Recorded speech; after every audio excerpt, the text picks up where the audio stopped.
Domlink, it's your boy Ink. Welcome to our Counter Show. Considering we're having a wonderful day on this 9th February, 9 March, sorry, so sorry, 2025. We're not going to be claiming things right away because we do have a couple of shit to pick up before. I'll be playing some the tower. Want to make sure that I did my mission before the 2 hours. Oops, I am so sorry. I have to do a little something beforehand. Um, we finish uploading this? Not even.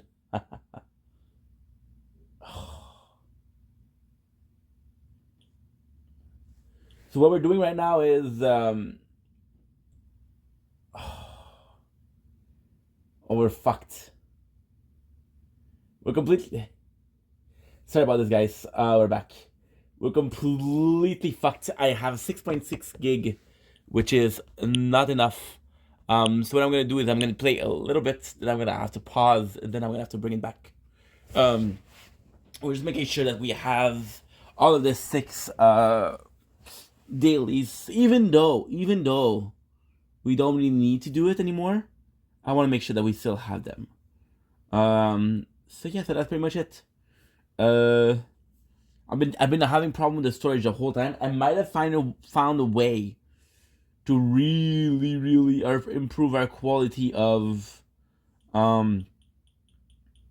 really improve our quality of whatchamacallit.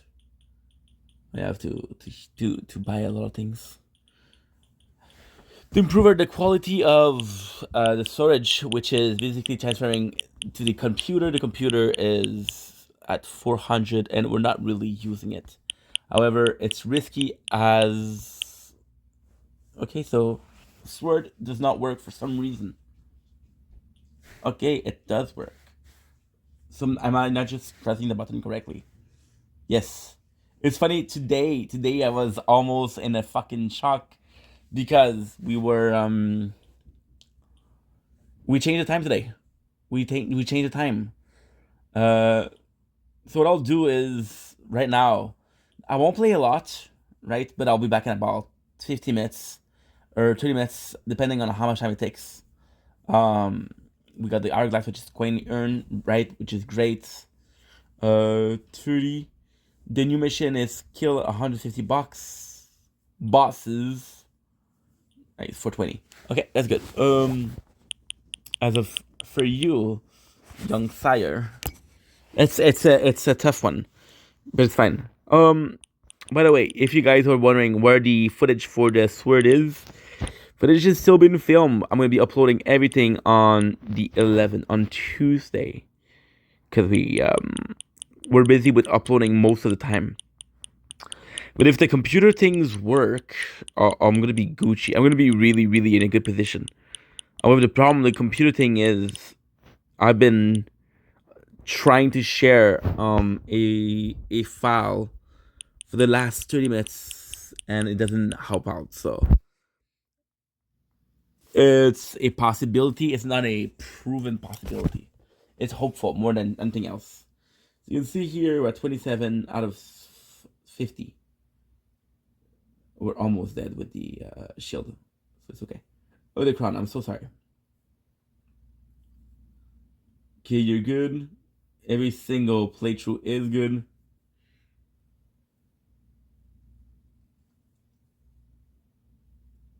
Okay. So what I'm gonna have to do is stop. I'm back in a couple minutes. And well, hopefully a couple minutes, not an hour.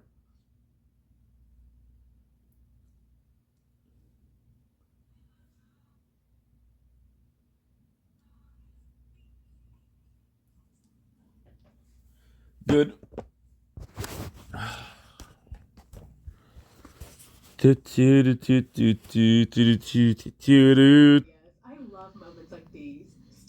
The we're back. Sorry about this, guys. I am so sorry about this. We're doing a lot at the same time. So yeah, so we have a little bit of an issue. I'm gonna have to have the fan on. Um, or no, fuck, because I have to charge the phone also. Uh, for some reason my video didn't upload. Now I'm not gonna have the space to play, but I want to play today. So what I'm gonna do instead is I found a way to put it on the computer. It's actually really slow, but it's because it's a huge video. So the way to do it is share it. As you can see, it's super slow. I had to restart because the phone closed. Well, not closed, but the application closed because the phone got too hot. So yeah, so that's definitely a problem. That is definitely a problem. However, we're good to go. I'm gonna leave the door open. I'm gonna hope to heaven that this is. See, the phone is already hot. I cannot, because otherwise I have 24 gigs free, but I have 60 in the other one. So if I can, then we're good. So what I'm gonna do is I'm gonna open the window, and I'm gonna open the door. Nice. We're still watching My Touch because she's just amazing. So we're gonna be recapping. So you're gonna hear me tap rhythm on it. A whole ton, and now he is trying to badmouth Jasmine to the ends of the earth, and I'm not having it. So I'm gonna do a separate video on that. I also found a what is it? I found like a producer or an ex-producer on a Reddit thread talking about the show and like what happened. So I want to read that as well. So I'll do a separate video on that. Stay tuned for that. I am also going to post the new season of 90 Day Fiancé, that recap up soon, and I think that's it. There you go. So let me know all your thoughts in the comments, and I will talk to you in the next one. Bye. Hi everyone, I have very special news for you. Well, let me announce you that I am pregnant. Aw, good for you, Jasmine. Oopsies. Cannot wait to meet my beautiful baby. So what I'll do, yeah, we'll just chill and hope for the best. It's actually really cold outside, so it might help. We're gonna be listening to My Thought the whole evening. Well, it's actually pretty late. I tried a whole day to do something and it didn't work. I was trying to upload it. I was trying to transfer it to the phone, to the freaking...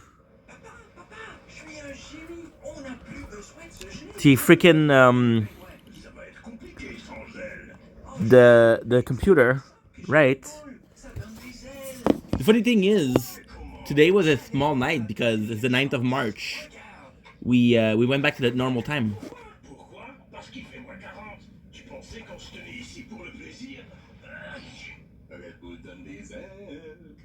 I'm gonna hope for the best.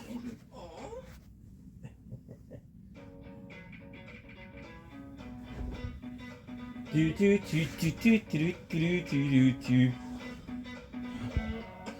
not a lot going on. It's just a mess. Ooh, there's some good news though. We're restarting Art Night. They have this event with Delicious in Dungeon. I'm just so excited for it. Hello everyone. Well, guess who sounds so much better? And also, See, it's not that bad. so much better. Yeah, We were at 47. Potato Poe. We were at 47 gigs of transfer data. Now the problem with this app is you completely have to delete. Otherwise, it will a 60 gig video will do 120, and I don't have that. 90-day juice, 90-day Gus, shall we? First and foremost, we have to talk about Jasmine and her pregnancy. If you didn't know already, surprise, surprise, surprise, surprise! Jasmine is pregnant. Yes, she confirmed the rumors that she is indeed pregnant, and no, Gino is not the father. This recap is brought to you by Sundays. My dogs love Sundays. Okay, checking the phone temperature. I'm very worried. Like, I don't know who they think they are, but they are. Now it's a test. Almost every dry food there is, except for this one right here. They gobble it up as if I'm giving them treats. You guys know I love my dogs more than anything in the world, so it's super important for me to feed them healthy food. And Sundays is made from entirely human-grade ingredients. Nice. 100% meat muscles, organs, and superfoods. Zero. We watched Dante Inferno today. It was so good. Which I love. It's also air dried, which locks in all the nutrients and flavor while giving you the convenience of being able to store it on your shelf. And I love that because before Sundays, I would have to mix dry food with wet food because that was the only way my dogs would eat it. And the wet food packaging was such a nightmare. Never again. Give your dog the chance to try Sundays and watch them fall in love. Get 50% off your first order. Yes, that's half off your first order at Sundaysfordogs.com. Now the good thing is it's going fast. Just worried because we don't have that much space. And if I go out, you see this is not a good rule. Constantly have to check it because it's an app that I used to use before. I was trying to find a way, like really trying to find a way. That's not too bad. Okay, cool. I was trying to find a way to put on the computer the 50 gigs. I'm like, holy shit, that's good. To be linked and connected to them for life. But my uploads are done for the day. My uploads are done. You're still interested to have a child, right? You still want to have a baby. I think it's done. Like, do you feel ready to be a dad? Children are exhausting, baby. Yeah. Gino. I wouldn't have been asking about it, and I wouldn't have said yes in the first place. I told you multiple times already. I don't know why you keep asking me same question. I really feel bad about telling Gino that he isn't father material. Or maybe I'm thinking too deeply and it was just as simple as she just didn't want to have any more kids at the time. But then afterwards, she and Matt were banging so much that it just happened. Well, no shit. Who knows? Jasmine. We don't know the full story. All we can do is speculate at this point. You know what I'm interested in? Her fellow castmates are pissed off. Like this old creeper from one of the spin-offs. He posted on his How many video? little skip, him pretending to be Jasmine, talking about how Jasmine's so happy to be pregnant. She has a sugar daddy, and then she has another sugar daddy, and she also has kids, but then she doesn't care about them because she has an OnlyFans. She only cares about her OnlyFans. Tater my tots. Buenos dias, que pasa? Don't forget, follow me on I love you. You're number 4 boyfriend, okay? Number 4 boyfriend. You have to buy me Planet Fitness membership. They're getting ready. Where is she? I'm sorry. I'm lacking now. I started producing them. There you go. There she is. I'm not taking my medication. 310 videos. Oh, I'm gonna be done in a couple of days. Buy my milk now. $1,000. You get my milk. Latina milk. You get 8 ounces. He's hating on her for having an OnlyFans, yet I'd love to know how many OnlyFans that he subscribed to. I think it's absolutely laughable when men hate 0. women who do OnlyFans or shame them for it when they're the ones consuming it, okay? So sit the down and shut the up. See, I love my top, but she's always choosing to protect the woman. As we all celebrate her pregnancy, let's not forget about how she got here. She cheated on Gino and was with this loser Matt since before the last resort. Then she pressured 40, 84, 85. Good. Her relationship with this dummy Matt. Now she's having his baby. I feel so bad for Gino. He was collateral damage and was heartbroken. He couldn't be intimate with Jazz because he was treated so badly. Poor No. Gino. I'm sorry for what you had to go through, and I'm sorry we Oh, dream glow. Orb speed. That orb speed is huge. Oh, shut the up, dude.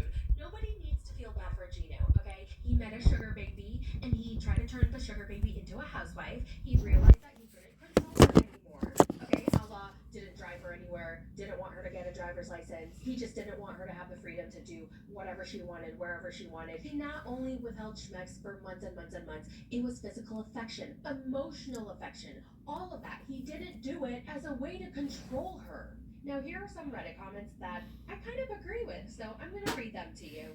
We're listening to Josh, the try-hard midlife crisis fuckboy that he is. I know Natalie isn't all there, but anyone can see he constantly gaslights her and is just on the show to promote his agency. Not to say, I don't find him and his antics amusing, but his word is trash. Josh, 12.5. Framing Natalie, the same Josh flirting with Sophie in the DMs, then gaslighting Natalie about it, who throws her under the bus and calls her crazy at any chance he gets. Jasmine is far from perfect, but I do not want to hear it from this loser. Nobody gives So a shit every what Josh time says. I He get is a grifter. Nothing he says is relevant. Like Josh is 1 gig is of 2%. morality. LMAO GTFO. Oh, and Gino is now jumping on the train that Jasmine abandoned her kids. That is really bold of him to say.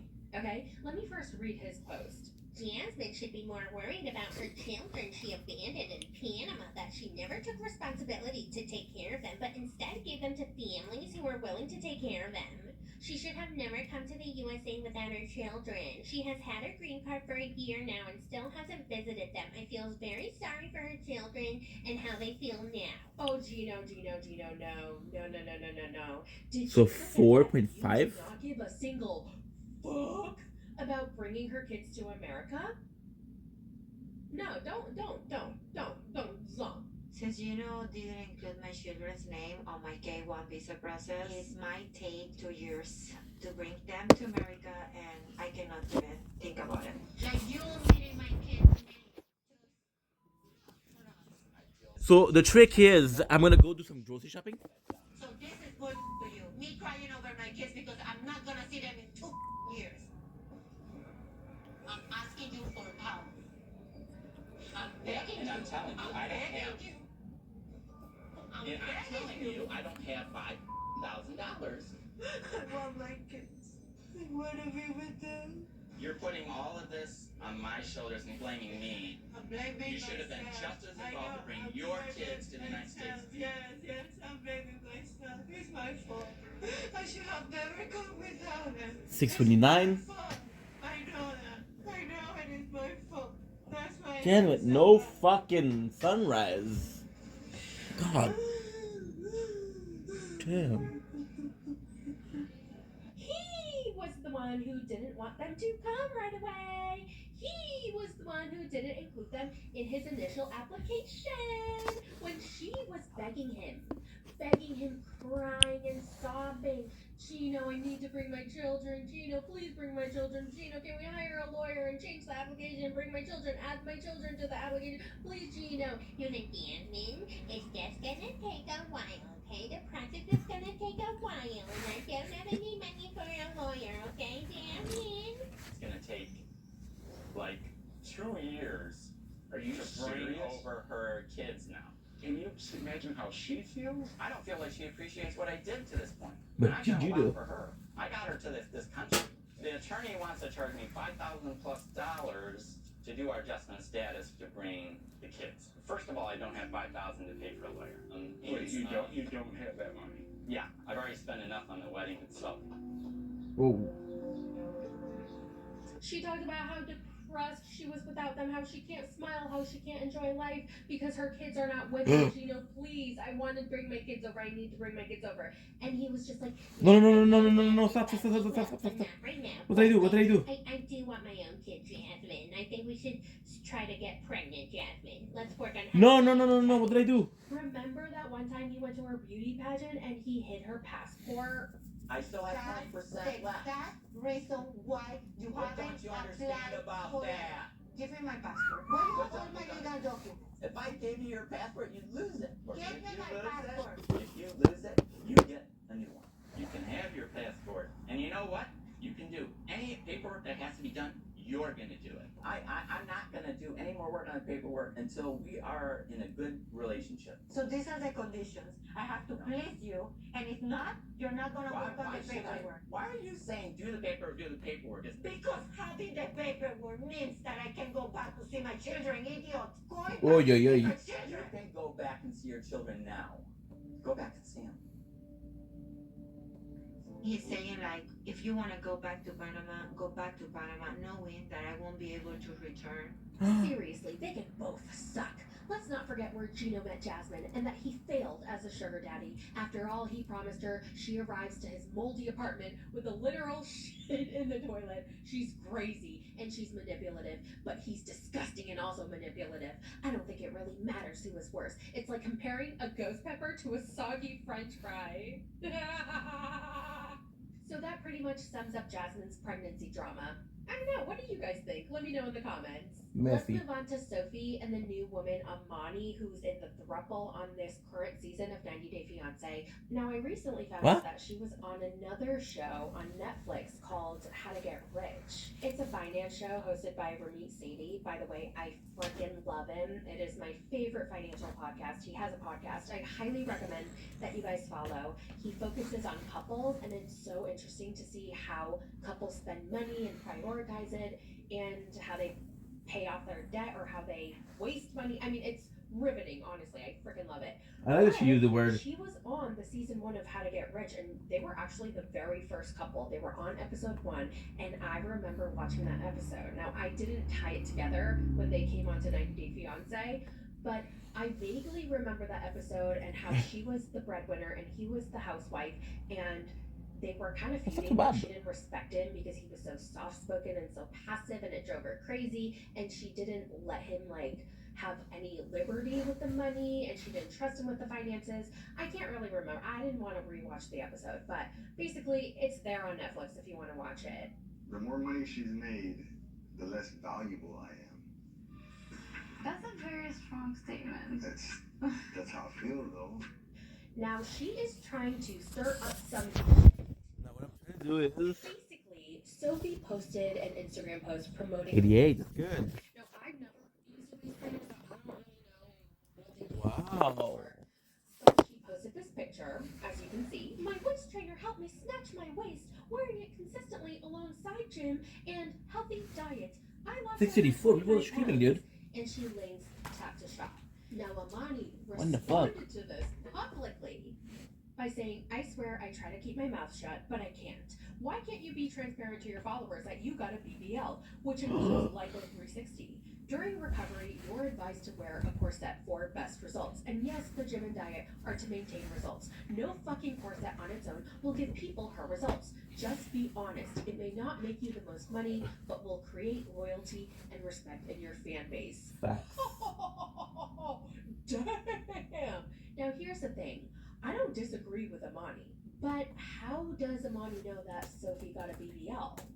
How does Amani know that Sophie got a Lipo 360? You can't just publicly accuse someone of having multiple procedures that you have no proof of. Like, what if Sophie didn't? I don't know. Where's the proof? Now, at the end of the day, I do agree with Amani. I do agree that no waist trainer can magically snatch your waist and make you look like that. Of course, Sophie did add a caveat saying that it was alongside gym and diet, but the overall message is that it was the waist trainer that did it. So click buy the product. So I understand Amani's sentiment, but I thought it was kind of crazy to just outright accuse somebody of having multiple plastic surgeries when you have no proof of it. Well, Sophie saw this and she responded, "Lol, looks like one of the new women from the new 90 Day season trying to use my name for clout. Baby, find your own motion. You don't need to bring another woman down for some followers. It's okay. You'll get your time too." Seems like a theme at this point with women on the show talking shit about my body. Women who are secure, don't worry about other women's bodies. Good luck with your new season, although it doesn't seem to be going too well so far if you're already resorting to using other casts for clout. And seeing as you follow me and will see this, I hope you heal. Oh! And the drama continues because Amani responded, "Your name for clout? Sophie. I'm from Austin, and you have a terrible reputation, especially among females. I know all your tea. Don't let me drag your name and tell people the stories. You know exactly. 631. You see? The I'm people are fucked. not stupid. I'm glad you got I'm your glow up. fucked. You needed it. Ugh, see, why'd you have to say? I don't fuck with that. Why did she have to say that? Why did she have to make that jab? But the days of doing surgery and selling waist trainers are left back in 2014. Be authentic and real. Being ethical is something you can't put a price tag on. That's probably something you don't comprehend." Woo! The girlies are fighting. The girlies are fighting. Oh my god. Amani continues. She writes, "Here's little glimpses of the real Sophie. Not the victim playing one on 90 Day, laugh cry emoji. She talks down to her followers. She forgot they made her somebody." So she posted screenshots of Sophie's DM to her, and Sophie wrote, "I can see why you're mad at me. Jealousy is not cute, babe. I look this good and even better in person. The show was filmed years ago and I look even better now and even have a lot of content with no makeup and filter and am still beautiful. I'm sure you're mad because I'm young and beautiful and rich and you're a nobody commenting on my page, but it's okay. You're probably just mad because your husband wants me." Oh, cringe. Oh, Sophie, why would you say, what was the point of this message? Well, because her mom's a shithead. Cringy. Amani writes, "The The bottom line is, this is bigger than Sophie and her body. It's time to put an end to fake influencing and ripping off the fans who are Porn. paying for your bills. I'm tired of seeing this bullshit everywhere, and I'm using my voice and my platform to stand unapologetically for what I believe in.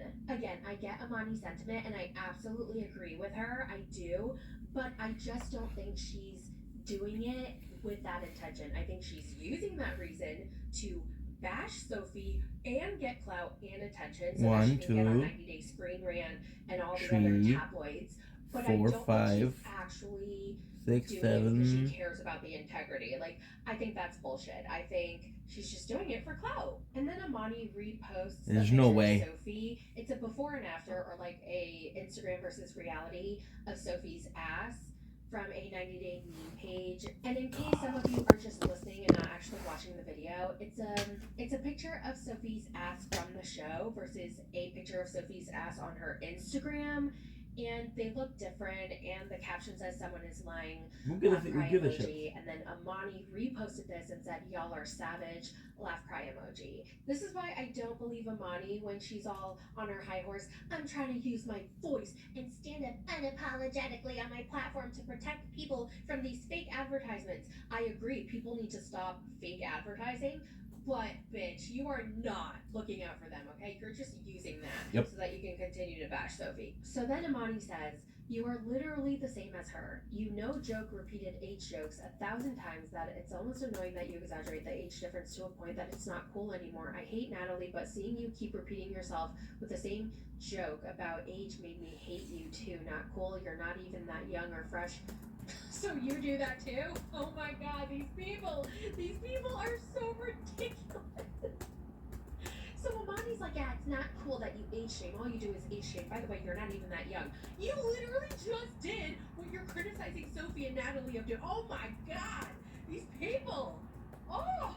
Okay, now let's see what Reddit is saying. Amani is pathetic. In my view, your opinion on Sophie should be irrelevant to your take on this. This woman literally just came in and immediately started targeting another cast member and posted the message screenshots that conveniently cropped out her message to Sophie that was instigating Sophie in the first place, which is super manipulative. It's not about exposing fraud or being transparent. It's because Amani wants fame and attention. Suddenly, Amani is an expert of plastic surgery. Today, her focus is on Sophie, but she will switch her attention to other female casts. I agree. I predict that she will be a nightmare to the third wheel and the other female cast during the tell-all. She will be attacking people left, right, and center. Generally, attackers are defensive about their own actions, so I can see her yell at people when they call her out. Advil plus acétaminophène combat la douleur de 2 façons en combinant 2 analgésiques fiables dans un seul comprimé. L'ibuprofène cible la douleur. L'acétaminophène bloque les signaux de la douleur. Advil plus acétaminophène combat la douleur jusqu'à 8 heures durant.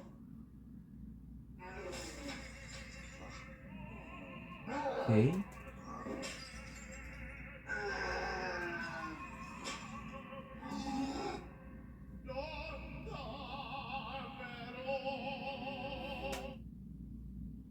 Le Kia Sorento, nouveau look audacieux, parfait dans toutes les couleurs.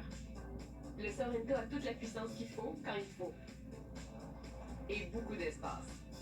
L'audacieux nouveau Sorento, qu'est-ce que vous attendez? Kia, du mouvement vient l'inspiration. Fit your budget. Might not fit your bike. The Home Depot. Low prices guaranteed. C'est quoi ton histoire? Mon histoire? Pourquoi?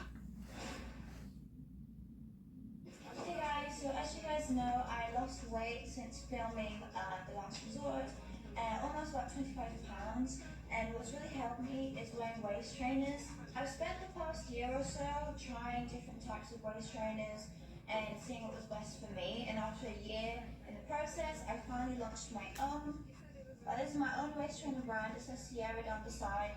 Super cute, comfortable, and yeah, it's affordable, it works, it's worked for me. Now I'm trying to gain muscle and gain a bit of weight, so my waist has still stayed small while my legs are getting thicker and I'm getting stronger, and this is what's really helped me.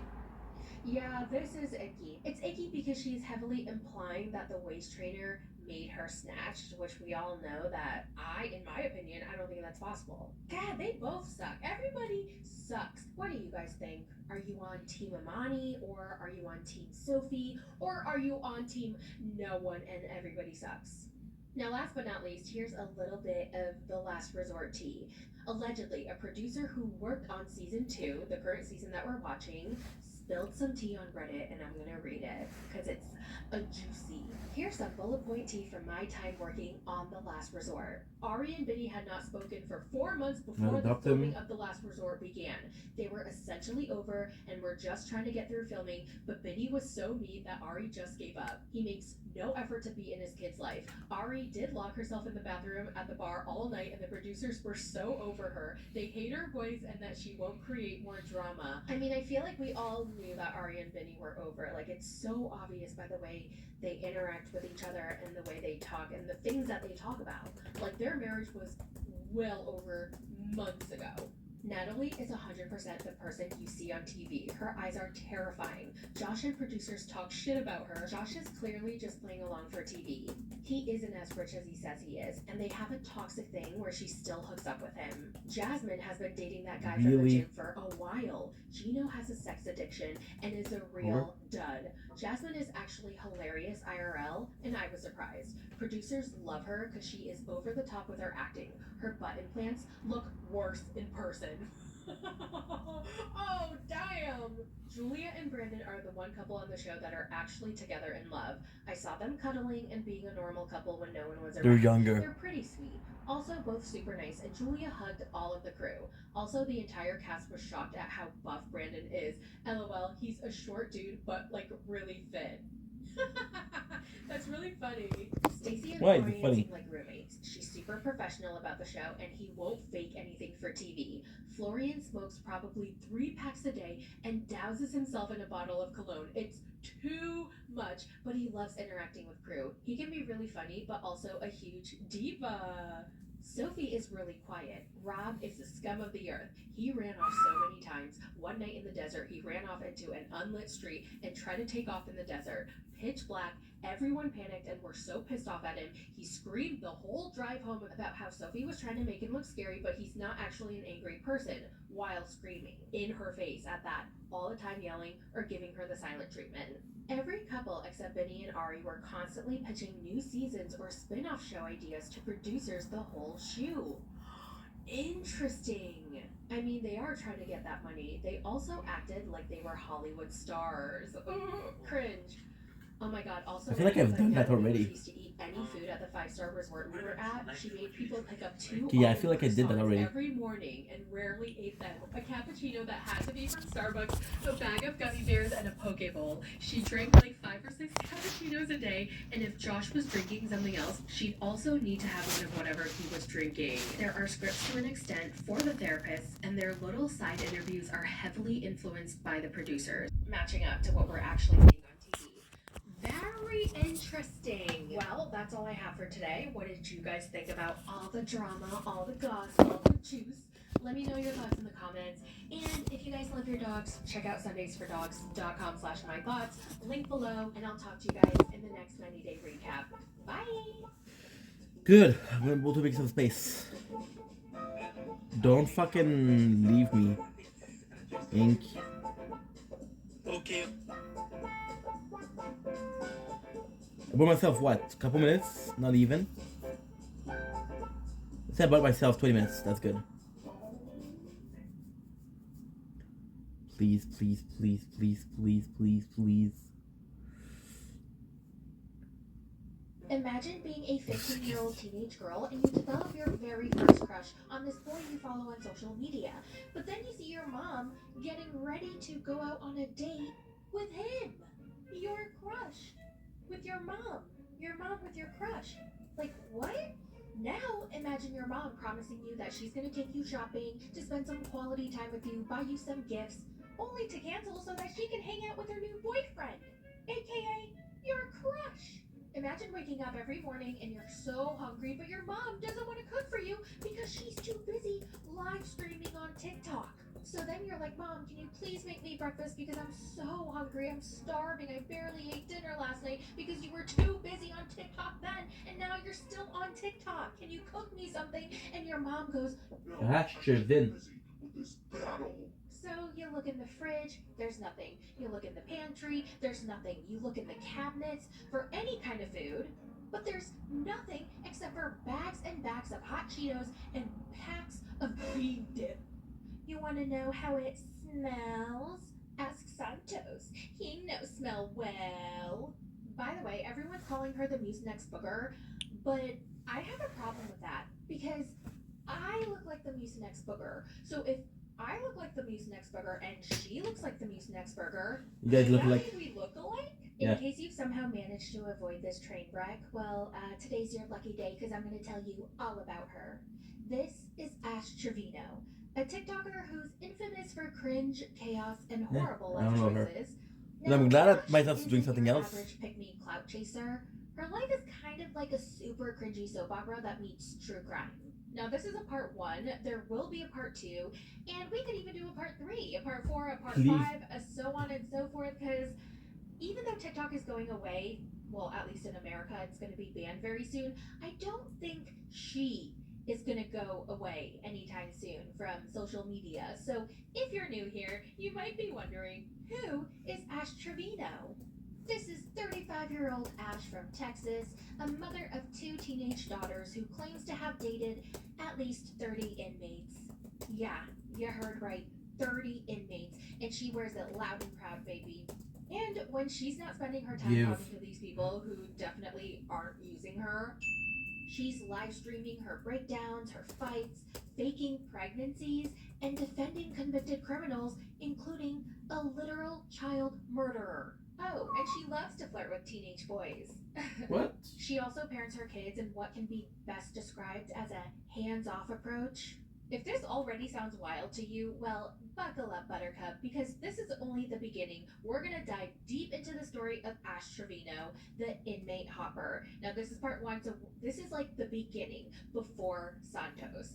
And I personally entered the lore when she met Santos, and she was doing the song, Ask Santos, he knows smell well. So I didn't really know about what happened before Santos, so we're gonna talk about that first.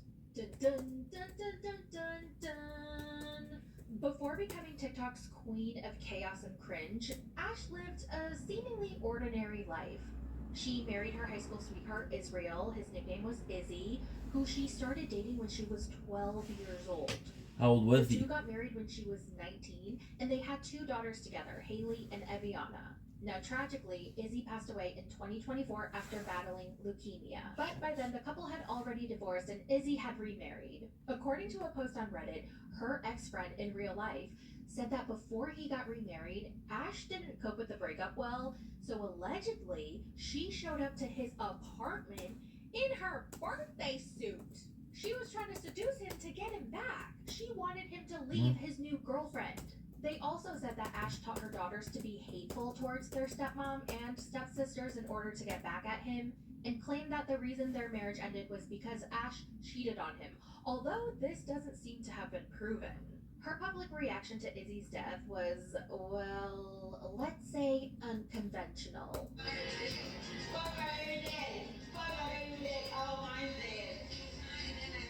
Yeah, you heard that right. She was going, F my baby daddy, F my baby daddy. Oh, wait, mine's dead.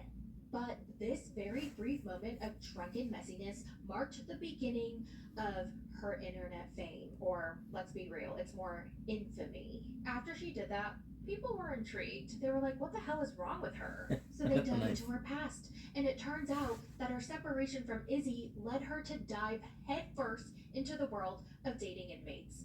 Enter her second husband, Isaiah Gonzalez. Allegedly, when Isaiah was a teenager, he was imprisoned for committing aggravated robbery, arson, and murder, and is currently still living out his sentence in Texas. According to the people on Reddit, Ash once said on a live stream that she used to babysit Isaiah when he was only 9 years old, and told his mom that she would marry him one day. What? Bear in mind, Ash is 6 What? years older than Isaiah, which would have made her 15 when she said that. That's so freaking gross. What kind of person is thinking about dating a 9-year-old in the future when they're about to get their driver's license? That's kind of fucked. Anyway, surprise, surprise, that relationship didn't last. And soon after, Ash started dating another prisoner named Jesse. Jesse was locked up for gang affiliation and running from a crime scene and possessing a firearm. This is very love after lockup. She might want to apply for that show. Oh, and for the record, she also claimed in a live stream that her kids never met any of her inmate boyfriends besides this guy named Jesse. But this video from a creator, I'm going to tag her, it shows that this is clearly a lie. After No his shit, release from she's lying. prison, she live streamed his reaction as he walked into a hotel room that she claims to have spent hundreds of dollars decorating, basking in the attention of her followers. 2 weeks later, their relationship exploded. She accused Jesse of cheating and their breakup quickly became public. She told her followers that a lot of, quote, females, side note, she tends to call women that she doesn't like females, and she was saying that they were all up in his inbox. A lot of females were in his inbox, and I just didn't have the trust. She accused Jesse of cheating, lying, and using her for clout. According to Jesse, Ash was the one who wanted him to make a TikTok account in the first place, so he's like, what do you mean I was using you for clout? You're the one who made me make an account. And later on, Ash even admitted that was the biggest regret in her relationship. There's no Ash and Jesse. There's no cheating. There's no clout. Jesse did not, he wanted that clout. Ash didn't handle the breakout quietly, and fans got a front row seat to her emotional breakdown. During the live stream, she alternated between blaming Jesse and fishing for sympathy from her followers. At one point, she went live with Jesse, and as one might expect, it didn't go so well. You need to chill, bro. You need to chill out. You know what I'm saying? Okay, Jesse, whatever. Go ahead and be with your little fans, okay? Go be with your little fans. Go be with your little fans, Jesse. Hey. You want to talk all that smack about me to everybody, right? What? She was clearly upset after the conversation, which soon caused her Why don't you mute a her? new low, faking pregnancies, allegedly. In one of her more infamous stunts, Ash claimed that she had been pregnant with Jesse's baby. When word began to spread and viewers would ask her about it, she played coy, she played confused, she refused to confirm or deny the rumors that she started spreading in the first place. By now, she's mastered the art of turning personal chaos into public spectacle. She fueled the fire by dropping vague hints, refusing to confirm or deny the pregnancy. I'm not going to answer yes or no if I'm pregnant. That's not what I'm going to do. You're going to have to wait. Y'all are not important to me. I don't even know you. She milked the drama for weeks, even after slipping up and telling her followers that she had just gotten her period. You can literally see her freeze and try to figure out what to do next or See, what it's to 10. say after An realizing hour that is she made a 10. mistake. Back cramps, like pains, and I just got off my period. And So 400 is 3 minutes. Yo. Eventually, she did announce that she lost the baby due to stress, but her followers were not buying it. They pointed out that she had been drinking and smoking throughout the supposed pregnancy. The inconsistencies in her timeline didn't help her case either. A lot of people accused her of faking her pregnancy and also faking the I need you. were you ever pregnant? Yes, unfortunately I was. Yes. The stress gets to you.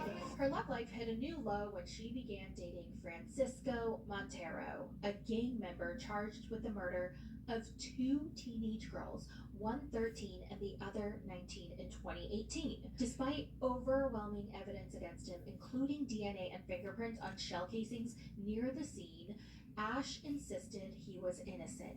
Not only did Ash, a mother of 2 teenage girls herself, try to convince everyone that he was innocent, she actually mocked the victims and their families and laughed at their grief. Oh my God, they said honestly rip to those who lost their lives. That's fucked up.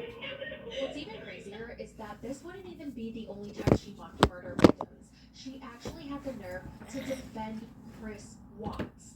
I don't know what that is. Okay, well, it's not my fault. Act like it's my fault. Maybe if he was happy, he would know. What? She also defended people charged with PDF files, saying that sometimes kids lie about their ages, so it's not their fault. Are you freaking kidding me? Ashley was later She's linked to fucked. this other awful guy named Eli, and when Eli's daughter was only 2 years old, he broke her femur bone and pleaded guilty. He also has multiple accusations of SA. What? As you might have already guessed by now, parenting isn't exactly her strong suit. While Ashley often insists that she's a good mom, her actions Sure. often tell a different story.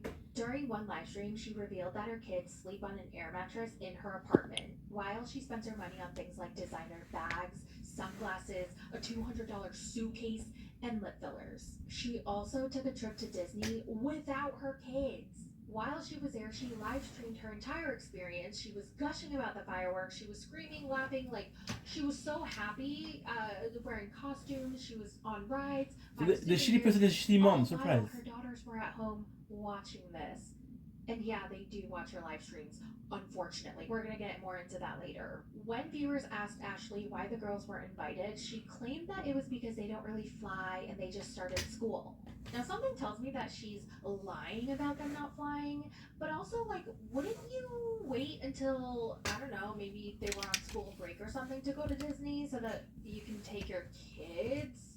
That doesn't make any sense. Some of the other controversies surrounding her parenting skills include the time she got drunk and admitted to pulling her eldest daughter's hair while streaming in front of 20,000 people. There was also a time she told her daughter that she never wanted to be pregnant with her. She literally said that to her daughter. Cash. There was also a time when she was on live and battling while her daughters Strange. were talking to the police about a car that was circling their house. She also once admitted that she threw a glass at her daughter because she threw a chair at her. Ash also ignored her daughters while they were trying to get her attention more than once because she was busy live streaming.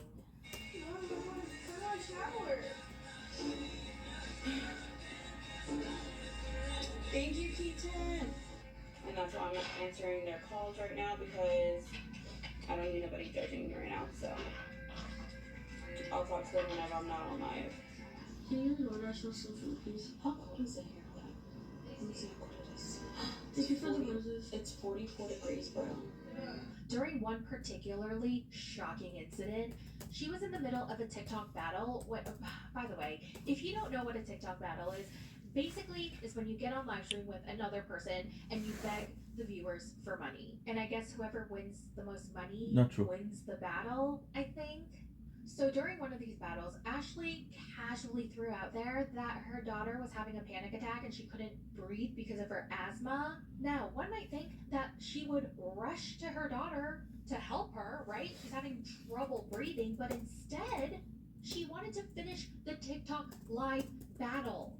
She was like, oh, honey, yeah, mama will be there, okay? Just try to breathe. I know you're struggling, but wait. You guys, come on. Let me win. Donate. Let me get a dragon. Let me get a galaxy. Let me get a cowboy. And whoever she was battling was very uncomfortable. And she was like, Ash, do you want to go help your daughter? She can't breathe. I'm gonna try and do a couple battles with you. But my little one is really sick. You sick? She's so sick. She just threw up all over herself, and I might have to take her off. No, you don't need it. If you can't play, that's okay. I was on live because I was getting ready. After this, she got a lot of backlash and people started calling her out for neglecting her children. Now, as you might have already guessed, Ash has gotten on a lot of people's nerves, including one TikToker named Tampa Bay. Everybody watch shit, talk about me on your shit. Oh shit. And I'll be that. So slow. After they got into it, Tampa told Ash that she was going to come to her house and beat her up. While Ash had obviously gotten into online feuds before, this one was different. Tampa created a GoFundMe to see Ash in Texas, and she actually Got the money. to her house.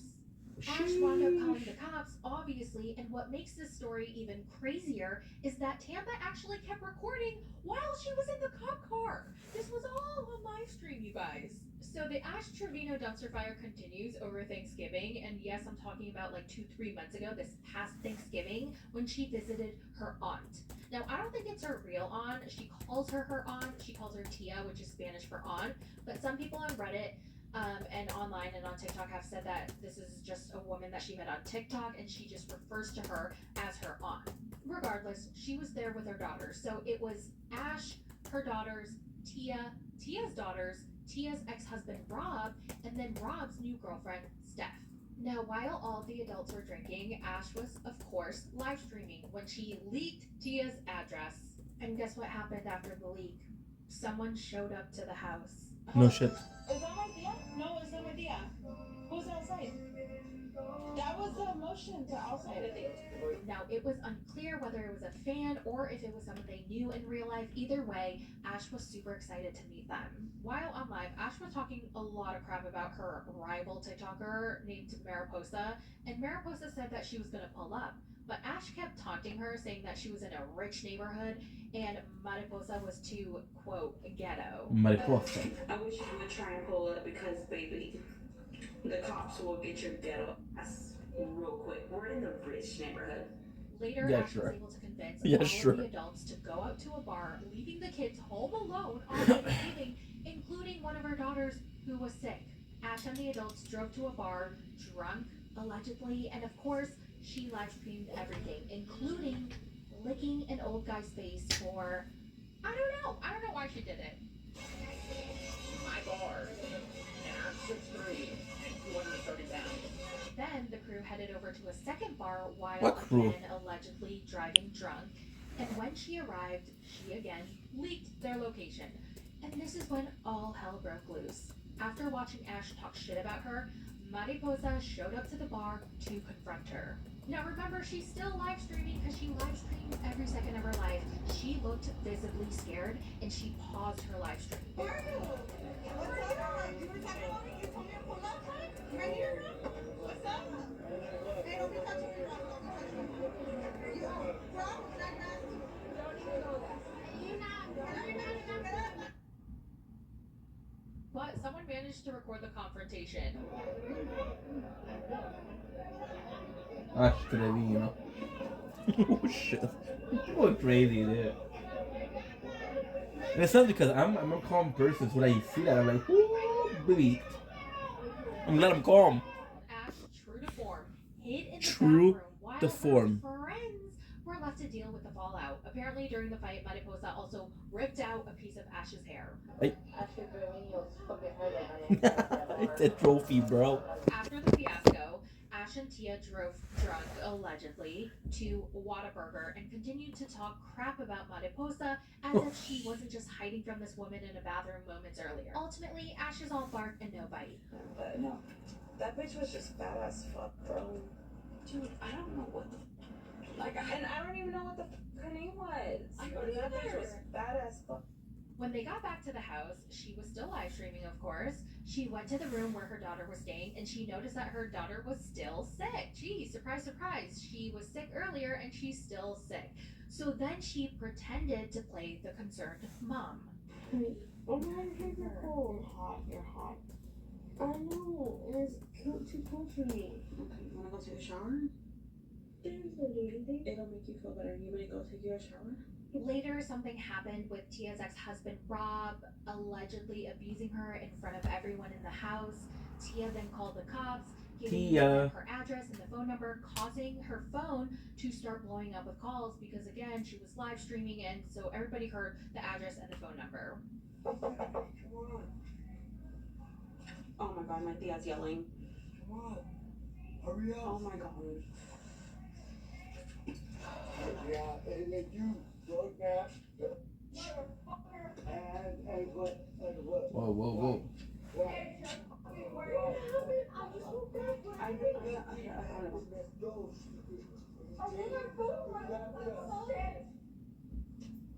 Tia started breaking down. She was in tears, sobbing while Ash just sat there on live, silently staring at her screen and shoveling fries into her mouth.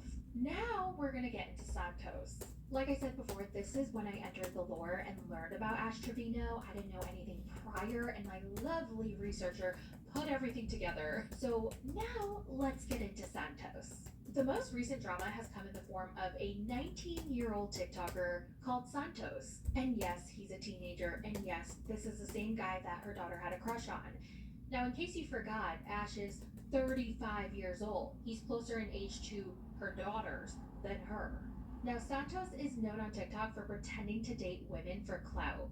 Oh, yeah, he also has a daughter, but allegedly he was involved in some kind of DV situation and isn't allowed to see her. Again, allegedly, I'm not too sure about this. One night, Ash and Santos decided to have a drinking contest on live.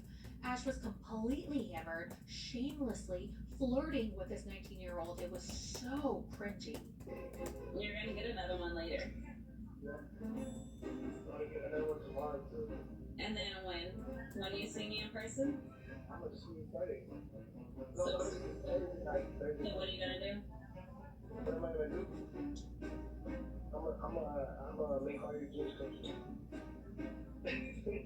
During the stream, Ash and Santos started making plans for them to meet in real life, and at one point, while flirting, Ash took out her adult toy and showed it to the stream, knowing that her freaking daughters were watching. Look what I have charging.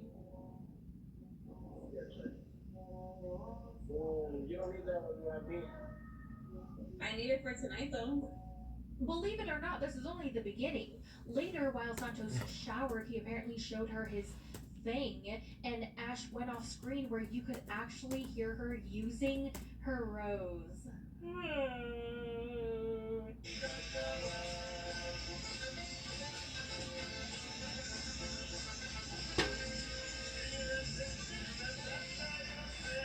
Quickly, the whole night turns really sad when Ash's daughter comes into her room to get her to stop. She's like, "Mom, please stop. Everyone is watching my mother do this on live, and they're bullying me. Please stop." So it's gonna have me like this? He's not that high, Haley. Where's Antonio? Where's... I've already seen his BB, and he's already seen my Nunu. Okay? Yeah. You need to go later. You're saying stuff that people don't even know. Okay, well. How messed up are you when your teenager is more mature than you? No, the teenager's more mature than her because he didn't have a choice. Santos is the one who looks genuinely shocked. And you guys, No it shit. does not end there, okay? This whole thing came to a head when Ashley showed her pepperonis. Oh. No, it's y'all go to my Instagram right now. After all of this went down, a lot of viewers became more concerned about the well-being of Ashley's daughters. You think? And rightfully so. During the stream, the cops were actually called to check up on the girls. Sorry, get so mad. Ding dong, the cops entered the house and she No shit. seriously offered them a drink. What? To the cops. You thirsty, bro? What planet is she on? Tell her, fool. Hello, y'all. I had a missed call. Yeah, we're good. If you want to see the kids, they're right there in the living room eating Wingstop. You want to come in? You want a drink? No, you're good. I'm not going to show you. And apparently one of her daughters was so embarrassed that she didn't go to school the next day.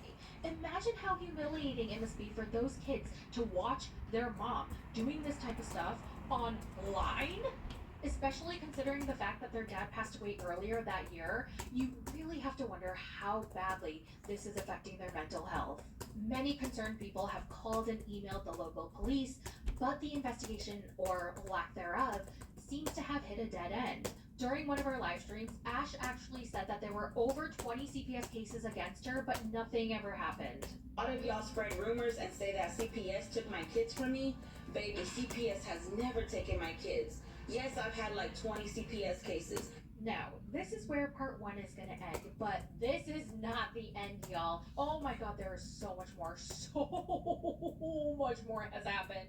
I haven't even covered her song, which is like old news by now. Garbage. So much is happening so fast. Every single day something is happening. I go to sleep, I wake up, there's so many things that already happened, and it's so hard to catch up. There will definitely be a part 2 and part 3, so stay tuned. And if I missed anything in the Ash Trevino lore, let me know in the comments. And also, what are your thoughts? What do you think is going to happen once TikTok gets banned? Is she going to continue? Because I personally think she will. She's just going to hop onto IG Live or another new platform, and people are going to continue watching because she is such a train wreck. I'm surprised that nobody has reached out to her for her own reality TV show. I'm pretty sure a TV network is going to approach her soon because shit's crazy. Well, thank you guys so much for tuning in. Thank you guys so much for watching, and I'll talk to you guys in the next one.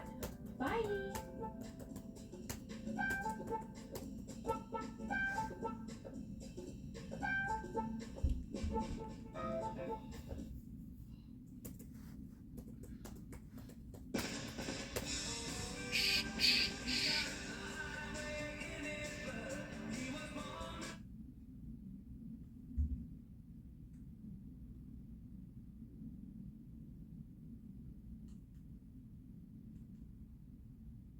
Kitty shampoo.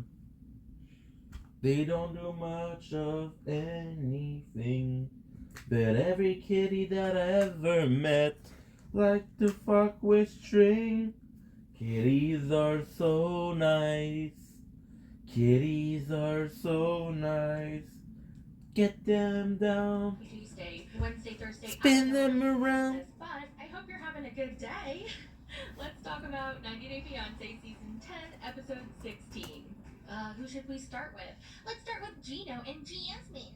So Gino and Jasmine go to look at wedding gowns together, and she's like, I know it's not traditional to bring the groom, but I can't drive, I don't have a car, I don't have a way to get here without him, and I don't have the money, so I don't have a choice but to bring him. So she goes to the gown shop, and the employees ask what their budget is, and Gino says $1,000. And they're all silent. They're like, $1,000 for a dress? I don't even know if we have $1,000 dresses. I've never been wedding dress shopping, so I'm gonna assume $1,000 is way too low for a wedding dress, unless you rent one. Why is renting a wedding dress not a thing here? You're only gonna wear it once, so why wouldn't you rent it? I don't know. I guess it's like taboo, which is so ridiculous. But anyway, they know her budget is $1,000, so she goes in and tries on dress number 1. I love it. Fucking gorgeous. And Gino goes, wow, Jasmine, you look stunning. Oh my god, Jasmine. I need to know, what is the cost of this? It's $3,000. $3,000?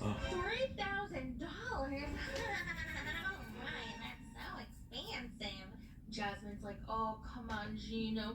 Invest in my happiness. Well, baby, it's just a few thousand. You're not gonna go bankruptcy. Potentially, yes, I could. I mean, And he goes, I'm so sorry, but that's just way over our budget. So she goes back inside. She comes out in dress number 2, and he's speechless. Wow, get out of town, Jasmine. And she loves the dress. She thinks it Get out hugs of her. town. There's a nice little snowstorm. Well, going out anyway, so it's cool.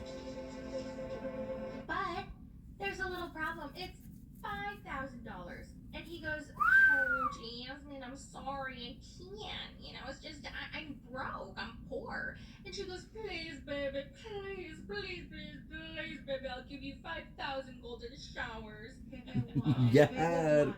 Baby, I want it. Baby, please, baby, baby. Please. And he's like, I'm sorry, I can't swing it. So she goes back inside. Oh, by the way, why would the salespeople, knowing that her budget was $1,000, why would they put on a $5,000 dress on her? That's like 5 times her budget. I feel like it's their job to only show her dresses that are within budget. Of course, unless she's the one who was like, no, I still want to try it on. I still want to try it on. I don't care. But I don't know. But anyway, so she goes back inside the dressing room, comes back out in dress number 3. Yeah, moça. wow, look at you. And I thought it looked fine. I thought it looked pretty. My favorite was dress number 1 out of the 3, and then my second choice would be dress number 3. For some reason, I didn't like dress number 2, but dress number 3 looked really pretty on her, and she was like, guess what, Gino, this is within your budget. Well, kind of, it's $2,000, and he was like, Wow, okay, Jasmine, are you sure you like the dress? I want to make sure you like the dress, but I love it, Jasmine. You look like a princess. and she was like, no, I love it, and she gets really emotional. No, let me just say, that dress only looks amazing on her because Jasmine has the perfect body. Okay? If I were to wear, no, I'm not even gonna go there. I would look like the biggest blubfish, okay? I would just look like a blubbity, blubbity, blubbity, blub. That fabric and material and the shape of the dress, it is not flattering on, I'm gonna say, most most women. So Jasmine's very lucky. So she's very happy, he's very happy, and Jasmine feels beautiful. And it was a beautiful moment. I gotta say though, I was very surprised. They didn't argue, they didn't fight, they didn't throw anything, they didn't spew insults at each other. It was a very calm, happy appointment. I know. Weird. I feel like I found my dress. I feel gorgeous. Gino loved the dress. He didn't complain about. Next, they go to look at wedding venues, and they go to a barn, and they both like it. At one point, Jasmine was like, everything's going a little too smoothly, so I'm gonna have to throw a wrench in it. I have to give him a little bit of shit, because this is too good, okay? He needs to still be scared of me a little bit, so... She goes to him, and she talks about how she's worried about his family, possibly ruining the wedding. I don't want them to say something inappropriate or mean or call me a gold digger. And then she's homesick, she's crying. Gino gives her a hug and tells her everything's gonna be okay. And one day they meet his family for lunch, and everybody's sitting down, and Jasmine says, listen, I understand you love Gino, and you're worried about him, and you're worried about me being a gold digging whore, but I promise you I'm not. I want to know what I can do for you guys to finally accept me. And the girl is turning on the waterworks. She's crying. I really need you guys. Like, I need you. She's like, I just want to be accepted into your family, and she's pouring her heart out, and then everybody's just kind of awkwardly looking at her, and then finally they're like, you know what, we believe you. At first we didn't understand why a beautiful woman would want him. I mean, look at him, he's old, and he's bald, he has no hair, and he's dork. He laughs like, like, it just doesn't make sense. We see you on social media, you have a perfect body, you're gorgeous, you're bodacious, and that's why we assumed that you were a sugar baby using him for his money. And she was like, what do you mean he's ugly? He's so handsome, that's my Gino, blah, blah, blah, blah, blah. Anyway, everything goes well. So I just want to toast to Jasmine and Gino, and just welcoming Jasmine into the family. Yeah. They laugh, they cheers, they have a great time, and I think they finally accepted her into the family. They were like, you're stuck with us now, you're family, and I thought it was quite sweet. But did anybody think that she was kind of turning on the waterworks? I feel like she knew going in there that she really had to connect with them and super convey her feelings. And you know how when you're in a situation and you're talking and you get just a twinge of emotion, you feel a little bit of tingle, like you're gonna cry, maybe, but it could go either way depending on which way you lean. So you lean into it, and then tears literally just come out of your eyes. There you go, you're crying, and then you can continue. I've been in a situation or two where I have leaned in, and I was able to get my point across a lot more. I don't know if anybody knows what I'm talking about. Let me know in the comments. Or maybe I'm crazy. Okay, let's move on to Rob and Sophie. Yay! Yay! I cannot wait to watch them fight again. It was unnecessary, period, for you to even agree with her. You really let me down. Here we go again. So, Rob is bitching again. Sophie apologizes again and again and I again. didn't mean to make you feel like that, and I'm sorry for making you feel alone. I didn't mean to make you feel like that. I'm sorry. And I think at that moment, she just wanted the argument to end. She didn't even have the energy to let it continue. So she was like, okay, I apologize. I'm sorry. No, you're right. I'm sorry. And then after that, Rob has nothing else to say because she just keeps apologizing. Good for her. So he's like, okay, all right then. And I guess it bothered him that he couldn't let out all of his anger because she kind of shut him up with her apology. So he keeps throwing passive-aggressive comments. For example, they walk into his apartment and he goes, we're home, the home you hate. He just cannot help himself. So they're outside in his backyard or whatever, and they're continuing their conversation. And he goes, have you heard of the phrase, left out to dry? And I'm like, oh God, no, not again. He wants to continue. He's not done completing. We're gonna have the next step. Oh my God, she literally apologized 18 times. How many more times do you have to bring this up? She's like, yeah, I've heard of it. And he really needs to drill it into her head. And then she mentions about how she saw his passive aggressive posts on Facebook, and he goes, "Those weren't about you." So I saw on Facebook that he was up to posting a lot of posts which were obviously aimed at me, which I thought was pretty childish. It wasn't aimed at you. You think we're dumb? Come on, please. Just own up to it, okay? Okay, so apparently he reposted these quotes on Facebook, and that is so cringy. It is so immature. It is giving high school. One of them said, when she buys you a meal and she acts like she takes care of you. Rob, what are you doing reposting that? That is so embarrassing.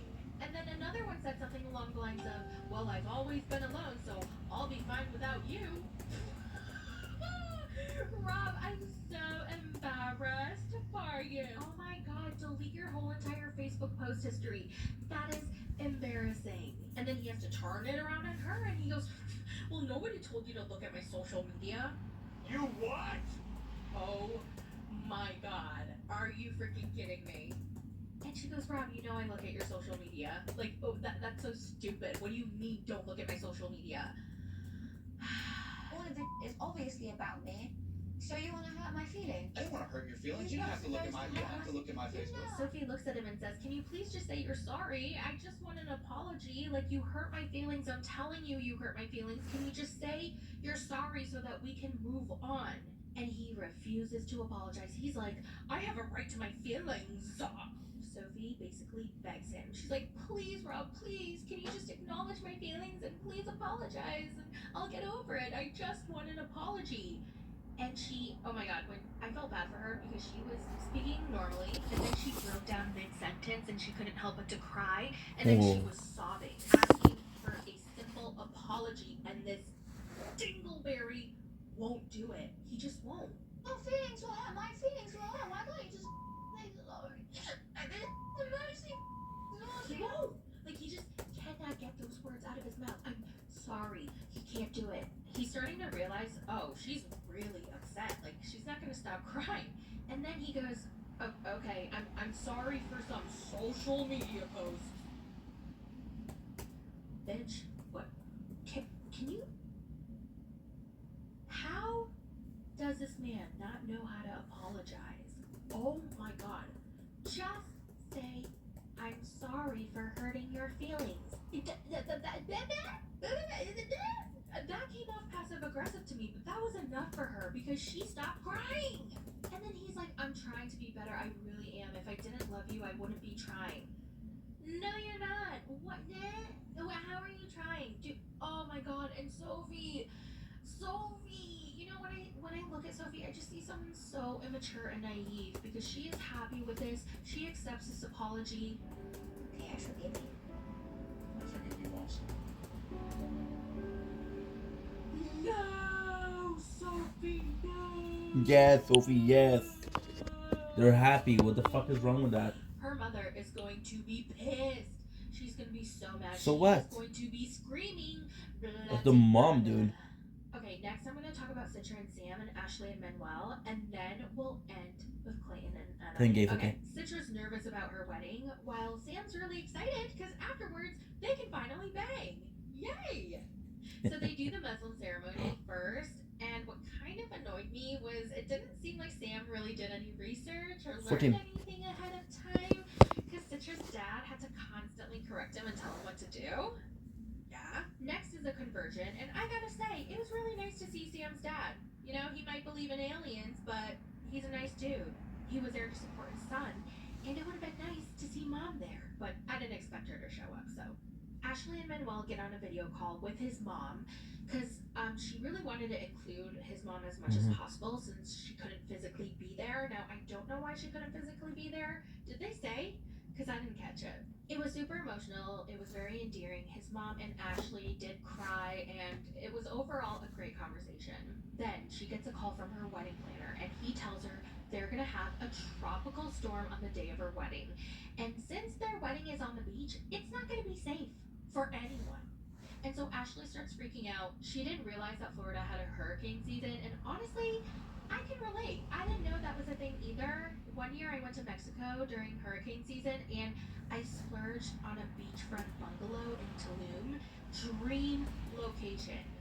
But it was a disaster. It was raining nonstop. It was so fucking windy. And by nighttime, the winds were so bad. I literally, like, I would just pray every single night that I would make it out alive. I don't know if y'all have been to Tulum or not, but if you haven't, it's super, like, boho chic. It's not like an all-inclusive resort. They're huge corporations, big hotels. No.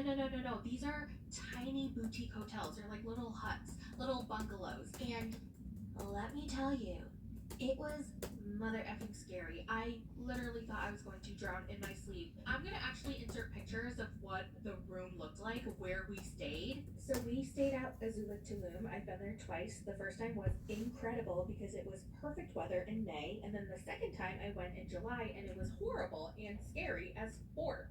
So we stayed at their Sky Villa, so it's on the top floor, but you're also right above the ocean. It was just one of the most incredible experiences of my life.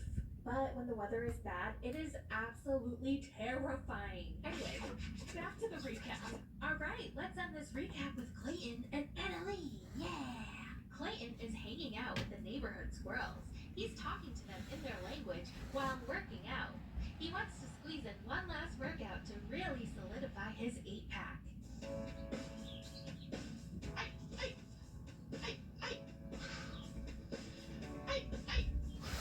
Annalie comes out to find him and tells him that his sister hired a stripper for her bachelorette party, and he's not happy. He's so mad. Oh no, little baby Clayton's mad. She's like, well, your sister's the one who spent the money and planned it. What was I supposed to do? And he goes, you could have said no, but you accepted the stripper. And she's like, what? We were in a moving bus. Well, you could have told the bus driver to stop driving. I don't even speak English and the bus driver doesn't speak Spanish. Well, you could have jumped out the window, Annalie. I'm pretty sure the bus wasn't driving so fast, so you would have just only scraped an elbow or your knee. But because you stayed in the bus, you entertained it, that means you accepted the stripper, and that's what's important, okay? You accepted the stripper. And so they fight about it, and he goes, I said no strippers, okay? You did the one thing I asked you not to do. Yo te pregunté una cosa, por favor, no strippers. Como tú te sentirías si yo lo hice lo mismo a ti, probablemente tú lloras. But it wasn't my choice, okay? Your sister hired him, not me. And then she goes Shout out to to her sister, room dude. crying, and he's like, there she goes again, going to the What? bathroom. Oh my god. What a Clayton fucking is douche. Real mad. He's so mad. Honestly, he just needs to watch the footage of the bachelorette party, because this stripper was the unsexiest stripper I have ever seen, okay? Like I said in my last recap, he was working real hard, okay? He looked tired, he was out of breath. I don't even think he was an actual professional stripper. He was just somebody's uncle trying to earn a little extra Nice, cash dude. that weekend. So if anything, Annalie and Brandy were doing something charitable. Okay, they were helping out somebody's Oh, uncle. come on. Clayton goes Oh, to check come on. on. She's packing up her suitcase. So he's panicked and he calls his sister. He's like, the stripper ordeal is making Annalie pack up her suitcase. What'd you say, Clayton? Come again? Pardon? Excuse me? No, Clayton. Your reaction is making her pack up her suitcase. Your reaction. Because I'm upset over the fact that you guys had a stupid stripper at a stupid bachelorette party.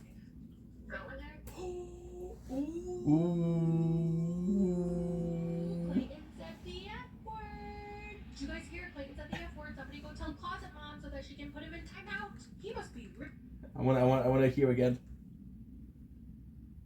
He and Brandy were doing something charitable. Okay, they were helping Oh, come out on. his uncle. Clayton goes to check up on Annalie, and she's packing up her suitcase. So he's panicked, and he calls his sister. He's like, the stripper ordeal is making Annalie pack up her suitcase. What'd you say, Clayton? Come again? Pardon? Excuse me? No, Clayton. Your reaction is making her pack up her suitcase. Your reaction. Because I'm upset over the fact that you guys had a stupid stripper at a stupid bachelorette Clayton said the F word. Did you guys hear? Clayton said the F word. Somebody go tell Closet Mom so that she can put him in timeout. He must be really mad because he said so many F words in one sentence. Oh my god, he's so mad. Brandy goes, oh my god, go give her a hug and tell her how much you love her. There you go. And Clayton says, why should I? Oh, what a fucking douche. Here. I should not be apologizing or taking any responsibility for something that what I feel like I'm the victim. Tell them. That's a bit dumb, dude. You're the victim? A victim of what? What are you a victim of? Oh my god, you want to be a victim so bad, Clayton. No. I get that you're upset that Annalie had somebody's uncle's ding-dong whipping around her face, but your sister hired the uncle, not Annalie. I feel like Clayton's really For that, I agree. imagining the stripper to be like a 25-year-old seductive Magic Mike. But no. But I wonder if he's still gonna be mad after watching the uncle's ding-dong just whipping around. Whipping. Oh god. Now the question is, I have to always maintain it. So then he tries to make up with her and he's like, come on, give me a hug. And I hate when you're mad at someone and they try to force you into a hug. And she asks him, are you gonna let this go? Or The part are 2 is you done. bring this up again and again and again until you get every single detail out of me? Because apparently he's done this before. He doesn't let things go and he will bring it up again and again and again. And she doesn't want to do this. And then she tells him, I think we should sleep in separate rooms tonight. What's her room? He has one room. The night before their wedding. Shit. And he goes, okay, now you're really scaring me. Yeah, dude, you should be scared. Now, in the preview for the next episode, we see Annalie say in front of the cameras that she doesn't want to marry him anymore. She just wants to leave, to ghost him, and never talk to him again. Oh my god. Is she gonna be a runaway bride? No, she's not. I wouldn't be mad about it because I just think that they're both gonna be miserable. What do you guys think? Do you think she's gonna run away or do you think she's gonna show up at her wedding? If she runs away, this is gonna be the first time in 90-day history where a bride doesn't show up to the wedding. Oh my god, that would be crazy. Yeah, well, that's it for the recap, you guys.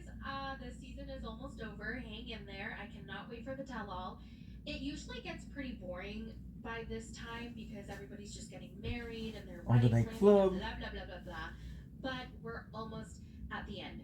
I heard they're not airing an episode on Sunday, so we're going to resume on, I think, February 18th is what the calendar said. Hold on, let me just double check. Yeah, they're not going to air an episode on February 11th, so they will resume on the 18th. Well, that's it for the recap. Let me know all your thoughts in the comments, and I will talk to you in the next one. Bye!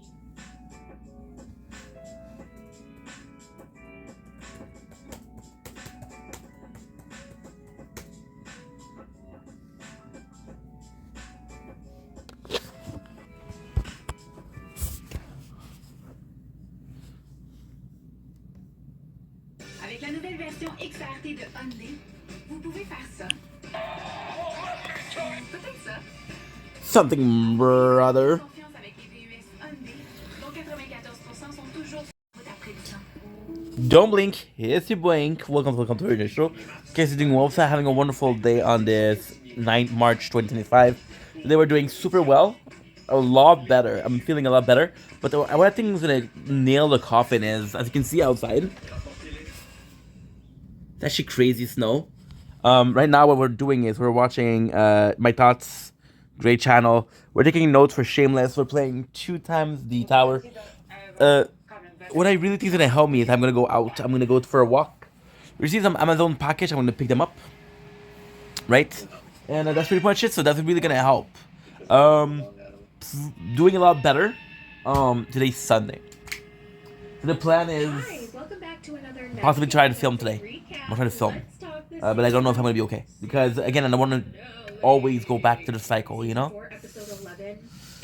I don't know, guys. I don't know what to do. But, just a good morning. So, good morning to you guys, too. And my second favorite scenes were of Chantel. I know, surprise. Surprise. I did not expect what happened to happen. And I don't know why, but it got me all excited. I don't know what's going on with me. So let's just start with her. You're obsessed with DLC and all the trashy reality TV. It's a recap. It's a recap. It's a recap. So remember in the last episode, Chantel was really bummed because Giannis paid no attention to her at the snail dinner. And so she's like, I think things are done, but one last time before we go back home. And everyone's like, yeah, you gotta go, what else are we gonna do? So she gets ready for her last date with Giannis. She wears this lavender, lilac, Hervé Leger. I don't know why I don't remember her wearing this dress before, but I believe she wore it when she went to the club the first night she met him. I don't know, but she did wear the lilac Hervé Leger with her Louboutins and a Dolce necklace.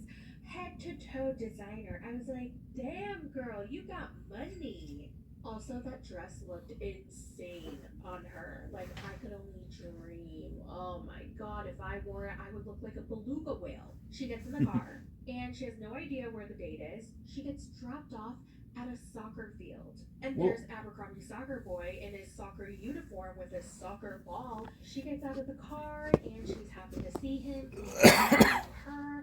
And she's like, why were you acting so distant at the snail dinner? Okay, so in his interview scene, he said he was acting distant at the snail dinner because he knew that she was leaving and he didn't want to get too attached. So I don't know, maybe he was building up a wall, just trying to be friends.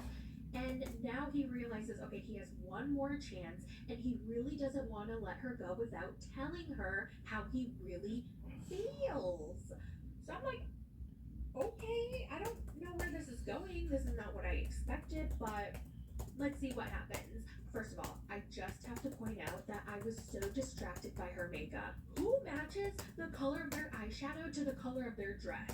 She really should have done her own makeup. She's so naturally beautiful. She doesn't need much either. And that eyeshadow was so heavy, that lavender with the dark purple, the eyeshadow was a no, the foundation was a no, and it was just so frustrating because she's so beautiful that I was like, who keeps messing up her face? Also, did anybody else notice she looked so sleepy? Like her eyes were half closed and she was just like, yeah, this. Like she could fall asleep at any moment. I felt bad for the girl.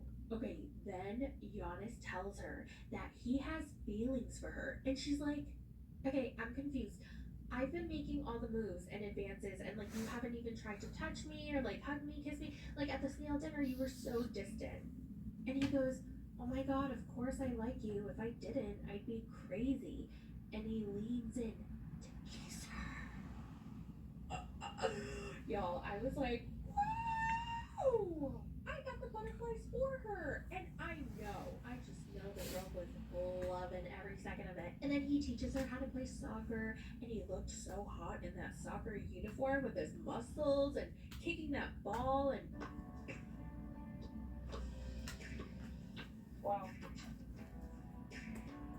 And then he kisses her again. They make out a whole bunch, and then he whispers, I really like you. Y'all, I got butterflies. That's all I'm gonna say. That's all I'm gonna say. Why the hell am I getting so excited? I need help. Like somebody send help for me. So they play a little game of soccer. And it's getting late, and she's like, oh, I'm so sorry, Giannis, but I gotta go. I have a really early flight tomorrow, and I'm pretty tired. So by the way, what are we? Are we friends? And he goes, no, we're more than that. oh my god, I'm so excited. So they decide they're gonna keep dating. They're gonna keep talking, and she wants him to visit her in Atlanta. Okay, she was like, will you come visit me in the United States? And he goes, yes, but then you have to come back to Greece after. If you could come to the United States to visit me there, that would show a lot. As a man, but then you follow. Then you come. You want to come see me in Atlanta, Yeah. and then afterwards you want me to come back here? Yeah. Okay, I guess it depends on how it goes in Atlanta. Oh my god, I cannot believe this is happening. Also, Miss Karen is going to freak. She's not going to like this idea. She is going to be like, Chantel, I told you to not bring any man that will harvest the American dollar. Like, I can't wait until she hears this news. This is gonna go one of two ways. He's gonna visit her, and we're gonna see them on the show, or she's gonna get back to Atlanta and things are gonna just fizzle out real fast. I bet she's so freaking happy she saw him one last time. It's the next morning, and Chantal and her friends are going back to America. So they put their luggage in the van, they get in the van, and I would say this trip was very successful for her. Regardless of whatever happens with Giannis, whether it lasts, whether it doesn't last. I mean, she found a vacation hottie, she got to have fun and have hot makeout sessions, and she was in a beautiful country. Like, that is my dream vacation. I am going to manifest this for the summer of 2024 for myself. Well, maybe not summer. I hate summer because I sweat so much. I will manifest this for the fall of 2024. So Je vais faire une pause.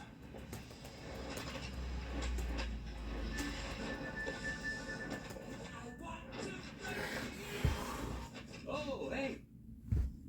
So anyway, they're all in the van, and they're about to leave, and oh my god, all of a sudden, guess who shows up? Abercrombie Soccer Boy, and he wants to see Chantal one last time. He has a bouquet of roses, okay? And he's like, hello! And he peeks inside the van, and I just know Chantal, her heart burst because she was so happy, because that's how I would have felt. And he's holding a freaking bouquet of roses, and he was like, I needed to say goodbye one last time. She gets out of the van, they make out again. He says goodbye. Oh, she's like, will you please come visit me? And he's like, yes. Back to reality. It's a reality, listen. Oh, back to the hospital. This is a workation. Work to get Chantal a man. Hold on, guys.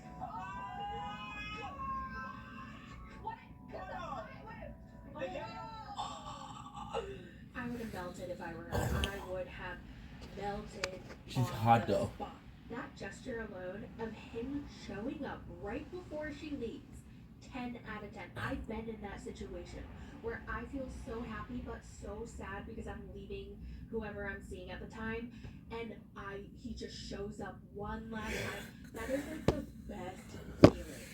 Today is the last day Chantal is here, and I couldn't let her leave without a last kiss. Oh, what a nice guy. I really do not want to cry. I want you to stay.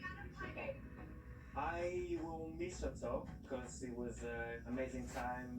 Thank you. Which was amazing time. Last kiss. I will. Yeah, I'm supposed to see you soon. See you soon. Damn, this made me want to go back into the dating scene. I don't know, should I? Let me know in the comments how it is. If you guys are in the dating scene, online dating, I heard it is rough out there. I don't know, let me know. I'm kind of inspired by Chantal's story. Maybe I should go on vacation. I want a vacation fling. Oh my god, should we do a travel with Poe series? And then every night, well, okay, every night is too much. Maybe every 3 days I will meet up with a Bumble date and then I will report back. And if I get murdered abroad, okay, you guys can write my obituary and please be nice. Do you guys think that he's gonna visit her? I don't even know if they're gonna get that far. Anyway, I hope so. on to Miss Debbie. Okay, so she's packing up her bags because she's going back to Georgia. Julia comes into the hotel room and she's like, Julian, why did you tell Ruben that I wanted to move here? And he goes, well, that's what you said. And it was pretty funny, actually, when he was imitating her. You're like, oh, I can live in Miami. Oh, this is my people. Oh, this is my art. Oh, yeah, this is where I need to be. I said that to you, not to him. You made me look so desperate, man. And you brought up the O word. Oh, Shama, you know we don't say that anymore. What's his name? Julian. And then he goes, Ma, when were you going to tell him? I wanted to be the one to tell Ruben about Oshama so he doesn't get the wrong idea. So then Julian apologizes for overstepping the boundaries, and they talk it out, and they're all good. Miss Debbie sees Ruben one last time before she leaves because he's going to take her to the airport. So he's driving, but she feels like the vibes are a little bit off after Julian told Ruben about her tainted past. I don't know why she calls it a tainted past, but whatever. So they get to the airport. And she's like, oh, I don't know, like, Ruben, how do you feel? And he's like, no, I think this is a great beginning. I really hope that we continue, getting to know each other, blah, blah, blah. And she's like, oh, Ruben, I'm also enjoying our time together, but I can't live off fairy tales anymore. I need a hero. Okay. Did she really just say that she can't live off a fairy tale, but she needs a hero? But basically, she tells him that she needs a guy to be honest and loyal and straightforward because she doesn't want to get hurt again. I hope this is not the end. I hope it's only the beginning, even though we have to separate for a little bit. Want to go visit you in Hotlanta. We'll make it caliente. Yeah, you already caliente, honey. And they kiss goodbye. Honey. And she definitely got major butterflies. You could tell she was squealing, she was happy, she was smiling, and they're so cute. They're so stinking cute. 300, that's nothing. You want to go out? Okay, Ruben, bye-bye. Bye. I know Miss Debbie was seeing stars because I think she lost her vision for a second after the kiss. 'Cause she turned around and left her suitcase. She forgot about her suitcase, and Ruben had to be like, Oh, Debbie, your bags. like, you're gonna go back home and your suitcase. Here, take your bag. I know you. Oh, I didn't forget my bag. Woohoo! Alrighty. Bye. Oh Cute. God, that was so funny. I really hope they work out. Now we're gonna get to Natalie. Biggest wave, baby. Biggest wave. Oh my God. Okay. So Okay, Rebecca, good. Natalie, Mike, and Mom are in the car. She stops at their house or wherever they're staying, and she goes, "Say bye to Mama." Bye, Mom. Get out of the car right now. Bye, bitch. Okay, so Mom gets out of the car. She says goodbye to Mike, and they say goodbye. Okay, so then in her interview scene, she starts reminiscing about when she and Michael first met, and It worked. she It remembers worked. the way they It first worked. met together. It was like amazing. She'll never forget it. And she was like, Josh never looked at me the way Michael looked at me when he first met me, and that's the type of guy that I need. You know, get you a guy who looks at you the way Michael looked at me. You know what I'm saying? You should have seen Michael's eyes when he first saw me. It was like that. Oh my God. Michael gave me feeling like I'm a queen of the ball, the most beautiful woman on earth. The way Michael looked at me, Josh never looked at me like that. It's a totally different story.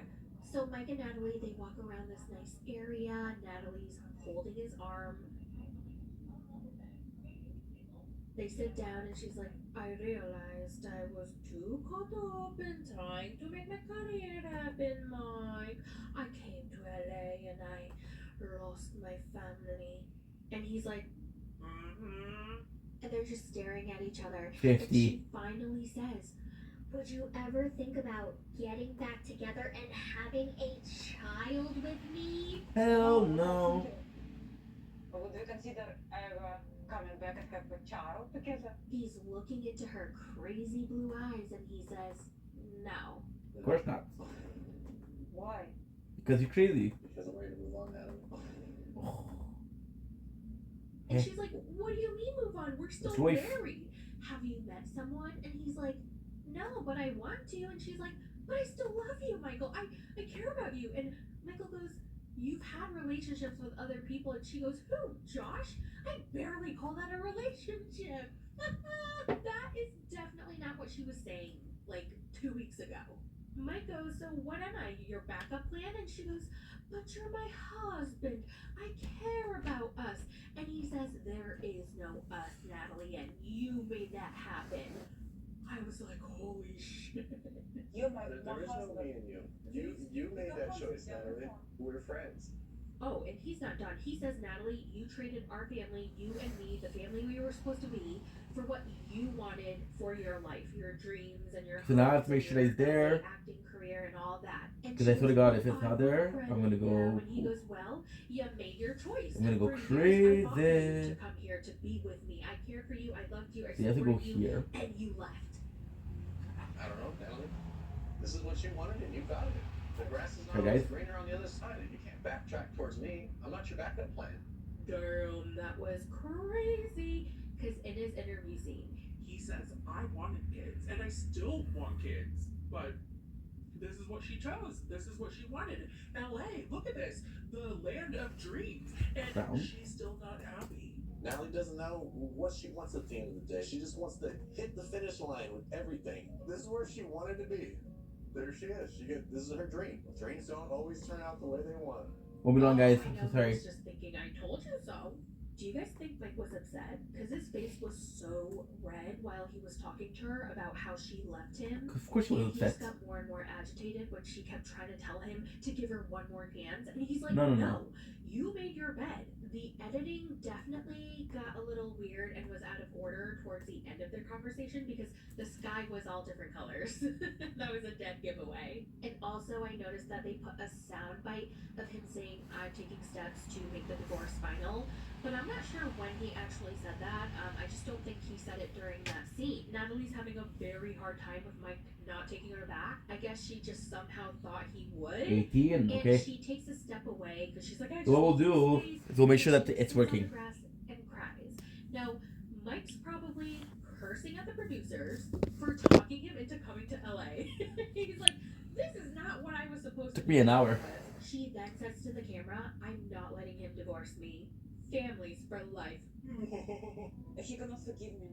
I think he just revenged me. I'm not divorced. He's my family. You don't divorce family. Families for life. I bet Mike's gonna watch the scene and call his lawyer ASAP. For sure. For sure, man.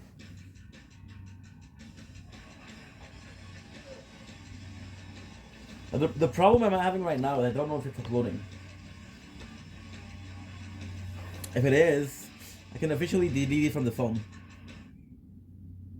Aller du point A au point B et tout ce qui se trouve entre les deux à bord du Chevrolet Equinox EV 2025. Avec plus de 25 000 bornes de station. If it is, we're good. If it isn't, I'm fucked. Grâce au service Google intégré sur votre écran. Prêt pour l'électrique? Chevrolet là pour vous. Okay, let's go.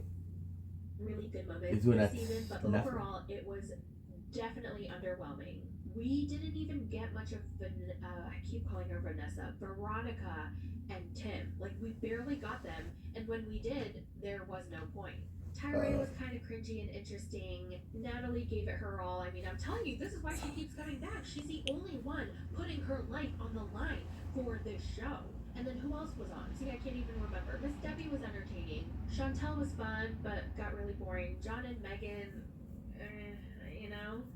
So yeah, but you know what? The tell-all looks better than the whole entire...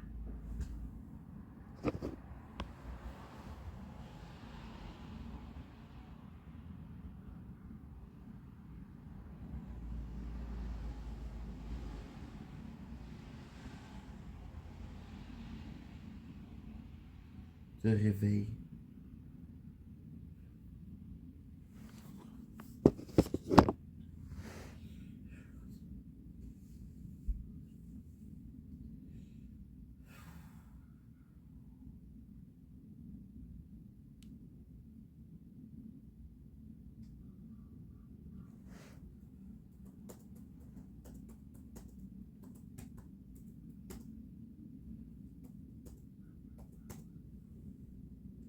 season together. I'm so freaking excited. Did you guys see the previews?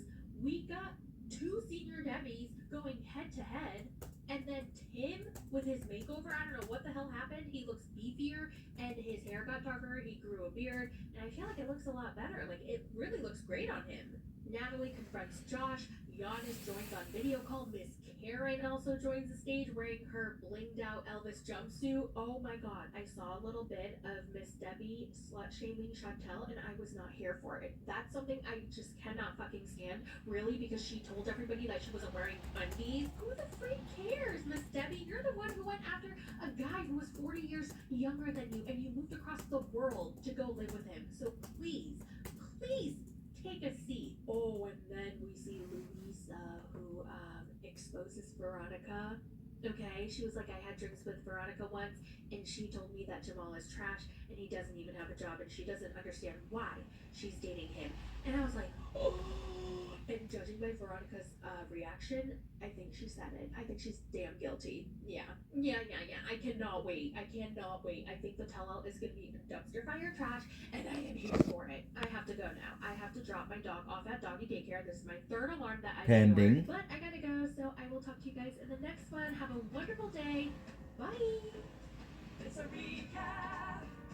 It's a recap. If I can do that, I'm gonna be able to free 54 gigs. I'm gonna go to get some food,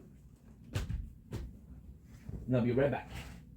Well, right back in 4 minutes. Watching An hour. Netflix always fills me with inspiration. Don't like my savings account. BMO has 2 special ingredients to grow your savings. Great rates and no monthly fees. You're hired. Hey, but You gotta be faster than that.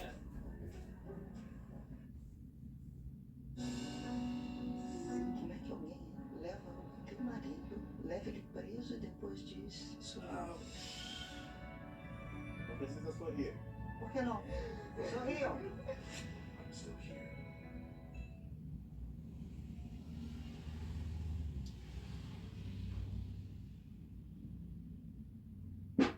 Nicole is crazy. Yeah, I said what I said. She's crazy. She's cuckoo for Cocoa Puffs. Woo! Nicole is crazy. So epic crazy. Nicole is crazy. Definitely. Yeah. Let's just start with Nicole and Mahmoud. So remember in the last episode how they got into that really big fight in front of all her friends. She was humiliating him and she was like, "You little hateful beep." And he was just like, "Whoa, okay, I'm done. I'm leaving." So he steps outside after being harassed by his wife. So her guy friend Julian, he goes outside with Mahmoud to try and talk to him. And Mahmoud tells him, "Listen, we argued about her clothes because of my religion. She already knew it's against my religion. It makes me feel very uncomfortable." And Julian goes, "Well, you know women. They say some really nasty, hateful things to us." Okay. Yo. But Mahmoud was like, "No, she should know. Like, we always argue about this." And then Julian tries to make him feel better again by saying, "Well, Nicole dresses very conservatively compared to the other hoes in LA. I mean, their tits are out, their ass cheeks are out. Nicole's pretty covered up." And Mahmoud is like, "Okay, like, it doesn't matter. They're not my wives. Nicole's my wife." And she agreed that we would practice Islam. And then he thinks of something else that they could connect over. And he goes, "Well, you met my girlfriend Olga. She's from Ukraine. And I had to change a little bit about myself for her and vice versa." And Mahmoud goes, "Well, this is a non-negotiable. If she can't accept me as a Muslim, our relationship is over." And so Julian tries to convince Mahmoud to try to work it out. It's better to work out your marriage than it is to divorce. Divorce isn't a good thing too for your religion, right? Why don't you butt out, you butt face? Hey. She goes into the bedroom alone. And then her friends kind of push Don't her blink. in the bedroom. It's And your they're like, way. Welcome Welcome to the sunrise. Yeah, it is sunrise. She sees Right now, packing and it's Sunday his 9th of things. March, and you can tell Now, we're doing while a lot this is better. happening, The reason her as to why we're friend doing a lot Julian better is is because doing he's an back. interview scene Well, with the cameraman and the producer, and he's saying, "Oh, you know, I think he's a great person, and I think they're a great couple. They're very compatible. Don't I blink, think it's they his just need way. to get Welcome through to this hump." Lounge. While Show he's saying me that more last having a sentence, wonderful you can hear morning. Nicole This in is the the sunrise. background Look go, at how beautiful it is. "Get out of here, There's Mahmoud!" nothing more And Julian's like, beautiful "Get in out my of my mind than this. house, This is fucking go!" gorgeous because And it the is look the on slow Julian's face snow. was Even better hilarious. mood, much better mood. The reason as to why is I'm going to go out to get some food. That's always a way to She's get to screaming feel, at him, and she's at least, yeah, absolutely at the very losing least to her feel shit, better. and he just So keeps on what I'm packing. gonna do So is then I'm she gonna go take goes a out shower, and goes to get Julian. some She's grocery like, "Come on, shopping. The do reason as to something, why do is I want to go out of the something, house. stop him." Things to be And a bit Julian's better like, because "What I'm am already I doing supposed to good do?" this morning. And I'm so on a he's like, push. "Okay." And then So I'm he gonna goes go back out and inside, get and some Mahmoud food. is still packing. It is He's closing up his suitcase and he's about to walk out. 8:01 Julian's like, in the morning. "No, So Mahmoud, yeah, so you then have we're to gonna work come back this out out." and then we'll see And how it Mahmoud goes. goes, "Please, just get But I'm out of the happy. way. I I'm really need to happy. leave." By the way, And Julian goes, "No, this is too I'm much." gonna have a And Mahmoud probably goes, more "No, this is because not too much." And then I'm Nicole going goes, to transfer "Shut file up, from the phone Mahmoud." to the computer. It takes Bitch, an why don't you hour. shut the fuck up? It's- They go back and it's- forth, back and forth. At this point, It came for 6 Mahmoud minutes, is pleading which with is Julian. He's 100 like, megabytes per- "Please let me go. per I am 6 losing my seconds. mind. I need to get Just out of read it. here." Anyway, And then let me guys Nicole, take it that easy. shit Look at this. Nicole, from Beautiful. the Oh, side, like a beautiful. little sniper, she grabs his suitcase from his hand and puts it away. And Mahmoud is like, "Oh my god, please, I need to go. I need to go." And Julian's like, "No, bro, work it out. Oh my god, I think we have a hostage situation right Uploading here. 1%. Let him go. Hashtag free Mahmoud." If I were him, I would have lost my damn mind. I would have screamed bloody murder. I would have started grabbing whatever was next to me and throwing it at the wall until these It's people working. got the F out of the way. No. Where are you gonna go? First, let's so Dude, No, wait. Let us wait. Where are you I'm gonna not go? gonna stay 1 second. Please don't. You know how when you're so angry and you just need space, you just need some time alone to cool off, and then people around you are preventing you from leaving? Hey, no. You can't take it. Don't take it. Please, like, Just, I just just walk. need to go Alright, that's away fine. from- Yeah, that's fine. Take a step. No. Oh hell no. Nope. Good. No. I honestly, I would have lost my damn mind, and I would have looked like a psycho crazy bitch who needed a 5150. And while all this chaos is happening, Julian somehow gets out of the way. Mahmoud is able to leave from the doorway, and he's trying to exit through the front door. And Julian goes, no. Why don't we just, take a breather on the balcony? What? So he can jump off? But finally, Mahmoud is able to escape.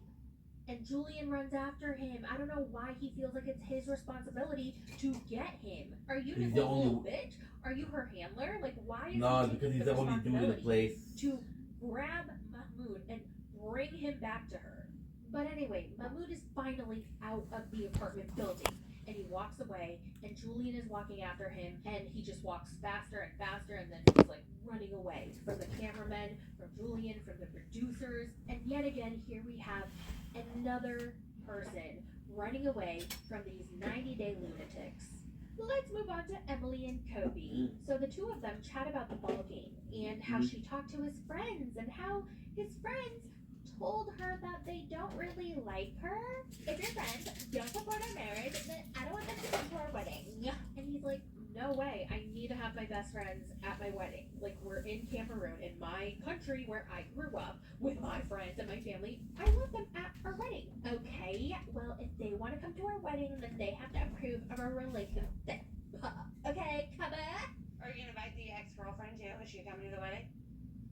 I don't know where you're driving to with this, but So, what I found out was that when you met me in China, that you were still dating your girlfriend in Cameroon. But when I met you, you told me you were single and then you proposed to me right away. it's crazy because, I don't know where this is all coming from. It's coming from Valerie, that's right. It's Now coming from your friend. it's both. Now, I don't know if he's being honest. I could see a situation where he did have a girlfriend, and then he went to China, and then found Emily, and then she got pregnant, and he was like, oh, okay, well, I'm going to commit to her, and then had a breakup with her girlfriend. Who knows? But he denies it, and he's very upset that they're all talking about his past together. And so Emily's like, you know what? I want to meet your ex-girlfriend. I want to meet your ex-girlfriend so I can ask her for my stuff. Oh my god, please do not bring your ex-girlfriend. Don't make this a storyline. It's absolutely ridiculous. I don't care. Yeah, don't care. It's a brand new day. The whole entire family is in the car. And they're at a checkpoint. And Emily's family is freaking out a little bit if there's policemen and they want to ask them some questions. And she's like, oh my god, Kaba, why do they want to pick up? So scary. And Kobe's like, it's fine, everybody just calm down, just pick up your IDs, we're just gonna ask a few questions, just stay calm. And so that's exactly what they do. Oh my god, and then Emily's confessional with Kobe, she's like, Kaba, I'm not used to, like, a bunch of policemen in uniforms and big guns, like, pulling me over. I don't even know if she realizes what she's saying right now. They all go to a park and they meet up with Emily and Kobe's friend that they met in China. She was actually Kobe's friend, and then they all met, obviously, because Kobe and Emily hooked up, and blah. She brought her kid plays with their kids, and it's all very cute. Oh, and her name's Valerie, and isn't it funny how her name is Valerie, and then Kobe's guy friend's name is also Valerie? So anyway, Valerie and Emily sit down to catch up, and Emily tells her how Kobe's guy friends don't really like her, they're not accepting of her, and they want her to be more like a Cameroonian woman, and they think she's really, really bossy.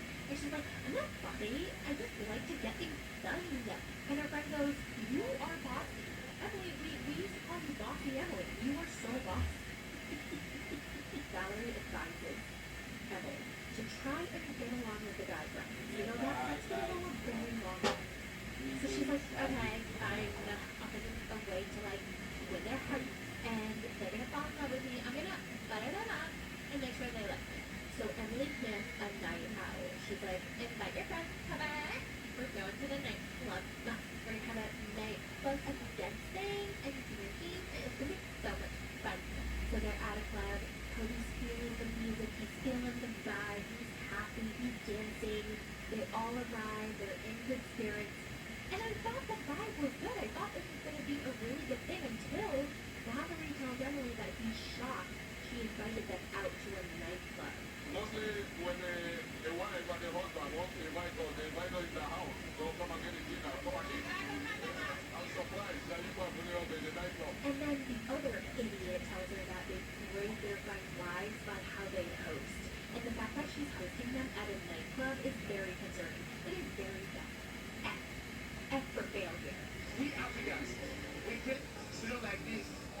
downward fundament, including water, sparkling water, milk, juice, and liquor in plastic.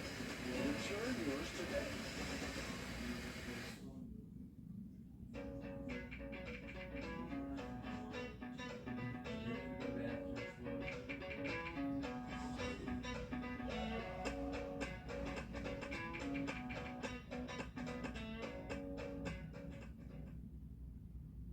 My God, they're really pissing me off. But damn, I feel like Emily handled herself so well, because I would have lost my shit.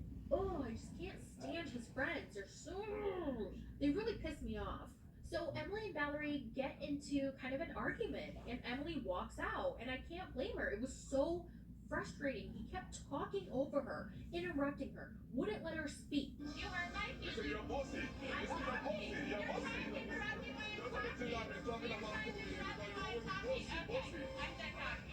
Honestly, they're lucky it wasn't Angela. Can you imagine if Angela were there? She would have thrown, like, the least she would have done is thrown all the drinks in their faces. Let's talk about Ed and Liz. Now, Liz is driving while she's crying, because Ed canceled the wedding. But who's surprised? Anybody surprised? Apparently, they got into an argument in front of the entire family. Okay, they were at Ed's sister's house. Ed made tacos, and he made Riley's plate, or taco plate, whatever, too spicy. And Riley was like, "Oh, Ed, it's so spicy." And Ed goes, "Suck it up, kid. Stop being a little baby." And Liz was like, "Excuse me? What did you just say?"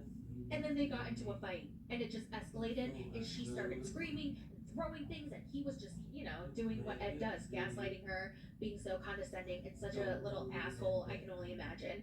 And this was happening in front of everybody, and it just wouldn't stop. And Ed was so embarrassed that anyone would talk to him like that. So after taco night, they go to bed. Liz wakes up, and Ed is gone. And not only is he gone, she gets a phone call from the wedding officiant. "Liz, I'm so sorry to hear that your wedding didn't work out." And she's like, "Huh? What do you mean? Our wedding? What?" And they're like, "Oh, Ed canceled the wedding." And she's like, "What?" So Ed canceled their wedding without even telling her. Then we see Big Ed chatting with his sister with these big black dark sunglasses on. It's like the ones you get when you get your eyes dilated and the eye doctor gives it to you. She had an eye infection, so she was wearing them. And I was like, "Lady, if you have an eye infection and it looks gross, don't show the camera. Like, we believe you. Keep your glasses on." Anyway, so Ed is like, I'm so sorry, sister, about the fight that we had at your house. But yeah, like, this is what I have to deal with Liz all the time, okay? And I'm just so sick of it. and his sister's like, "Yeah, Ed, I really did think she was gonna stop eventually, but she kept going, and wow, it was scary." Big Ed already contacted the wedding venue and got his deposit back. So I talked to the owner, Greg, and he's been so nice. He's like, "Absolutely, yeah." So I got my deposit back. Thank God. And he's like, Now all I have to do is contact all our family and friends and let them know that the wedding's over. he honestly thought their relationship took a turn when they filmed The Last Resort, because therapy went so well. And I was like, what? They were fighting all the time. Ed is in some other world. I don't know. He hasn't reached out to Liz yet, but she hasn't reached out to him either. And he's like, "I know she's waiting for me to reach out to her and apologize to her like I always do, and then we'll be back on good terms. But this is it. I'm not doing this anymore, because I feel like if I get married to her, my whole life is going to be miserable." And so he is going to break up with her for the 15th and final time. What makes this breakup different is that this is not about anger. Like, I'm not angry at Liz. It's just realizing that we're not meant to be together. How do you think she's gonna take it? Do you think she's gonna beg for another chance, or is she gonna cry and get mad and storm out, or is she gonna play it cool and be like, "Okay, fine, I wanted to dump you anyway"? I feel like she's gonna get really mad, but cry, and then agree to end the relationship. Moving on to Rob and Sophie. Now remember, they made up, and she's finally back home, and he's feeling really good. Okay, he prepares her a breakfast that consists of 4 crackers and 4 slices of smoked salmon with a mozzarella cheese ball in the center. And he opens up a drawer to, I don't know, find something else to put on the plate. and he finds this ring, and he's like, oh, that kind of looks like Sophie's wedding ring. Let's just tell her it's your wedding ring. So he sticks the ring in the mozzarella ball and puts it in the center of this sad breakfast plate. And he's so proud of it, and he hands it to her, and he was like, hi, sweetie, I just wanted to make you breakfast. And Sophie was like, oh my god, Rob, I've never had a guy make me breakfast. That is so sweet, but you know I don't like cheese. It smells really, really bad. Girl, it's mozzarella cheese. It doesn't even have a flavor or a scent. And he's like, there's your ring. And she's like, oh my god, you found it. Oh, but it looks a little different. I don't think this is a ring. And he's like, yes, it is. She's like, no, it's not. Yes, it is. No, it's not. Yes, it is. And she's like, okay, yeah, I think it is. Okay. Since they're one big happy family again, Rob really wants Sophie to make an effort to start bonding with his child, Tarantula. He takes the little case with the tarantula in it, and he's like, will you pet it? And she's like, no, ew. Which I totally agree with. Get that spider away from me. Oh my god, is it like a dog? Is it like a dog? No, she's Does it like to be definitely pet? not like a dog. It's actually, up close, it's not as scary as I thought, because it's kind of fluffy. I'm sorry, but no, I'm not having any bugs, flies, or insects, or anything that crawls in my home. And I don't care if they're your pets, alright? If they somehow escape their little cages that they're in, and they come crawling towards me, I am going in my closet and grabbing my Raid and spraying the shit out of it. I'm sorry. Not sorry. Am I sorry? No, I'm really not sorry. You should be sorry. Also, can you imagine watching this scene and someone's in the other room listening to what you're watching, and all he's saying is, come on, I want you to touch it, Sophie. No, Rob, I don't want to touch it. Come on, it's really soft right now. Touch it. No, I don't want to touch it. I'm going to touch it. That'd be pretty cool. It's actually, up close, it's not as scary as I thought, because it's kind of fluffy. Look at it's moving, Rob. It just I'm going to touch try to it. just get the confidence to go in there and touch it. I'm actually really scared. I'm scared. Just try to be smooth with it. I touched it.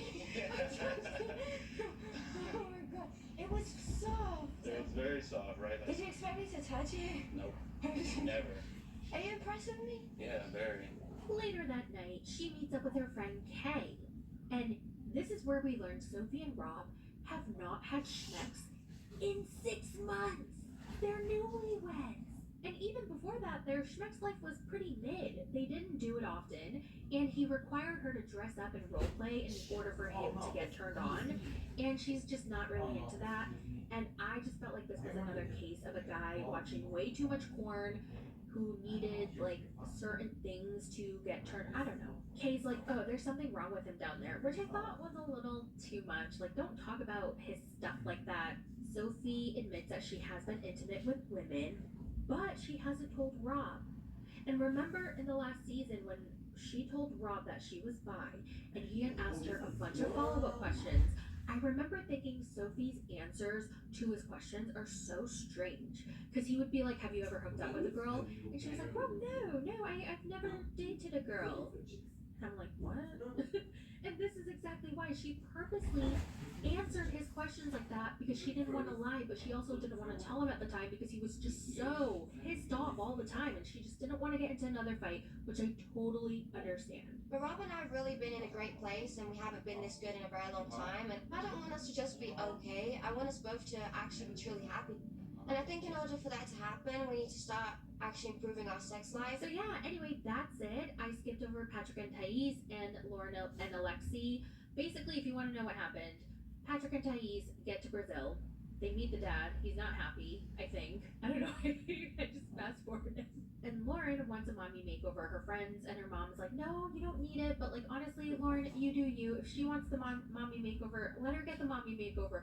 And she's doing it for herself. Although the body dysmorphia did concern me a little bit, I feel like you need to address that before you get any plastic surgery. Because if you're getting plastic surgery to desperately make yourself feel better, it may not work. And then you may get yourself into some trouble. I feel like you just have to not rely on this plastic surgery to solve all your problems. I feel like you need to be okay with yourself, and then if you want to feel better, you can get it. I don't know. I don't understand why other people are so like, don't get the plastic surgery. You don't need the mommy makeover. Like, let the girl do what she wants. She just had 3 kids, and she wants to get a mommy makeover to make things tight and right.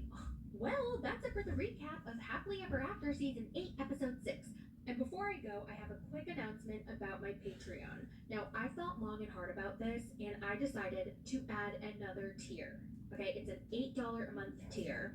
So if you're a $5 a month member, you can just upgrade. And I think if you already paid for the month of April, they're going to charge you $3 more, and then charge you $8 going forward. You can always downgrade. Please. Cancel for a month or two, or It's however still long, snowing. and join back again when you feel like Guess it. we're gonna go. You can do whatever you want. But I am going to do like a free open live stream tonight.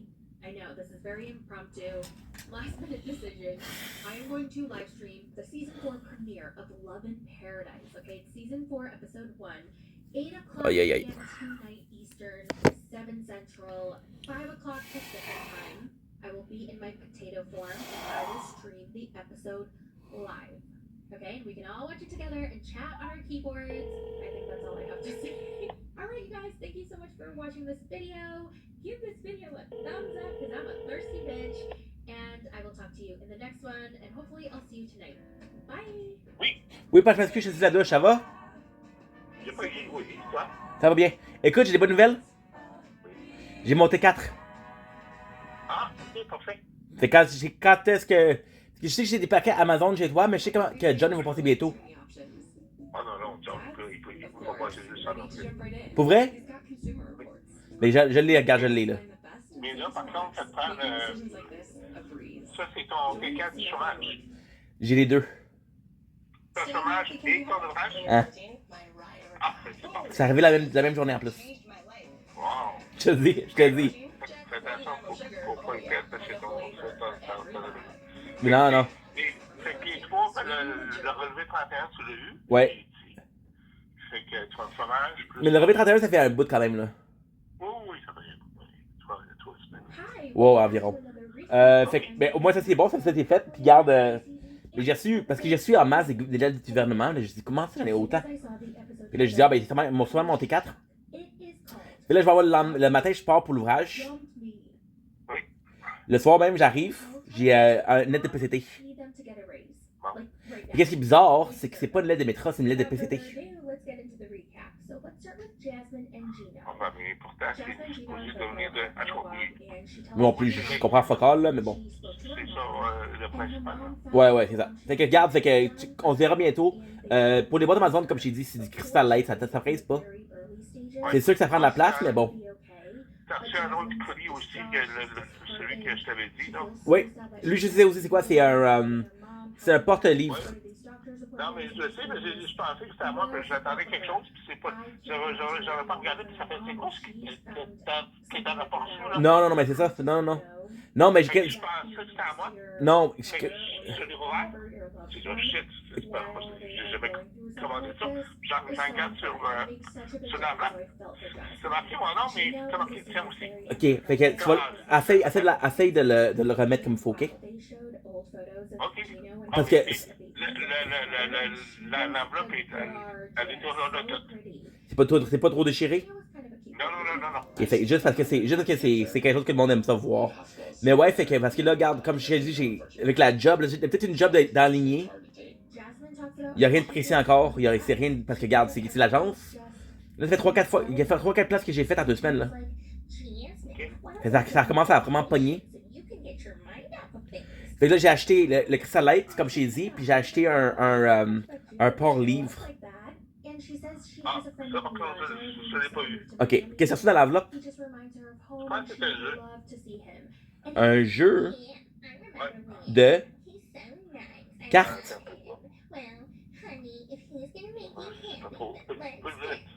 Pardon? Okay, Gina, I didn't expect him to be so agreeable. And remember, you guys, Miami is good for Jasmine. I remember when they were there the last time, she was Pas de stress. so happy. I've never seen her that happy before. If it's gonna make you feel better and make you happy, you know, we can go see Leandra. I'm sure we can make it work. Hey, il neige en maudit dehors, hein? Ah oui, c'est un jeu, c'est Blue Eyes White. Parfait. Good. Ah, c'est Ouais, c'est ça, c'est parfait. Ça, c'est fun à ouvrir en vidéo. Ça, c'est bon, Parfait. Ok, ben c'est bon. Fait que, comme je t'ai dit, ben, la job de recyclage, hey, c'est terrible, là. Tu commences à 9h le soir. Tu finis à 9h le matin. Tu recommences à 9h. C'était à Henri Bourassa.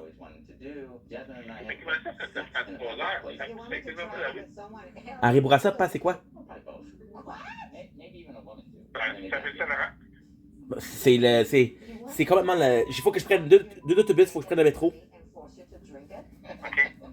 C'est comme. C'est rare là que c'est de la merde là. Il y a des jours ça me prend 2h15, il y a des jours ça me prend 3h. Mais là tu finis à 9h du matin puis tu commences à 9h du soir. Même si j'aurais 4 heures de. 4 heures de. Même si j'aurais 4 heures de transport là. Ça ne laisse pas dans le grand temps pour dormir. Mais la première journée, il n'y avait pas de problème. La deuxième journée, ça s'est ralenti un peu. La troisième journée, je m'endormais là. Comment ça? Comment ça? Hein? Mais non, mais c'est parce que. Non. Mais non, faut que tu te laves, faut que tu te prépares à manger. Faut que tu manges, mais faut que tu manges aussi, prépare pour le lendemain.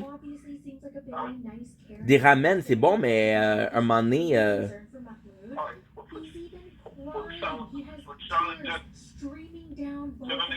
Même à ça, regarde, je me fais des sandwichs. Sauf que les sandwichs. Le problème avec les sandwichs, c'est que tu les prépares avant de dormir. Puis moi, je mets de la mayo, je mets le cheese whiz. Je mets des sauces à que t'as mis. C'est qu'à un moment donné, ça devient, le pain devient tout humide. La mayo, il faut faire attention parce que tu gardes pas ça au frigo. C'est pas bon. Ouais. Mais en tout cas, fait que tout ça, c'est bon. Fait que garde, fait que je suis content que t'aies reçu les paquets. Encore une fois, c'est rien de vraiment important. Non. Fait que, regarde, ça presse pas. Là, je sais que ça prend de la place, mais en même temps, on va voir. Je sais que c'est pas bientôt, mais pour John. Je vais pas croire que, parce que tout a reçu, Nathan a reçu tout, Nat. Non. Là, ça a pas mal tout reçu, mais moi, ça me reste pas mal. Mais ça, c'est compliqué parce que t'es propriétaire. Pour mes étalons et puis pour mes affaires d'action, là. C'est plus ça parce que mon T4 de ville, j'ai eu. Dans le fond, je sais pas grand chose. J'ai le T4 de ville plus les déplacements. Le T4 de propriétaire. Non. Il n'y en a pas? Non, ben non, c'est moi qui l'ai propriétaire. Je m'en vais pas à un T4. Mais c'est sûr que si on avait 31, là, t'as moins de choses à faire, là, c'est sûr. Oh, ça se fait avec puis tu l'imprimes, puis c'est pas grand chose de faire. Non. Fait que c'est bon, fait comme ça te suit pas? Oui, c'est bon. Mais content que t'aies tout, puis regarde, pour le paquet, c'est pas grave, mais j'aimerais quand même ça que t'essayes de. Tu fais qu'est-ce que tu peux, là. C'est l'emballage original. Mais génial. Les gens aiment ça, voir ça. Je peux même te mettre un petit peu transparent. Très génial. Et merci, pas. Tu sais ce que vous allez faire aujourd'hui, là? Aujourd'hui, ben là, il neige, là. En maudit. J'ai un peu de nettoyage à faire en haut. Ok. Puis, il faut que je fasse attention parce que là, si j'en fais trop, j'ai du sang de mesurer. C'est pas bon. Non, faut pas que tu fasses. Tu fasses que regarde. Tu vas te fucker une affaire, là. Je sais qu'il faut que j'y aille le vendredi. Ils vont m'enlever des cendres. Oh, les quoi? Il faut que j'y aille le vendredi. Pour enlever quoi? Ils vont m'enlever les cendres que j'ai là. Ah, ok. Le bébé se ramasse dans un sac. J'ai compris les centres. Non. T'as des centres, ça c'est correct. Mercredi, il faut que j'aille pour mon œil. Ah. Encore. Faites la gagner à maudit. Je sais pas s'ils vont m'en demander. L'autre fois, j'avais été gagné pour l'œil pas mal. Ah oui. Ça n'avait pas toffé. Si ça avait toffé au moins. Là, mais un moment donné, là. Parce qu'un moment donné, c'est. Un moment donné, les opérations qu'ils font, ils n'auront plus de peau, là. Tu sais, là, encore une fois, c'est pas un jugement, là, mais tu sais, là, les gens qui font des facelifts. Oui. Mais à un moment donné, tu vois, ça leur fuck la face qu'il y en a trop fait. Ça va être la même affaire. T'as pas vitam aeternam de peau, là. Mais parce que c'est ça que tu veux faire, ça que tu veux faire. It's almost as if C'est d'être avec là au moins pour la semaine de la semaine. C'est lui à ma vision. Non, je comprends ça. Non, t'as être là aussi. Elle va être là pour la semaine prochaine pour toi? Non, la semaine prochaine, il faut se passer d'habitude avec José. Ok. Tu vas être correct à la maison tout seul? Oui. Ok. C'est bon. Mais c'est bon, fait que regarde, je te laisse là-dessus, papa, puis garde, passe une bonne journée. Merci pour tout, puis encore une fois, je m'excuse parce que c'est. Encore une fois, qu'est-ce qui est arrivé, c'est que j'ai travaillé la journée même. Là, je me suis dit, bon, mais regarde, si j'ai peut-être du sucre, ça va peut-être m'aider. Puis là, dans l'autobus, j'aimerais ça lire. Oui. Sur l'autobus, là, je me fatigue, là, j'arrive, je les mets en compote parce que je suis en train de lire. Fait qu'avec un porte-livre, au moins, ça va pouvoir lire dans l'autobus tranquille. Si j'ai des 2h30, 3h, là. Ah oui, c'est long. C'est long, parce que le téléphone, c'est bon, mais le téléphone, tu sais, c'est pas le NOBR non plus. Et au moins, si je peux lire, ça améliore. Et alors, c'est là-dessus, papi, garde, merci pour tout, puis je dirais prendre ça, regarde, si t'as besoin de moi la semaine prochaine, si t'as une urgence, appelle-moi, mais j'ai pas la semaine prochaine, sinon ça presse pas, là. Mais je vois que ça prend de place, tu comprends? Ok, c'est bon. Bye, pap. Bonne journée. Ok, bye. Go, Baku. Yeah, you tell her. Now this really pisses her off, so she's like, okay then, go. Then go. Yeah, go. Yay! Good for you, Mahmood. So he's walking outside. The producer's like, so where are you going? And he's like, I'm not going back. Don't even try to talk me into going back. Okay, I'm not. And he keeps walking. The camera is following him, and I guess he's gonna try to find a flight back home. I hope he doesn't go back to Nicole. It would just be epic if he just left and dropped her ass and never talked to her again. But we'll see. Next we have Emily and Kaba. So everyone's still at the club. Remember, Kobe's friend Valerie kept talking over her. She couldn't handle it, so she walked away. And Kobe's friends are like, why is she so angry? Okay, why do you think? I mean, don't you hate when people do that? Like, they do something to upset you, and then they're like, oh my god, why are you so upset? Like, they get upset for you having an appropriate reaction to their actions. Like, hello? Why are you so dramatic? Oh my god, I was just asking a question. Like, okay. Anyway, moving on. Kobe finds Emily, and he tries to calm her down. He's like, I'm sorry about my friends. It's the culture, blah, blah, blah. And Emily's like, I don't want to go over there, Kobe. If your friends are going to act like that, I don't want to go over there, Kobe. And he's like, please, can you just please do this for me? And she's like, oh my god, well then I'm going to have this drink. I'm just going to finish this drink. And then I might think about going over there, Kobe. So they eventually walk back together. And they sit down. And Kobe tells his guy friends, come on, like, we have a very limited time here. My wedding is around the corner, and this is supposed to be a great, happy, fun time. Let's all get along. And his friends start going against Kobe, basically. Whoosh. And he's like, all you do is defend your wife. And then the other one, So? I really wonder if you guys are going to be able to maintain this happiness. I don't think your marriage is going to work. So then Kobe's like, oh my god, Emily, you might be right. And No. she's like, I've been telling you this whole time, Kobe. Oh.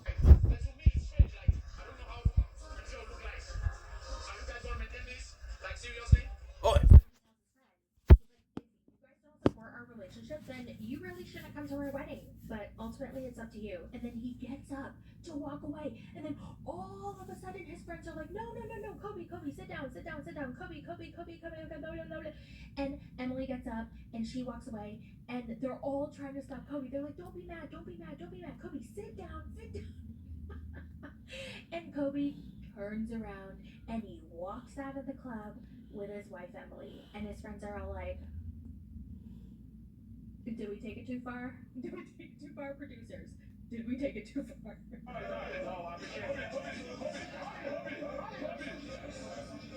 I was like, okay, Kobe, he finally stepped up and had his wife's back. I didn't have any doubt in him, honestly. Like, he's such a stand-up guy. I freaking love Kobe. Yeah, he's a dude. But I gotta say, when Kobe was talking to Emily and he was trying to calm her down, he was trying to explain his point of view and what was going on. And Emily kept interrupting him, and she was kind of proving his friend's point. And I can't get it out. All right. If I take it out, it's not fair. I think I make money happy. Am I wrong? I mean, Do I make you happy? I don't Do think. I make you happy? Of course you can make it happen. Please. I just want to have a good time with my Okay, but I'm friends. gonna be a lady. Like, she was upset at his friends for constantly interrupting her. Will be a lady. What the fuck that mean? She does the exact same thing to Kobe. Yep. Last and very least, we have Humpty Dumpty sat on a wall. Humpty Dumpty. The ad, baby. all the king's horses and all the king's men gonna go home together again. Beautiful voice. Alright, we got Humpty Dumpty. That's not nice. They are about to dump Liz, and I'm only calling him Humpty Dumpty because the show is calling him Humpty Dumpty, okay? So I feel like I have to honor the show. You don't. And call him what the show wants me to call him. So he's Humpty Dumpty today. So he's at the bar, he's hanging around, waiting for Liz to show up, and he's on his phone, and she calls him. And she's like, you really want to have a serious conversation at a bar? Like, you want me to bring my 7-year-old daughter to a bar? What am I supposed to do with her? And then he goes, well, you're her mom, Liz. You figure it out. Of course he Brit. would say something like that. You already know, Liz. I'm not gonna marry you. I'm not gonna go through with this. Okay, I already canceled the venue and it got me deposit back. She's like, Ed, the bar is not the appropriate place to have this conversation. 11%. You're expecting me to bring Riley? And he's like, My mind's already made up, Liz. My mind's already made up. My mind's already made up, Liz. My mind is made up. oh my god, he's such a little bitch baby. And then she hangs up on him. Of course she does, because who the hell wants to listen to My mind's made up, Liz. My mind's made up, Liz. My mind's made up. Liz, my mind's made up. Regardless, my mind is made up, okay? And you know what's really effing sad? Like, so sad and kind of pathetic. In Liz's interview scene, she is teary-eyed. And she says, I already know what he's gonna say. He's gonna say he needs space, he wants to take a break, and blah, blah, blah.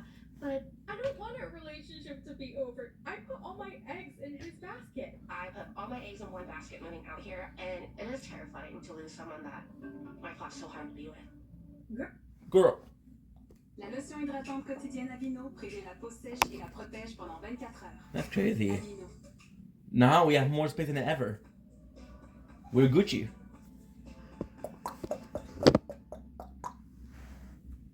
Girl, maybe you should be without a basket for a while. Okay, maybe you should learn how to handle your own eggs on your own before jumping into another basket. But what do I know? I'm just a single potato.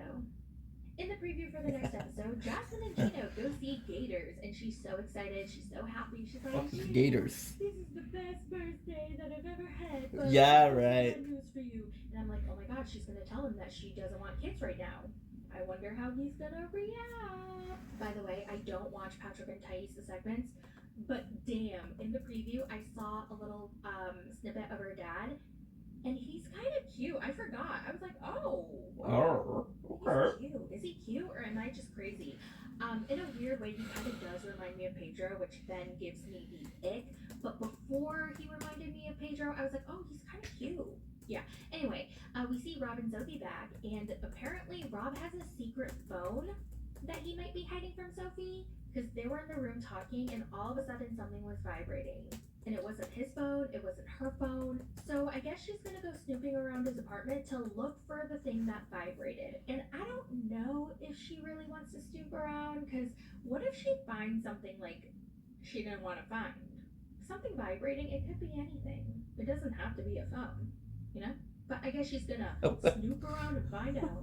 And last, we see Just as a sex toy running around. getting into her car, and she's driving around town looking for Mahmoud.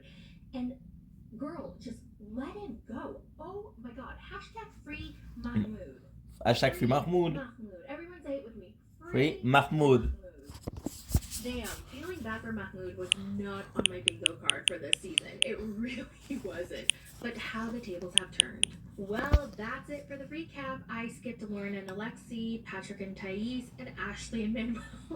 So you're gonna have to go to another channel to find out what happened with them. And there's so many channels. Let me give a few shout outs right now, speaking of them. So you guys already know my bestie Boba Belly. I'm sure you guys already know about whatever Linda. I'm sure you guys already know Kibbles. She was the reason why I started my own channel. Here are some other small channels that I really love.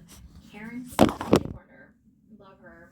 I recently found There Is No Store. She used to have an Etsy store, which was like epic. I love Reality Dumpster Dive. She always makes me laugh. Nikki Faces Reality. Love her. She has the sweetest voice. I also watch Cody Trashfire. I find his videos entertaining. Zane Daly. James Rush also makes good videos. His commentary is very insightful, but also funny. He's quite sarcastic, and I appreciate that. Reality TV Cringe.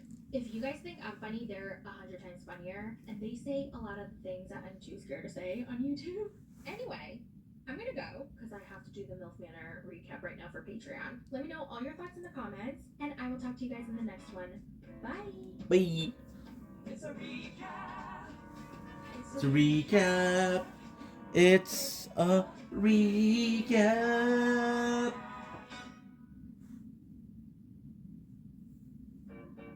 Pack Nature Valley Lunchbox and pack wholesome. Pack yummy. Pack peanut free. Pack love. Nature Valley Lunchbox, the snack that checks all the lunchboxes. Rentre dans votre budget, mais peut-être pas sur votre vélo. Home Depot, bas prix garanti.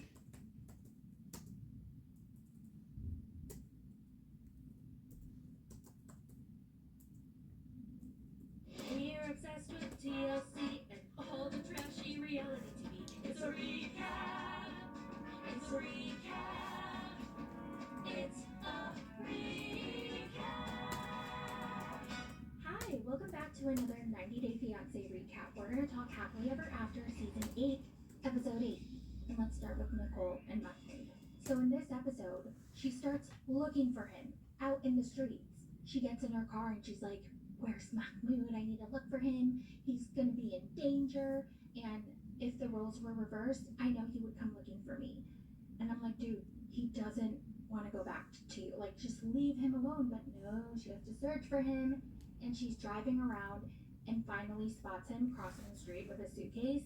She parks her car. She walks up to him. She grabs his suitcase and then tells him to get in the car. She's like, no, you don't have a choice. Get in the car, Mahmoud.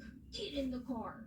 And he's visibly uncomfortable. He's like, no, I don't want to get in the car. No, I'm done. I just want to go home. And she's like, get in the car. Get in the car. Get in the car. Get in the car. To get me out again? No, get in the car. Just get me. Get in the car. Get me out again. Come on. Stop. Get in the car. Stop. Come on. I don't want to. Get in the car. No, I'm not gonna stop. Let's go. No. Get the bag in the car, Mahmoud. No, don't do that. He doesn't want to get in the car, but she's forcing him to get in the car. So he finally gets in the car.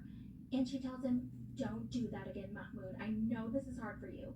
Do you, Nicole? Do you? Because it seems like you're getting some kind of sick pleasure from all of this.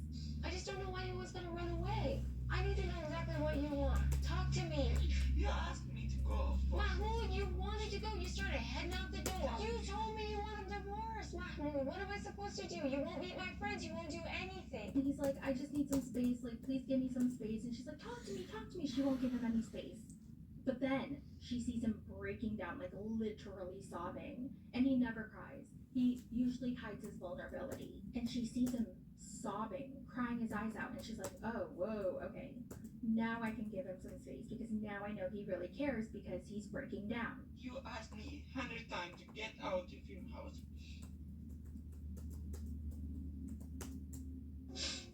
Give me a second, please. Oh, second. When Mahmoud starts breaking down, I feel like he's being more honest about his feelings. And so she finally walks out of the car. And I just felt like it was so weird that she would not stop harassing him and poking and poking and poking, poking, poking. The animal wants to be alone. I can't remember. But yeah, she kept poking and poking, poking, poking, poking, poking. Until he broke. And then she was satisfied. Weird. So they finally go back into her apartment, and Nicole tells him, like, you need to learn how to be Muslim in America. We're in America now, not Egypt. So you're gonna have to learn how to, like, curb yourself okay? Curb your Muslimness in America, okay? It just can't be your way anymore. And I'm like, what the hell? So he tells her, I need a couple days to figure out how I'm gonna go back and all the logistics. And she's like, okay, fine, you can stay here for the next couple days, but we're not showing up. And he's like, okay, that's fine. I'll be out of your way. I won't bother you. And she's like, okay. So she blows up an airbed for him in the living room, and he goes to bed. And I think he cried again. So y'all, sorry, my dogs they're behind me making a fuss. But yeah, I feel like this is the end of the relationship, and they're gonna be done after this. So goodbye. Moving on to Jasmine and Gino. It is Jasmine's birthday. She's turning 36 for the 4th year in a row. And Gino wants to do something a little special for Jasmine. So he runs her a bath, a bubble bath. He lights some candles and tries to set the mood, you know, to make it a little schmexy. And they have an excursion to see alligators later because Jasmine loves the gators. I don't know why. I don't know who loves gators. They look pretty scary to me, but she loves them. And before the gator excursion, he wants to have a little schmexy time in the bathtub. And I just realized, Gina said, we have the place all to ourselves this weekend, so we're gonna have a bath in the bathtub. And this is their friend's rental, okay? This may not be his forever home, but he is gonna live there temporarily, and he's gonna watch this back and be like, oh, they took a bath in my bathtub. Ooh. And I just want to say, I hate bathtubs. I will never take a bath in a bathtub or sit in a bathtub unless the bathtub is exclusively my bathtub. I just cannot stand the fact that someone has been sitting in there with all their stuff, you know, just simmering in there. Ooh. After he's done running the bath, he's like, Jasmine, come over here, baby. I'm gonna surprise you with something. And he brings her to the bath, and he's like what I did for you, Jasmine, for your birthday. I feel like we can just sit in the tub and have a little romantic time before we go see the gators. And he flashes his toes. He wiggles them, and he's like, does this turn you on, Jasmine? Look at the hairy toes. I Sorry, the voice. shaved my toes for you because you like them hairy. Are my toes turning you on? You're so sexy. Let's have some fun in the bubble bath before we go. And she's like, yes, Gino. Oh, I love it. Thank you so much. But we need to go see the gators, okay? The gators are waiting for us. We need to go see them. Thank God for the gator. I realized, wow, Gino is trying to get her pregnant. When Jasmine agrees, she's like, yeah, I just know that he's trying to knock me up right now. I cannot think about having a baby right now. I'm scared of telling Gino the truth because it's hard to be honest when you know that that's gonna hurt your partner. So they haven't been having schmecks, and Gino's been handling it pretty well. Considering, remember last season, or was it the season before? Like, honestly, I can't remember. When Gino wasn't having schmecks with her, she went ape shit. Also, I thought she was on birth control. And, oh, maybe she wasn't, and I made that up in my head, and I thought she was on birth control because she said she had a secret, but she hadn't told Gino yet. Maybe I made that up, I can't remember. I think they stopped at the beach before their gator excursion, and he tells Jasmine he used to love insects, like collecting them, and he used to put them in jars. Like 2 of them or 3 of them at a time inside one jar to watch them fight. And Jasmine's like, oh my god, Gino, are you a serial killer? That's what serial killers do with animals. And honestly, like, I'm not a bug person. Like, I literally don't care about bugs if they die. If I see a bug, I do not hesitate. I will stomp on it. I will kill it. I will take the raid out. I will take my broom and smack it. My slippers, like, I do not care. Okay? Bugs will die. But to purposely put multiple bugs in a very small space to watch them fight and try to survive is kind of weird. Like, I wouldn't do that. I would collect them and put Surmonter la douleur tenace grâce à la puissance des liquides Advil. Les liquides Advil, liquide pour un soulagement rapide. You're the scum of the earth. Technically, you're the calcium, lime, and rust of the earth. But the way you gunk up the very places people go to get clean, that's messed up. Even for a mess like you. Available at participating stores. these in an aquarium, watch them fight. Catch spiders, put them in a jar, a bunch of them together, watch them fight. They're finally at the gator excursion. She's so excited. They go on this little boat thingy, but I was freaking out because there was no protection for them. Like, it was just a flat surface and there were no walls. There were no safety bars. Like, I don't know, what if the gator jumps up and starts attacking you? Does that ever happen? I would be so scared. I could never do this. But she's so excited. She was like, this is the best birthday of my life. Thank you so much, Gino. Like, she's having a blast. And during the boat ride, she tells Gino that she's been really suffering with her self-confidence lately, and the alopecia is making it worse. And sis, I totally understand what you're saying, because my hair has been thinning in the front, and I am freaking out, and it definitely has made me a lot more self-conscious. So yeah, I definitely feel her pain. She says her friend Leandro said that there was like an adult beauty contest or beauty pageant that she could join, and there's a workshop the next day, and she wasn't sure how Gino would take it, but he's so supportive. He's like, yeah, Jasmine, I think that would be a great idea. Yeah, we could definitely go there and do that, do the workshop. And she's like, oh my God, Gino, I didn't think you would be so supportive. Thank you so much, baby. And he's like, yeah, of course. And I feel like Gino's doing whatever he can to butter her up so that he can pop a baby inside of her. In the next episode, I think she's gonna finally tell him that she's not ready for a baby, and it looks like he's very upset. Now, initially, I thought this was just a storyline for them. I didn't think they would actually try to have a baby, but now I feel like Gino really does want to have a child. Next is Lauren and Alexi. She's finally getting her mommy makeover, and she's very nervous. She's scared, and I get it, because she's gonna be completely under anesthesia, and she may not wake up. There's always a chance where you may not wake up. And I know some people are like, okay, then don't get the surgery. It's totally elective. You don't need it. Okay, but she wants it. She's allowed to want it and also be scared at the same time. I'm assuming that she's done having kids. I did mention this in my live stream yesterday, that I used to follow a fitness influencer. She gained like 200 pounds, and she lost the 200 pounds after she had her first kid, and she had a mommy makeover. It was like, I think a breast lift, a tummy tuck, and some lipo here and there, some excess skin removal. And then a year later, she got pregnant again. In the next episode, we're going to show parts of her surgery, and we actually got a little bit in the preview for the next episode, and I was freaking out. Like, this is not a surgery show. Why did they have to show that? I did not need to see that. It was so, when I am done losing weight, and I feel like I gotta lose, like, I mean, listen, I'm not gonna put a number on it, because honestly, the number, I don't have like a goal. I just want to feel better. That really is my goal. I want to feel better. I want to feel healthier, and I want to fix my sleep apnea. So as long as all of that is gone, then I'll be like, okay, I'm good. You know, it's really not about the number or the size. I just want to lose weight until I feel better. And once I feel better, okay, I'm gonna have a lot of excess skin. Okay, things are gonna be flapping here and there. So I can see myself getting a tummy tuck and a breast lift, because my tits are sagging already. So imagine if I lost more weight, it would, I don't even know what they would, I don't even want to know what they would look like, honestly.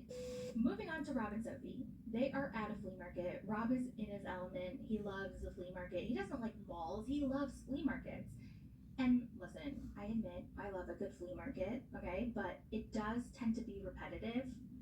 Like, you just see the same thing over and over. Like, multiple carts and little stations have the same things. But I just thought it was funny. I was like, of course Rob prefers a flea market than a mall. So they look at these crystals. She buys one. It's a purple amethyst. And the guy who's selling it, he's like some life coach or whatever. And he's like, oh my God, you must be clairvoyant. And she's like, yeah, I must be, because I had a dream that this one cheated, and guess what? He cheated. I've definitely been clairvoyant in the past. He's not like cheating, I had a dream and then he did. Like, it is definitely like clairvoyancy, I guess. They're back at the apartment. Sophie's cleaning up because Rob has been complaining about how messy Sophie is. And then she calls her mom to tell her mom that she feels like Rob has a second phone, like a secret phone. And the mom's like, oh my God, Sophie, I think he has a whole phone. He must have a whole phone. Sophie, you need to go find the whole phone. And she's like, oh my God, Mom, I don't think he has a headphone. Or would he have a headphone? So she starts looking in the cabinet behind where all the spiders are, and she couldn't find anything. Now, when they played the clip of Rob and Sophie in the bedroom, and then all of a sudden they heard something vibrate, and then through the speakers, it was Rob's voicemail. Your phone. It's not really. I don't know whose phone that is. Someone on the bed, maybe. It's not her phone. Where was that coming from? It's not even on Bluetooth. It's on airplane mode. Get off your phone. Bro, it's still on airplane mode. He genuinely looked like he had no idea where that was coming from. He didn't look like he was lying or hiding something. He looked genuinely confused. Lastly, we have Patrick and Thais, and I can sum up their parts in like 3 sentences. So Patrick and Thais take their daughter to meet her dad, and her dad is crying, and Patrick's trying to talk to the dad, but he's totally ignoring him. And then they finally sit down, and the dad basically tells him, I feel like you kidnapped my daughter, and you took her away from me, and you married her, and you didn't even ask me for my permission. In the next episode, Ed breaks up with Liz, and Liz is crying. She's like, I don't want to break up with you, and I don't want to be with anyone else. So pathetic. Hey. I want to be with Ed. I don't want to meet anybody else. You know what's really sad? I am pretty sure that if Ed did not break up with Liz, Liz would still be with him. I just want this breakup to be over, because after this breakup is over, we're never going to see them again. And oh my god, can you imagine if Ed comes back on the single life? Ugh, can we not? Yeah, he did that. Really? No, we're done with Ed. Well, that's it for the recap for Happily Ever After, Season 8, Episode 8. And now I'm gonna go film the recap for MILF Manor Season 2, Episode 2. And you guys, if you are not watching MILF Manor, please go watch it. It is so fun. It is such a good season. It is so much better than Season 1. And honestly, I am living for the datas. I love my datas. So yeah, that'll be up on my Patreon. Go check it out, patreon.com/mythoughts. And I will see you, I think my next video is going to be either Love During Lockup or Love in Paradise or Seeking Sister Wife. It'll be one of those, okay? Whenever I get over. Alright, you guys, I love you guys so much. Bye!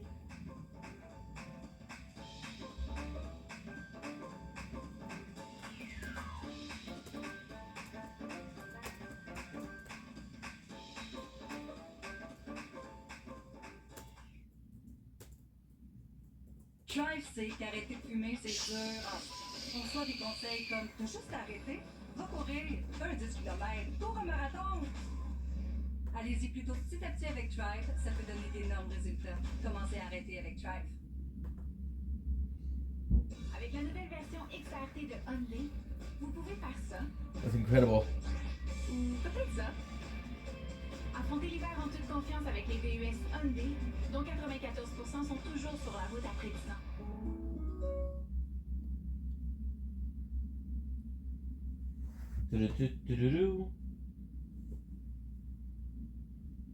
And I did not know this, but I guess if you get, did she just get a tummy tuck? Oh, and a breast lift.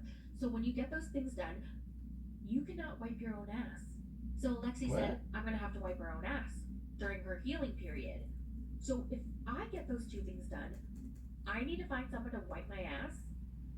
Okay, does anybody want to volunteer to wipe my ass?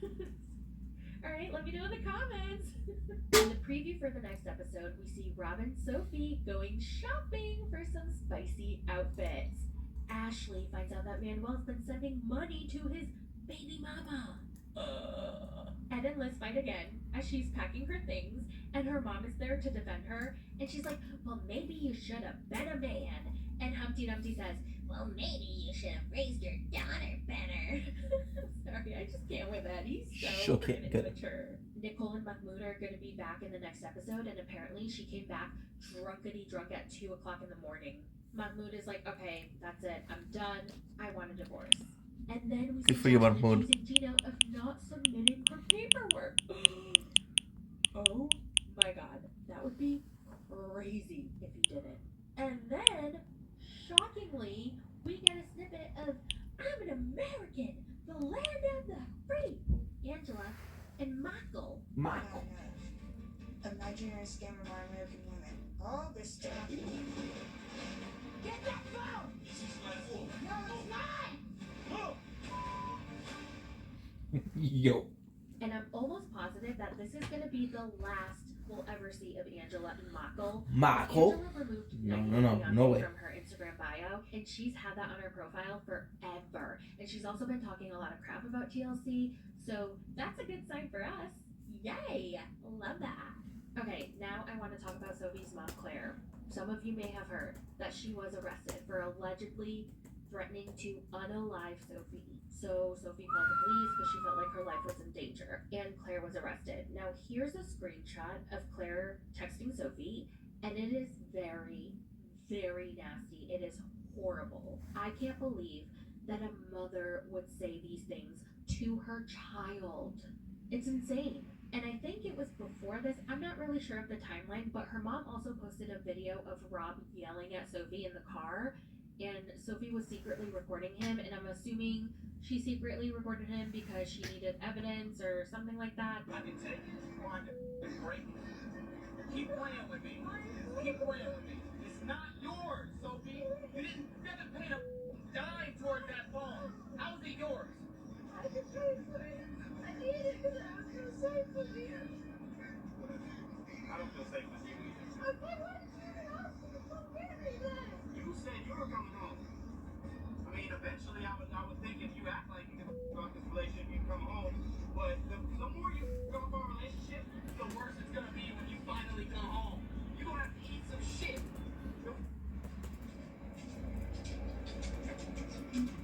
You are the toxicity in this relationship. Because if I was an asshole, I'd be whooping your ass right now telling you you ain't going nowhere, my wife. But no, I'm letting you go. But I saw that video of him yelling at her, and Sophie was sobbing, like hyperventilating. She couldn't breathe, she was sobbing, and he just keeps yelling at her. And then reading those text messages from Sophie's mom, I mean, my heart is absolutely broken for her. She clearly has an abusive mother, and now she has an abusive husband. So it makes sense as to why she kept staying with Rob over and over again, even though he's been shitty over and over and over again. And she would be so happy and grateful for like the tiniest effort, I say that loosely, quote, effort that Rob would make whenever she was upset. It's so sad. Yeah. It's just heartbreaking. And I don't know if they're still together or not. I really hope that they're not. But oh God, I really, really hope that she gets as far away as possible from Claire and Rob. Well, that's it for the recap for Happily Ever After. Yeah, but the reason that she's with Claire, the reason why she's with Rob is because of Claire. Her mom was abusive, so the boyfriend was abusive. What sites he visited and what his search words were. Wow, I think my dog is... Y'all, I'm so sorry about that. My sister just came home from going out. Okay, so, you know, some people think things, but... Hi, Bruce. Oh, no, don't put your bag on my bed. That's your outside clothes. That's your outside bag. Please get it off my bed. I'm gonna take a nap here. Okay. What? Can I be the potato? Okay. Okay, how? Wow. Wow. Hello. Yes, so I'm my thoughts. Actually, your thought for a pretty penny. Okay, get off my screen. Okay. Oh, by the way, the mochi donut is so freaking good. Oh, You guys try it. Yeah, it's better than the place that we go to. Really? Yeah, and as soon as I separated the mochi donuts, I knew it was gonna be better because there's like a bouncy texture that the place that we went to doesn't have it. Yeah, they didn't master that yet. Yeah, can you please text him? Like, thank you so much. We appreciate it so much. But go have a mochi donut. Are you like sweetened out? I had a bunch of ice cream. Oh, the mochi donut was so good. I'm gonna get some. Yeah. Oh, he sent me a picture of all the flavors. Oh. So if you need to know, I don't know which one you had, but I had the regular one. Oh, It was like the glazed donut. Oh, Yeah. did you eat all of it? The glazed donut? Yeah. It was really good. Thank you so much. The sister. It's snowing hard, okay?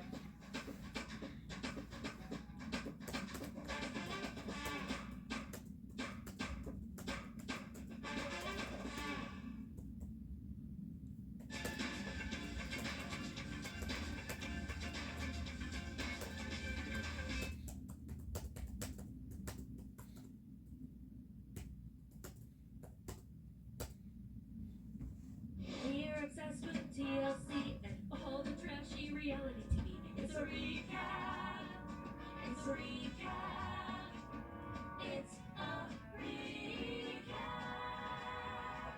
Hi, welcome back to another 90 Day Fiancé recap. Let's talk Happily Ever After Season 8, Episode 10. I was able to catch up on this week's episode and I have some thoughts. I do. So let's begin. Who should we start with? Let's start with Rob and Sophie. Their scenes were so difficult for me to watch. So remember in the last episode, they went to therapy, and Sophie told Rob, if you're just nice to me, if you make me feel good, then I'll do things that you want, such as dressing up for you. So they go to a spicy store. Rob ends up picking a schoolgirl outfit, which I can't lie, it makes me a little bit uncomfortable knowing that there are grown-ass men turned on by women wearing schoolgirl outfits. And I know some of you guys are going to be like, well, it's just a costume. Well, if that's what you have to tell yourself, then okay. Sophie looks at the skirt and she's like, if my booty is out, I'm not coming out of the dressing room. And if you look at the length of the skirt, it's pretty much the same length as the top. So I already know before she even tries on the dress or the skirt that it's going to be too short. Rob reassures Sophie that this is going to be great for their schmeck's life, blah, blah, blah. And Sophie says, okay, fine, I'm going to pick out something for you to have to wear. And she picks out these suspenders with a matching jock strap. And he's like, no, I am not wearing that jock strap because my whole booty's going to be out. So she's like, okay, you don't have to wear the bottom then, just wear the top. And he goes in, he walks out with his suspenders on. And he's kind of like, I look so stupid. And she's laughing. And she's like, you look good, Rob. You look good. Oh, my God. No, she don't. Oh, you look very nice. It looks cute. Not that cute.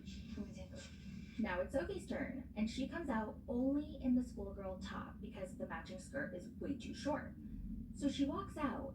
And immediately, Rob is pissy. So here's a play-by-play, okay? Sophie walks out and she goes, hot. Ta-da! And then he gives her a look. Then Sophie says, why are you looking at me like that? And he says, verbatim, that shit looked like an old regular ass top you would wear any day of the week. Ain't nothing special about that damn top. What? He's upset because Sophie walked out in a regular shirt while he had to walk out wearing something so revealing. I'm a little salty because I'm wearing a damn shoestring and you're wearing like a regular shirt. You're really gonna act like that outfit is so revealing.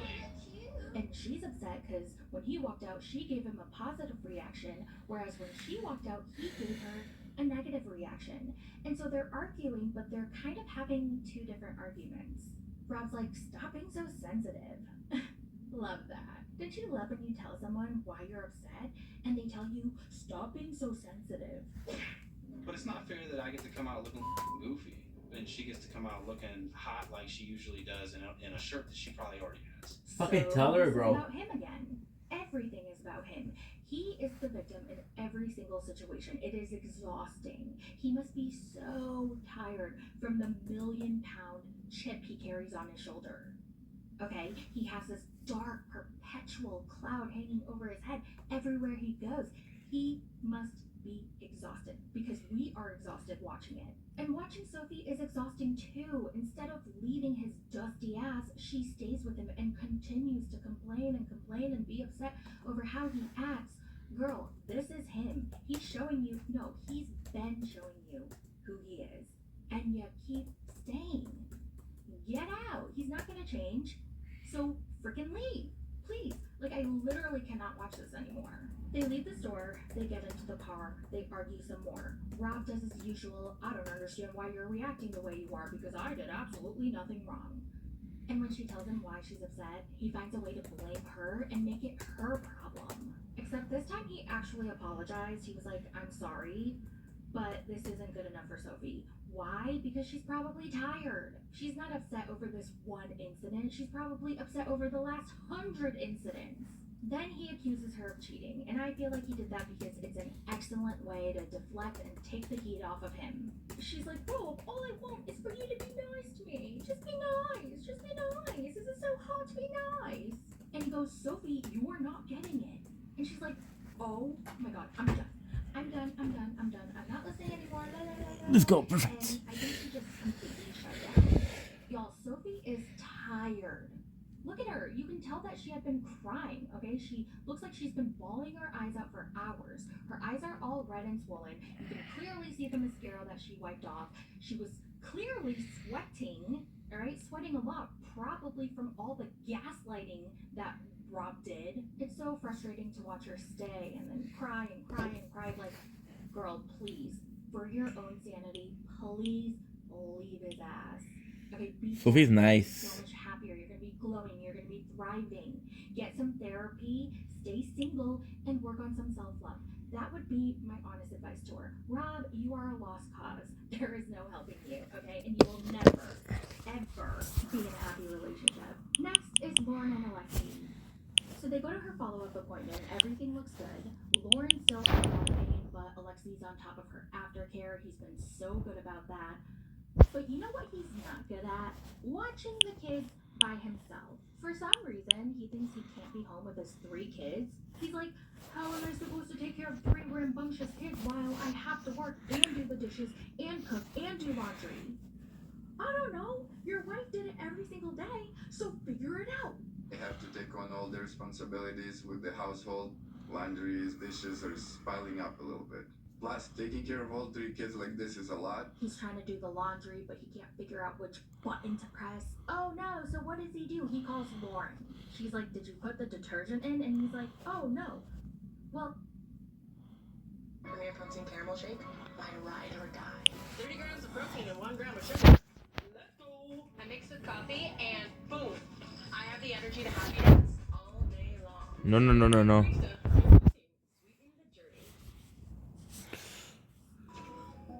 Broken refrigerator at the worst moment? Dad has the answers, and so do you, because you have Consumer Reports. Find the best products and the best value. Make the right choice. Turn to Consumer Reports. Join at cr.org. well, put it in then. And then he admits he's never ever, not once, done the laundry ever before in his life. Also, Oh my god, Jarek is annoying. from surgery. Why You gotta do a Discord. I told him not to do it. Okay, he could YouTube step-by-step instructions on how to do the laundry. The kids are loud, they're playing, one falls and starts crying, and he's like, oh my god, this is so crazy. What do we do? He calls mom. Yeah, why don't we bother mom some more? So he calls her and he's like, oh my god, the kids are so crazy. I'm gonna go visit you. And she's like, no, I think you really should be with them because they need one parent. And he's like, no, you need me more. And honestly, like, Lauren will be fine. Like, just stay with the damn kids. But no, he needs to be with Lauren because he can't handle the kids by himself. Forget about it. This is not working at all. I'm just gonna try to do this damn laundry. Did you put detergent in? No. Which one is it? And then which one I put it in here? By the way, I'm not hating on Alexi. I think he's a fine person. Like, I think they're a great couple together. They have a lovely family, and everything's good. But I just got so irritated at the weaponized incompetence, and it just really freaking bothered me. So, yeah. Moving on to Nicole and Mahmoud. Mahmoud finally got to go to the mosque for the first time since he landed in LA. And I'm pretty sure he found the mosque himself because I'm almost positive that Nicole most definitely did not. And she thinks since Mahmoud finally got to go to a mosque and pray that he'd be in a better mood and therefore their relationship would be in a much better place. But no. One day, Nicole went out, told her husband that she would come back at 8 p.m., except she got back at 2 a.m., piss-ass drunk. And when he wanted to see her phone, she refused. And because of that, he thinks she's hiding something or cheating on him. And she's like, I don't have time to cheat on him. Oh my god, I'm so busy. Busy doing what? What do you do, Nicole? Like, I would love to know what you do. Do I think she's cheating? No. But you know what? I don't really care. I think she's evil. I know, like, she cries and cries and cries talking about what a good person Mahmoud is and how much she loves him and yada, yada, yada. But I don't believe her tears. I think they're manipulative, and I think she's putting on a show for the cameras. I think the way Nicole switches up so fast is pretty effing scary, and she's done this multiple times throughout this season. She'll be soft and sad at first to get Mahmoud to answer her questions or to get information out of him, and then once she does, she goes nuts. For example, right here, she tells him, please, Mahmoud, please, tell me, please say something, please, honey, and he says, I can't take this anymore, and she goes, what? I can't take this anymore. Like what? You think like I will feel supposed to lose you after this? Whatever, At my work. like, who At my cares? work. Like, I'm care. I'm your husband. I'm then I'm what not gets happy. me worked up I'm not. is just you in general. You like work for the CIA or something. You're so crazy. And he's like, Nicole, you only brought me here to show me that you have power over me. So for the last 4 years when I did everything for you, it was never good enough for you. You can't control me. I'm not trying to control you. Then why are you here, Mahmoud? I want to. Wow. Okay, well, you can't stay here anymore. You need to leave my house now. And then she runs into the other room to cry. And then Mahmoud gets his stuff and he leaves. And I'm just like, whoa, he's free. Hashtag Mahmoud is free. He's free once and for all. I hope he runs fast and far and doesn't look back. Let's talk about Gino and Jasmine. Now, Gino's still upset that Jasmine doesn't want to have a baby right now. And he's like, it's my dream to have my own child, Jasmine. And I'm just like, really? Like, I'm so confused by this because Gino's not working anymore. He doesn't have $5,000 for an immigration lawyer to get Jasmine's kids over here to America. So how is he going to have a whole We have a beautiful snow. Also, did he really think that she would just have a child with him and start a brand new family while her kids are still in Panama? It just doesn't make sense. Like, is he thinking, or is this just a bit for the show? The thing is, in the beginning, I thought it was just a bit, but looking at him, I mean, he is not an actor, okay? He genuinely seems upset. He seems heartbroken. Like, he really wants to have his own kid. Like, maybe having his own kid is a dream. Girl, I don't know. And Jasmine's like, Gino, I just need some time to think about it and to heal. And Gino's like, okay, Jasmine, I'll give you some time. And Jasmine's like, what I need is this competition. I want to join this competition. The beauty pageant, okay? Because she feels free and alive and beautiful. And Gino's like, yeah, okay. I think you should join this competition and this beauty pageant. And maybe you'll be more confident by the end of it. And then we can have a baby. Rank 8. Also, another thing that bothers me is Gino keeps saying, I want my own child. It's my dream to have my own child. But, like, you're going to have 2 kids. You married a woman who has 2 young children who are going to be living with you. You are going to be their stepfather. Just focus on them, okay? Stop saying my children and her children. They're your kids too now. All right, let's move on to Liz and Riley. I mean, Liz and Megan. Now, Liz and Riley are going back to San Diego to host the breakup. And right before they leave his house, he begs Liz for a moment with Riley. He's like, Liz, can I have a minute with Riley? Please, please, please, just please, please, just do this for me once. Now, Liz absolutely did not have to agree to this. She did not have to let him talk to her, but she did. And I feel like it was definitely more for Riley so that she can get closure than it was for Ed. I felt absolutely humiliated. Like, used. Oh. Honestly, he probably... You're wearing the fucking shirt of him, I though. think at one point he really did love her, especially in the beginning when everything was new and fresh. But I think at one point he absolutely fell out of love with her, and he Resume battle. dragged out their relationship. Ooh, you can claim them. Wait a second, you can claim them. That's awesome. Pretend for the show. He's over it. He's done. He just wants to find a good Christian woman to settle down with. I want a conservative Christian woman is who I'm looking for. But until then, he's got to figure out whether to hire a cleaning lady or clean up himself. Like, can you guys believe that was his dilemma? What a slap to Liz's face. She's gonna watch this back and she's gonna be like, what a freaking asshole, that freaking Humpty Dumpty asshole.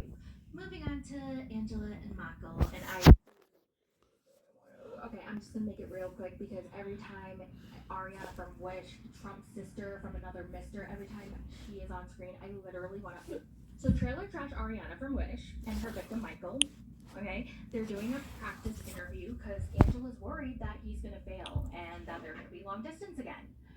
But I think Michael knows how close he is to getting to America. He could taste it, so he's on his best behavior. He's in very good spirits. You can just tell. He's got this light in his face. He's like, oh, I'm so close to America, you know? And we're all rooting for him. Fruit on the bottom. Astro yogurt with fruit on the bottom. Seriously. Your time is now, so adventure on your terms. 18 to 30-somethings by G Adventures. Too bad you had an interview tomorrow. You might get me turned on. So, Trump's sister from another Mister found screenshots of their text messages that Michael was going to show the interviewers. And she got so pissed, so mad. She was screaming, yelling because those text messages were of them fighting. And she was like, if you're gonna show them the text messages of us fighting Michael, then they're obviously not gonna approve you, you dumb idiot. And he's like, no, I feel like this proves that we are in a actual relationship, because if everything was happy and perfect, isn't that a red flag? And I kind of agree with him. And she's like, no, you stupid idiot, I'm not going with you. You're gonna go to the interview by yourself, Michael. And so Michael's like, okay, so he goes alone, and then 5 minutes later, Okay. she's falling crying because she's like, I should have gone to the interview with him. Oh my God, if Michael doesn't pass, then it's gonna be my fault. So now Angela's upset that she didn't go with him. And that's it for the recap. Oh, Emily and Kobe. I mean, not much happened. They're still talking about the bride price, and Kobe's family mentions that Emily is now going to be their property, which really doesn't help Kobe. But yeah, that's going to be continued. I have a few other thoughts or a few other things that I wanted to mention before I end this video. So in my last recap, I was talking about how I was going to enter the dating game again by the end of the year in the winter, and a lot of people thought that I was just joking for the ad. No, I wasn't joking. I wasn't lying. I really am going to be dating, and I really am looking for a signature scent. I think it's very important for you to smell good. I don't understand why people thought I was lying. Like, I'm not. I also wanted to say that I am going live on Patreon on Monday, May 27th. I don't know what time yet, but when I do figure it out, I will let you guys know. It's going to be a MILF Manor recap and a reaction live stream. So if you want to join, check out patreon.com/mythoughts. And do I have any other announcements? I think that's it. I feel like I had more to say. But I forgot to write it down, so now I don't know what I was supposed to say. But yeah, I will talk to you guys later. Thank you guys so much for watching. Let me know all your thoughts in the comments, and I will talk to you in the next one. Bye. And I think he just can't pretend anymore. Oh, hi, honey. Hey, y'all. It's your favorite potato. This potato C. Oh my god. Yeah, she's the one who graduated, by the way. Wait, do they know? No. Do they know? No. Oh, yeah. Your future JD in the house. Yes! You're gonna be like, hi, I'm lawyer Patissi. I'm your lawyer Patissi at your defense. I know, isn't it cute? Okay, anyway.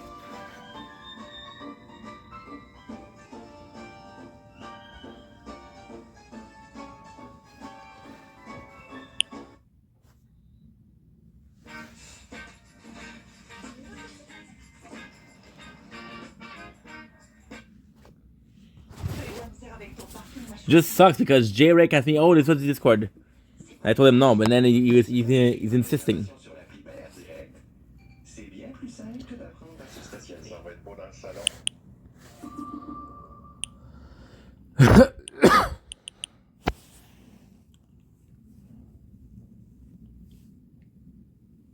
Hi, welcome back to another 90 Day Fiancé recap.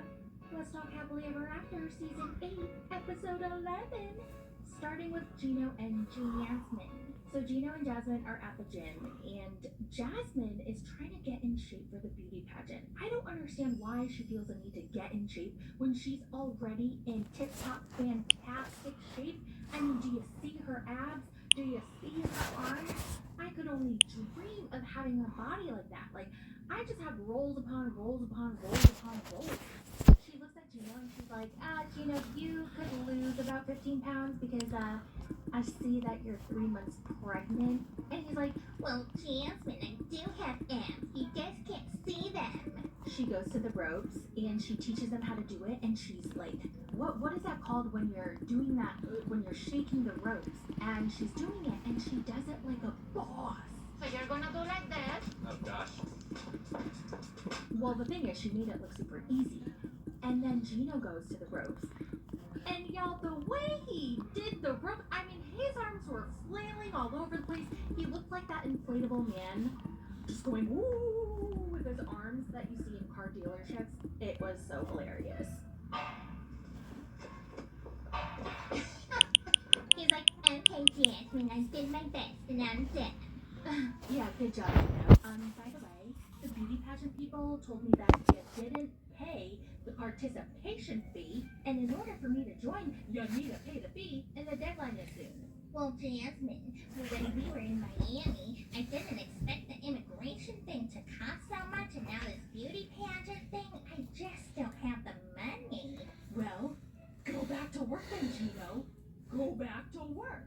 Well, I left my job, because you were coming to America, and I wanted to be there for you, Jasmine. Don't use that as an excuse. All you do is lay down on your fat ass and play your fantasy football. That's not true, Jasmine. I do a lot of important stuff, and I read a lot of stuff that's very important. Jasmine tells him that he better pay for the pageant because it's the only thing that she has to look forward to these days, because every single day she has nothing to do. She wakes up, she cooks, she cleans, then repeat. Gino doesn't want to hear it anymore. He's like, well, Jasmine, I just want to go home right now. I'm over working out. And she's like, but Gino, I still have 45 minutes of cardio left. So this is like the only thing I look forward to all day, my gym time. And you're going to cut it short? I still have to do cardio. Let's just stay for another 45 minutes. No, Jasmine, I want to go home now. I have a lot of stuff to do at home. I have this and after me to come, and I just have a lot of work to do at home, Jasmine. Let's go now. This stupid grade out. No. I'm done. I have stuff at home I have to do. But you told me that you were gonna be okay with my workout. I'm begging you. 45 minutes. No, I'll take you later tonight. You always say that and you fall asleep. I'll take you later tonight. Oh. So she begrudgingly leaves the gym, and she hates that she has to rely on him for everything. He also doesn't give her any money, okay? She can't even buy tampons or groceries or a snack without him buying it for her. Apparently, he likes to control every single aspect of the finances. He doesn't let her do anything in terms of money. Now, normally, I would scream red flag, but she did take a few $1,000s of his money, saying that she wanted to buy a wedding dress, but instead bought ass implants.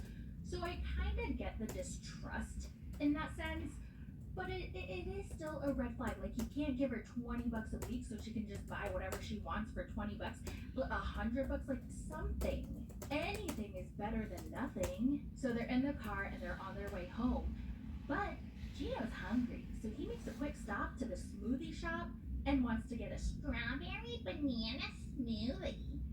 And Jasmine goes, so you don't have time for me to do cardio for 45 minutes, but you have time to get a smoothie?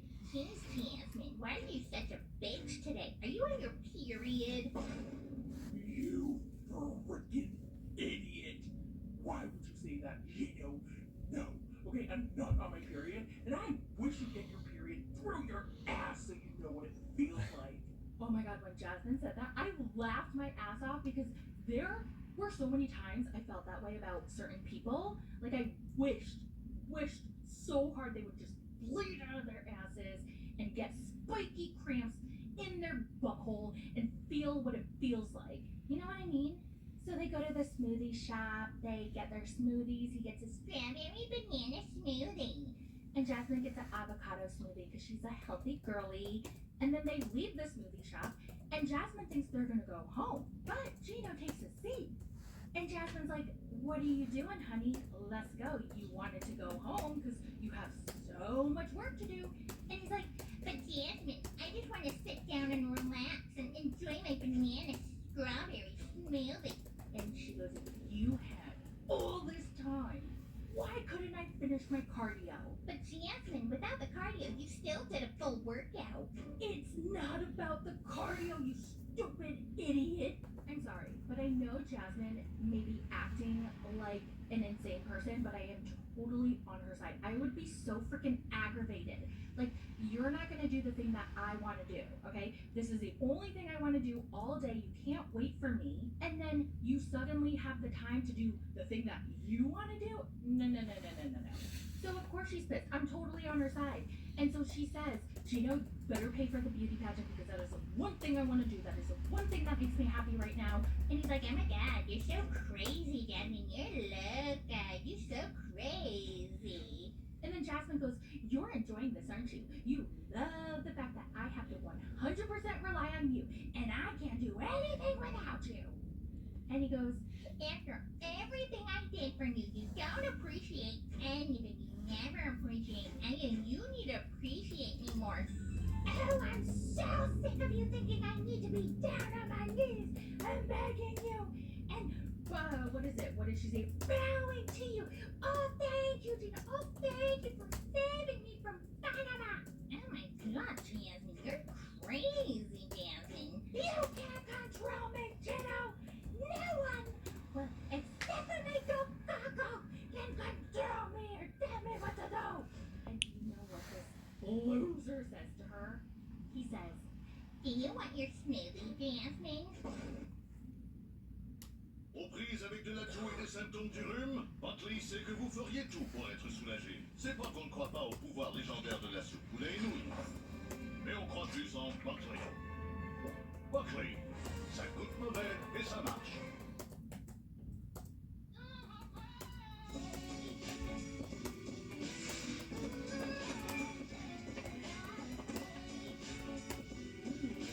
Craquer. Cracker Barrel, le fromage qui rehausse vos repas.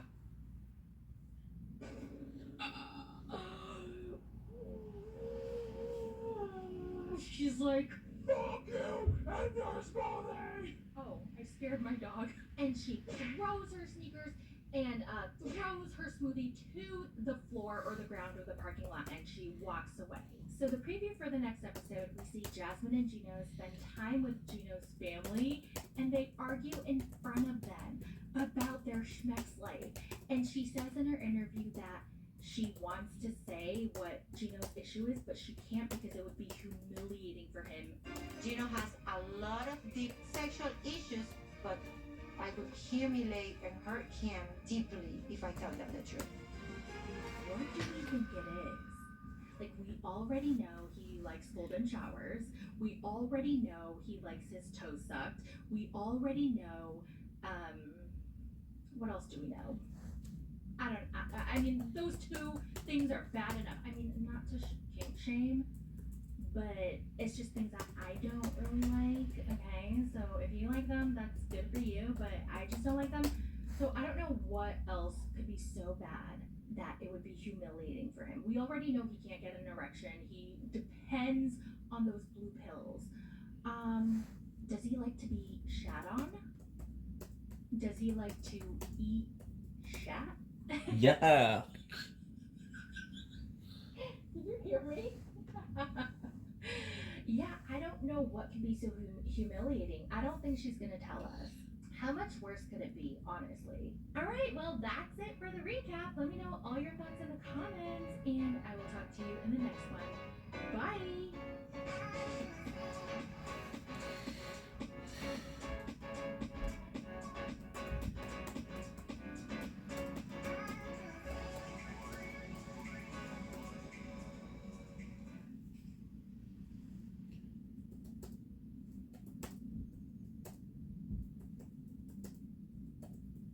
Hi, welcome back to another 90 Day Fiancé recap. It is Sunday, June 2nd, 11:50 p.m.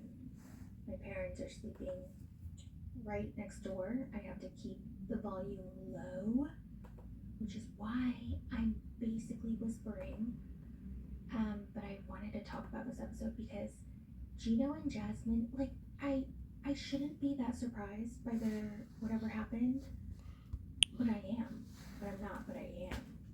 Because I think we all assumed we knew what their problem was, but then they said it in this episode, and it was pretty shocking. Can you guys believe the title of this episode? It's called Pornocchio.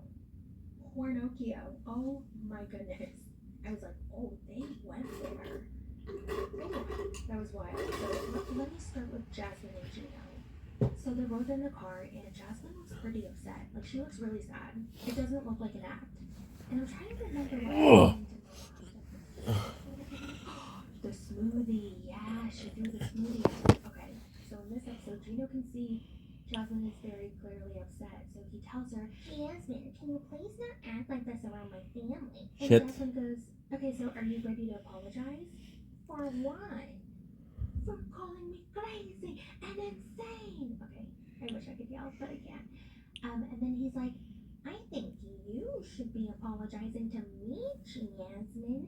You're the one who were yelling and screaming at me. You threw your smoothie at my brand new shoes. I just got this a week ago. That's unacceptable.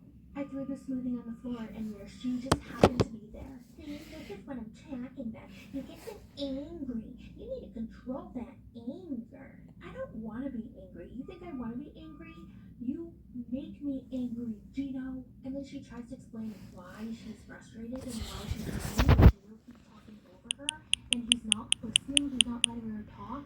So her voice just gradually gets louder and louder. And she finally says, "This is why I yell, because you don't listen." And Gina goes, "Yeah, it's not true. I don't order you around. I did so much work to get you to America.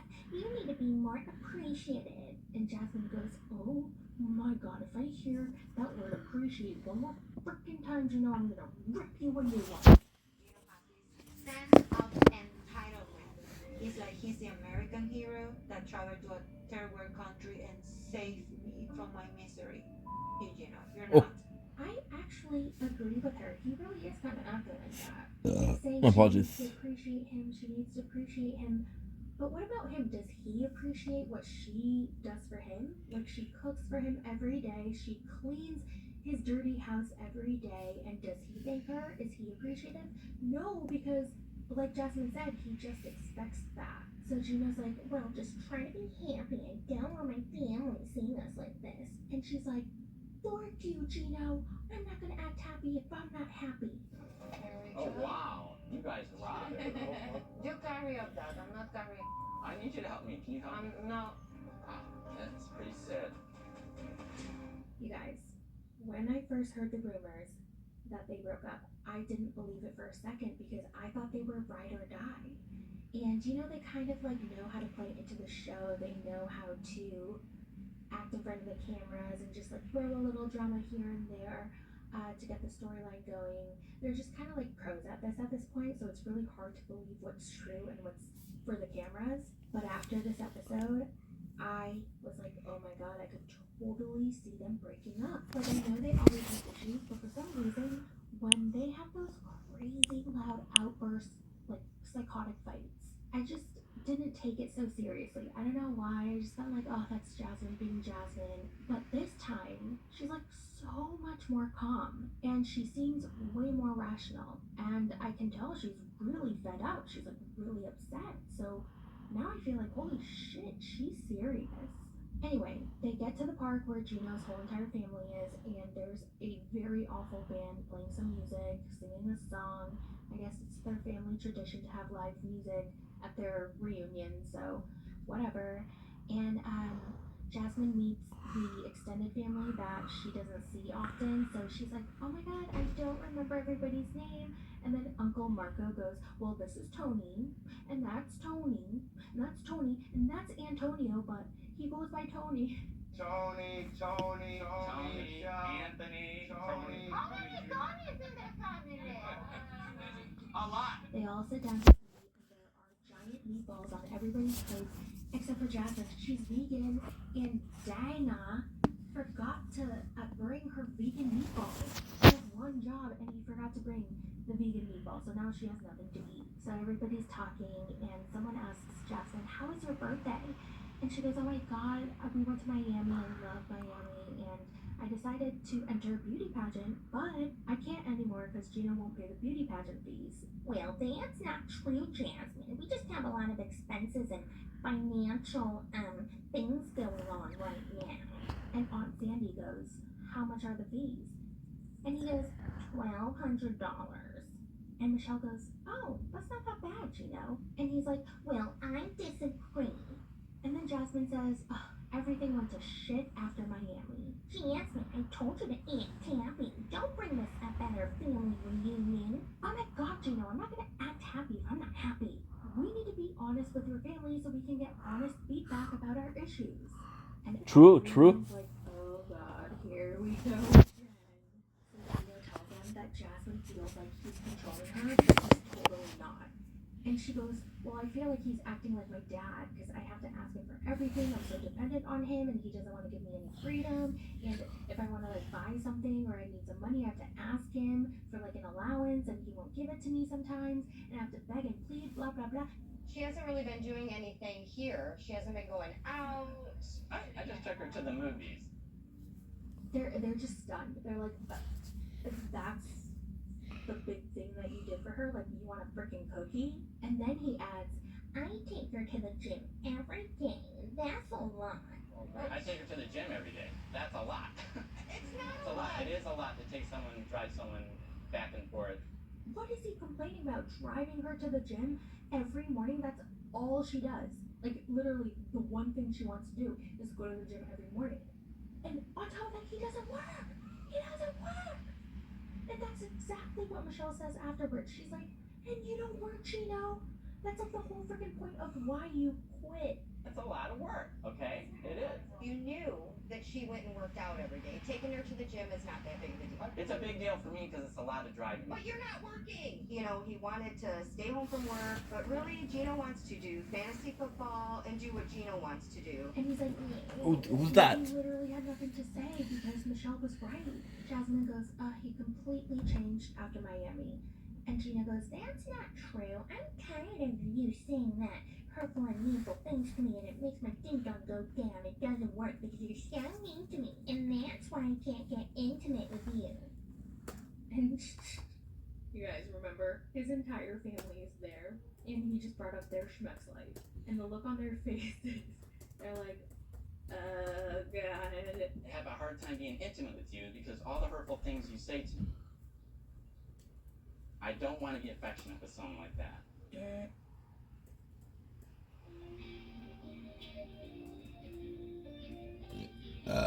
My apologies.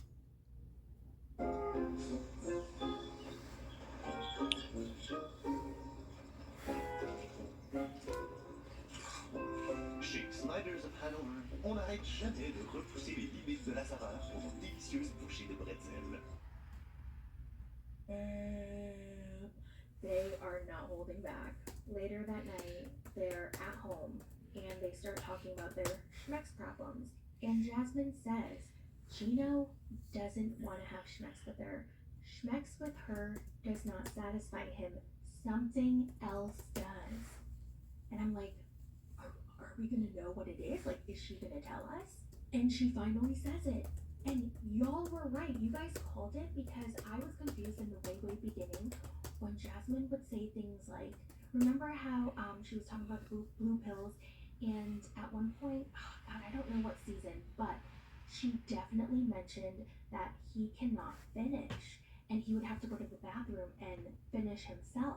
Yeah, that was like a whole issue for like a whole season. When I expressed to him that I want to be intimate, he said like, oh, I couldn't wait for you and I must.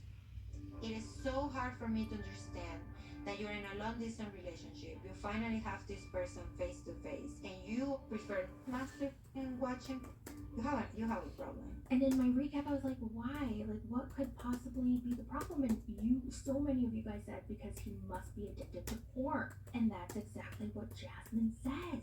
He's addicted to porn. He denies it though. He's like, oh my God, you're a nut, Jasmine. Oh my God, I don't have a porn addiction. No. I don't know what you're talking about. Oh my God, and you can tell that this is a real fight because Gino gets heated. He's upset. He wants Jasmine to stop talking about it. He's embarrassed. You know what the big problem is? I know it. I just told you what the And problem it is. is your addiction to pornography. No, sorry. Don't sit there and try to lie Yes, about you it. do. Don't lie about it. Yes, you do. I'm not lying. Yes, you are lying. I'm not lying. You are way out of... I'm not Yes, lying. you are. Oh my God, I totally forgot this, but she even says, no wonder you can't find an American girlfriend because no American woman would put up with this. And I was like, oh, I mean, that's true, but oh, damn. Yeah, and you could tell Gino was actually legitimately, genuinely upset. He was like really mad. So yeah, I think they really are gonna break up. That's it for the recap. Thank you so much for watching. If you want more recaps, I am reacting to MILF Manor Season 2. episode 6 this week, and also I am covering 90 Day Fiancé UK season 3 over on Patreon. I am so sleepy. Baby's gonna go, and I will talk to you guys later. Bye.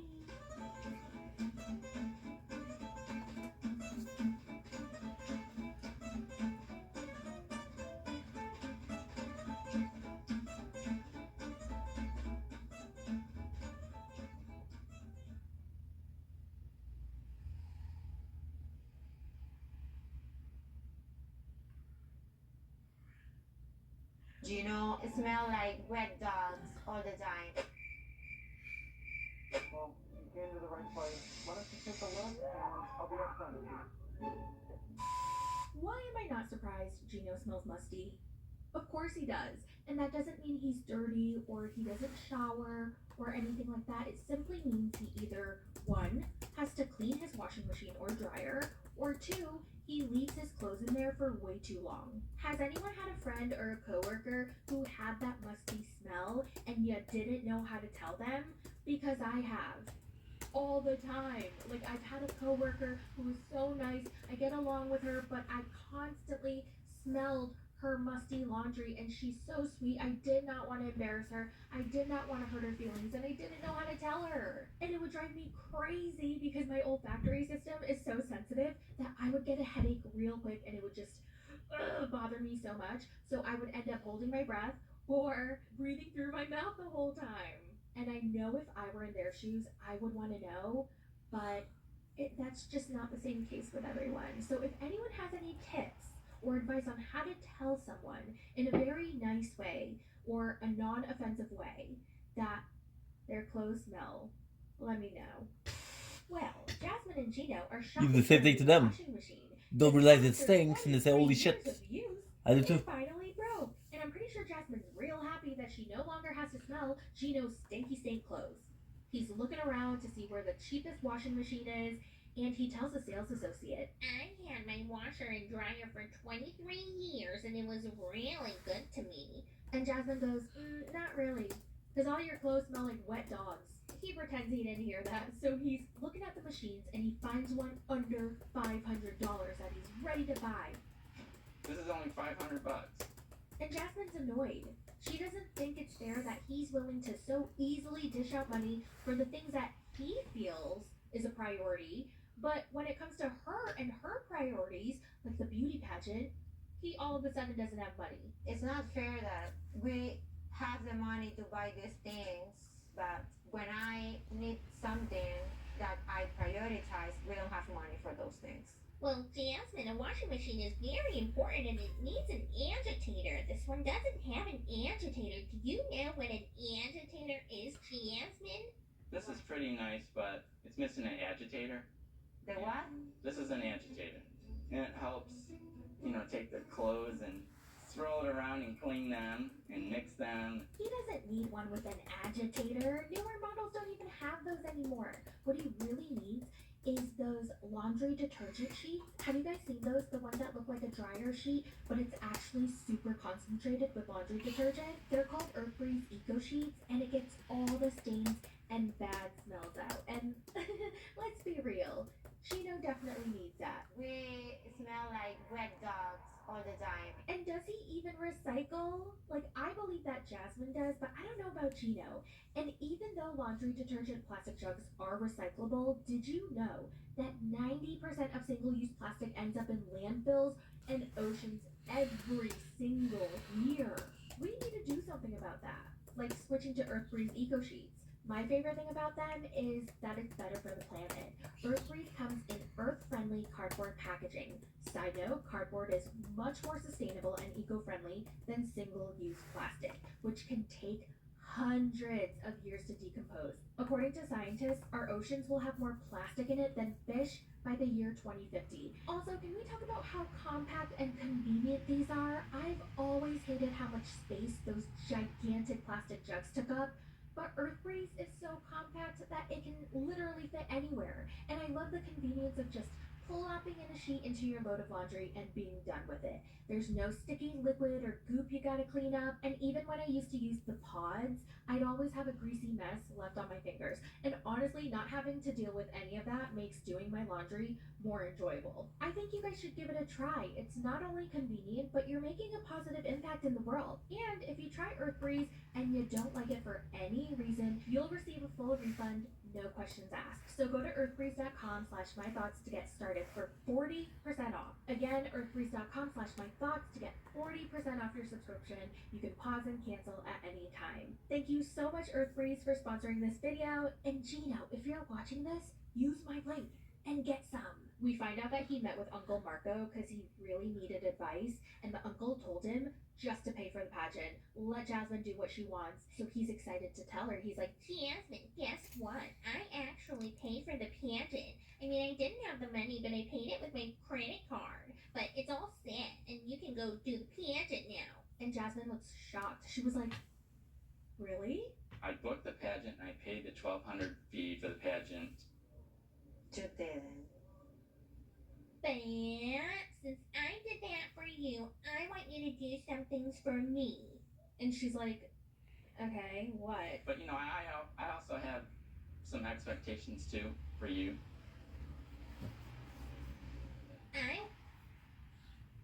What? You just need to leave, guys. I need to get the food.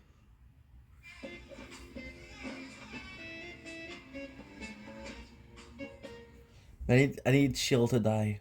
I want you to stop being so mean to me and stop picking fights. And you have to let me watch all the porn I want. And you have to give me golden showers. All the golden showers that I want. Oh my god, Gino. Can you only do something for me if I do something back for you? Well, Jasmine, I want to make sure I get all the credit I deserve. I worked really hard to get you into this country. Oh my god, Gino, if I hear about this effing country one more time. You know what a real man is, Gino? He's a provider, okay? He's a provider. Do you want to be a provider or a little bitch? This activates Gino, and he goes, well, do you want to know what a real woman is? Like a real attractive woman is someone who's gentle, quiet, not argumentative, or a big bitch. And I loved her response. She was like, okay, then what are you doing with me? And he goes, I don't know. That's a really good question, Jasmine. Maybe I should think about it. Okay, go ahead. Think about it. Happy marriage, happy life, American dream. Listen, as much as I don't like Gino, it is true. He did support her for many, many years while she was in Panama and she was getting ready to come to the United States. He did pay her rent, even though he didn't want to, and he didn't pay for the apartment that she wanted to live in. But still, regardless, he did help her financially. But to constantly use that over and over and over and over again, it's exhausting. Also, I hate that we didn't get any type of resolution for that porn addiction conversation that they had in the last episode. Like, how did that end? Did they address it more? Is he going to seek help? What's going to happen? Like, I want to know these things. Next is Angela and Michael. And let me tell you, I was shook. I was shook. Okay, first of all, it was really funny when Angela was spiraling. Oh my god. I hate her. I don't like her. I think she's a horrible person. But watching her spiral was funny. Like when she's marching down the street and she's complaining about all the birds and the animals in her way, and she's just like kicking them out of the way. She's like, move out my way, bitches! And she's like, boom, boom, boom, boom, boom. And I'm like, what the f did the birds do? I was actually kind of hoping that one of the birds would take a fat shit on her. That would have been the icing on the cake. But no, they didn't. So Angela wants to get to the bottom of Michael's lies. First it was the interview location change, and now he's talking about being in some visa group chat to exchange stories about the process and to give each other moral support. And she's like, his stories aren't adding up. You've been shady, man. And look, now you're sitting there doing all by yourself. Like it's your visa only. It's we're a team. So she says, give me your phone, Michael. And so he's like, ooh, you know, he has to give it to her. What is he going to do? Not give it to her? And Yeah, then fuck you. have his ass beat? You're lying, and I'm catching you in lies after lies. It's sickening. Matter of fact, let me see your phone. Angie. Let me see your phone. Don't do it, Michael. So he reluctantly gives it to her. She's swiping around. She's looking for anything shady. And then she finds a chat history that shows Michael making several money contributions to somebody. Michael, what is this? And why are you sending money? Are you sending money to Landmay? What is this with all these checks? What is this? Angie, it is called a contribution. And he's like, Angie, no, it's for a rainy day, okay? There's a money collector that we use in Nigeria. He keeps all the money safe. And it's something that we do here in our culture, and you just don't understand it. I don't trust you, Michael. Whoa. You know, I'm going to hire someone to figure all this out, and don't you worry, I'm going to get to the bottom of this. She keeps swiping, swipe, swipe, swipe, swipe, swipe, swipe. What's this group chat? Paradise Man? Who's Paradise Man? You're the group administrator, Michael. Paradise Man? Angie, don't worry, calm down. It's just a group of men who are on the same journey together of the K1 process. We give each other moral support. It's like a support group. You're the group administrator of the Paradise Men? What are you doing, Michael? Advising a bunch of men to scam us, American, the freedom of the country of the women? What? And then she throws her beer at him and gets all over his face, his body, his clothes, and she's screaming, she's yelling, she's doing all the Nigeria already here to be made a fool of again. and she takes his phone with her and storms off. And as she's storming off to the path, Michael's behind her, running after her, and she's like, do, do, do, do, do. And she's yelling at the little birds or the animals that are in front of her still, and she's like, get the shit out of my way, bitch! And she's like, boom, boom, boom, boom.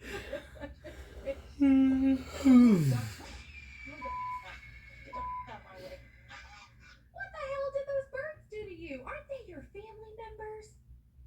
She goes to her hotel room, opens up Michael's phone again, and reads the group chat. She's like dissecting it. She finds a bunch of photos they're exchanging of older American white women looking for husbands.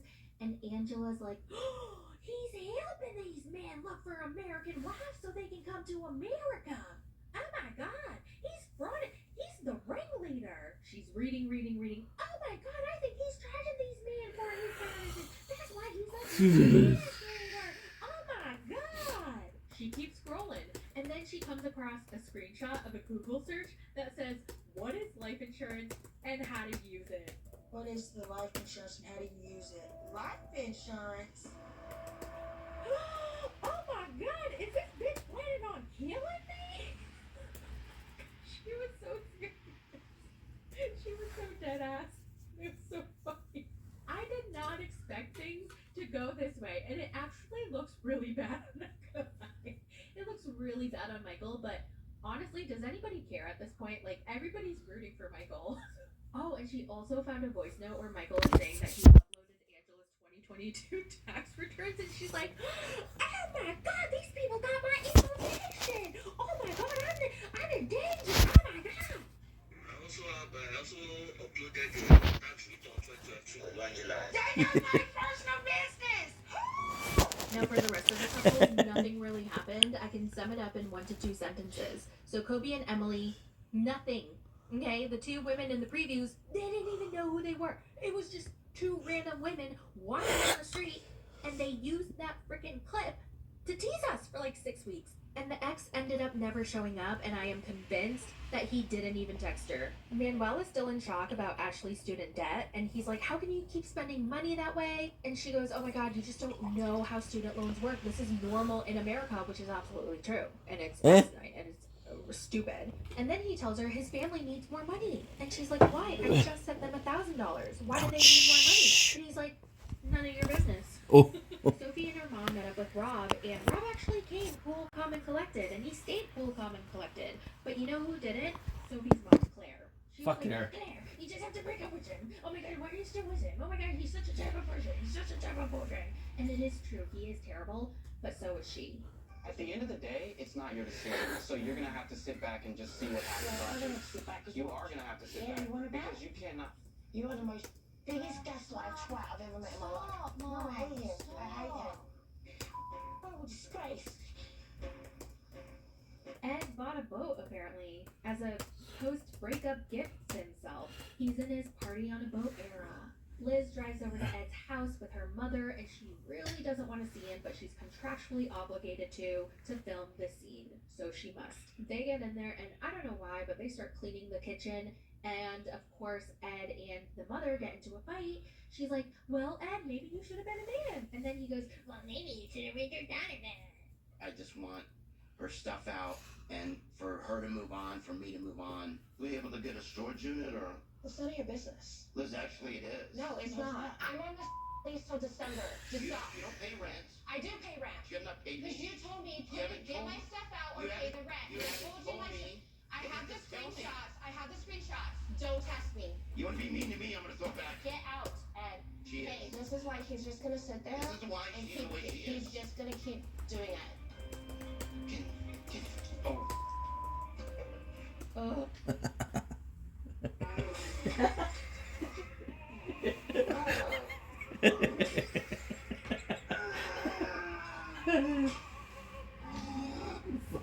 He makes a mess.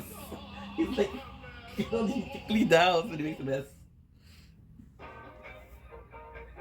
La gamme électrique de Chevrolet offre une autonomie impressionnante. Que vous traversiez la ville ou tout le pays, vous pouvez toujours compter sur Chevrolet. Menez la charge avec la gamme entièrement électrique de Chevrolet. Oh, I'm so over seeing him on my TV screen. Can you imagine if he comes on the single life and we have to watch his journey finding a good Christian woman?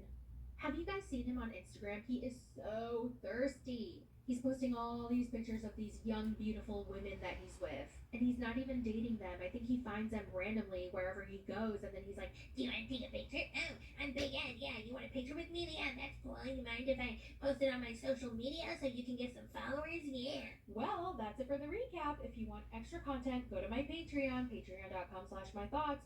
We are talking about MILF Manor Season 2, which is epic. It is so good. You don't want to miss out. And I recently added 90 Day Fiancé UK, so go check it out. If not, I'll see you guys for another recap on, I think my next one is either going to be Gypsy, Life After Lockup, or Love in Paradise. So I'll talk to you guys soon. Bye! Angela's got away. Drives poor Michael crazy. Every single day, life's a little hazy. Jasmine's always mine. Gina's feeling blue. Two hearts in a cloud. They don't have Angela's more than free.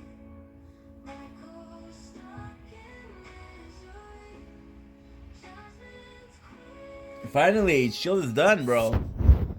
So now we can focus on the. We can go shop. Michael left alone. 2 hours after I was done, but it's okay.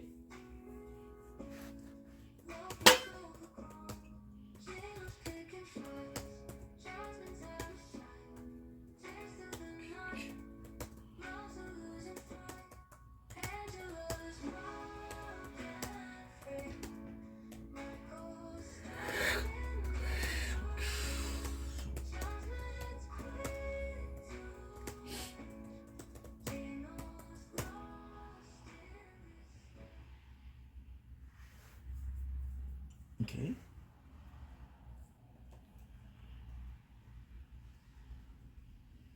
Welcome back to another 90 Day Fiancé recap. This is Happily Ever After Season 8, Episode 14. We are near the end, y'all.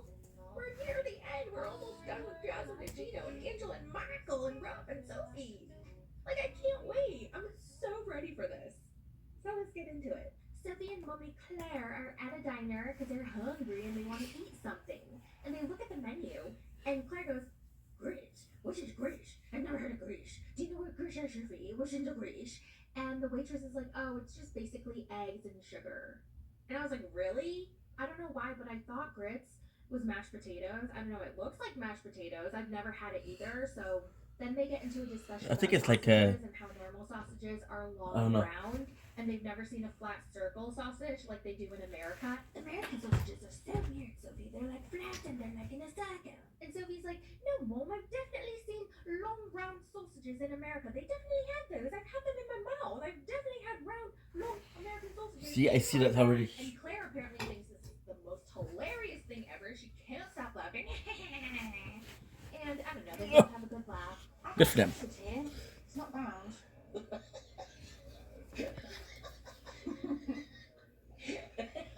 I don't know, I look at Claire and I'm like, you're acting like a teenager. It feels like Sophie is your older sister and you're her much younger sister, that she has to take care of you and that she has to like help raise you.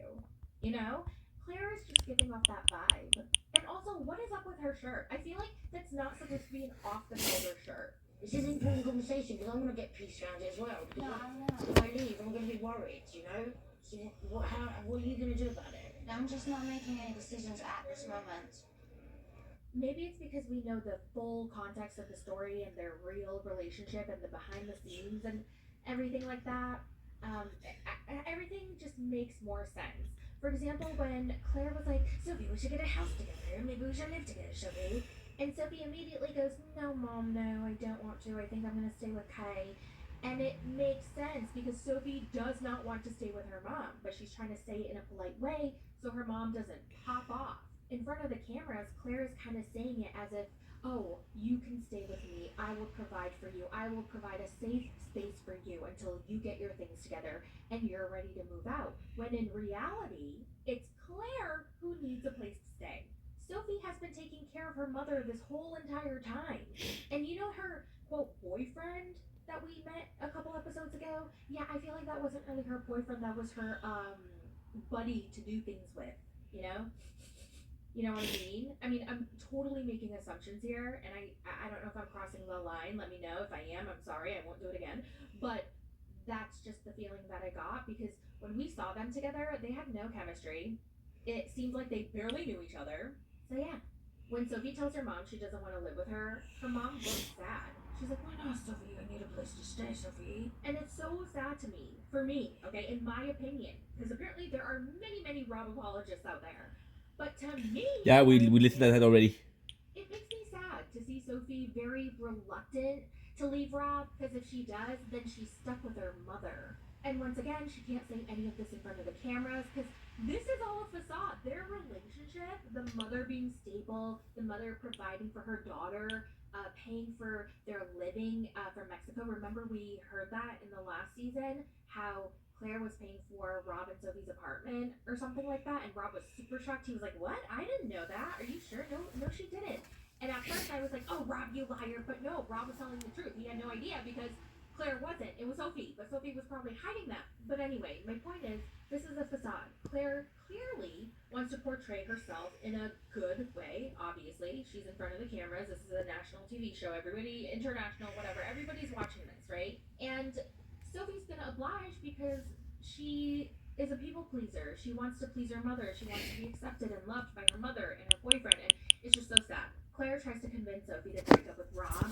And she's like, no, I don't know what to do yet. I don't want to make any rash decisions right now. But you know what? I do need a break. So let's go to his apartment. I'm going to pack my stuff and we're going to tell him. And Claire goes, yes, Sophie. Yes, you want to get into his apartment. You know, because Claire's motive is she wants to stay with Sophie. She needs Sophie to bankroll her. So they get to Rob and Sophie's apartment. And he has a little surprise for her. He's like, here, I got you this. And it's a little squishmallow that has another squishmallow. I don't know if it came with it or it came out of it. I don't know. Sophie is so happy. She is so touched by this romantic gesture. So kind, so thoughtful of Rob to get her a squishmallow. She's always wanted it for years and years. She said, Rob, I want a squishmallow. I want the squishmallow. And he finally got it for her.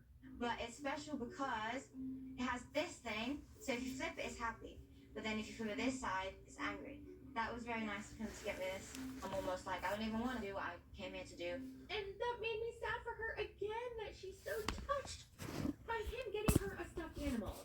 And so Claire clocks this, and she's like, oh my god, she's never going to break up with him. Oh god, here we go. She's gonna stay. Because she loves Squidgy. And then he's like, making a good effort. Oh my Squidgy. god, I can't listen to this. But Sophie surprises her, and she tells him listen, I feel like we both need space. I'm gonna still stay with a friend, and we just need to think things through and see where we're gonna go. Claire's happy. She's smiling. And Rob is shook. He's like, I got you a squishmallow and you're still gonna leave? What do you want from me, woman? And what I want to get food. Let's fucking go. Choo, choo, choo.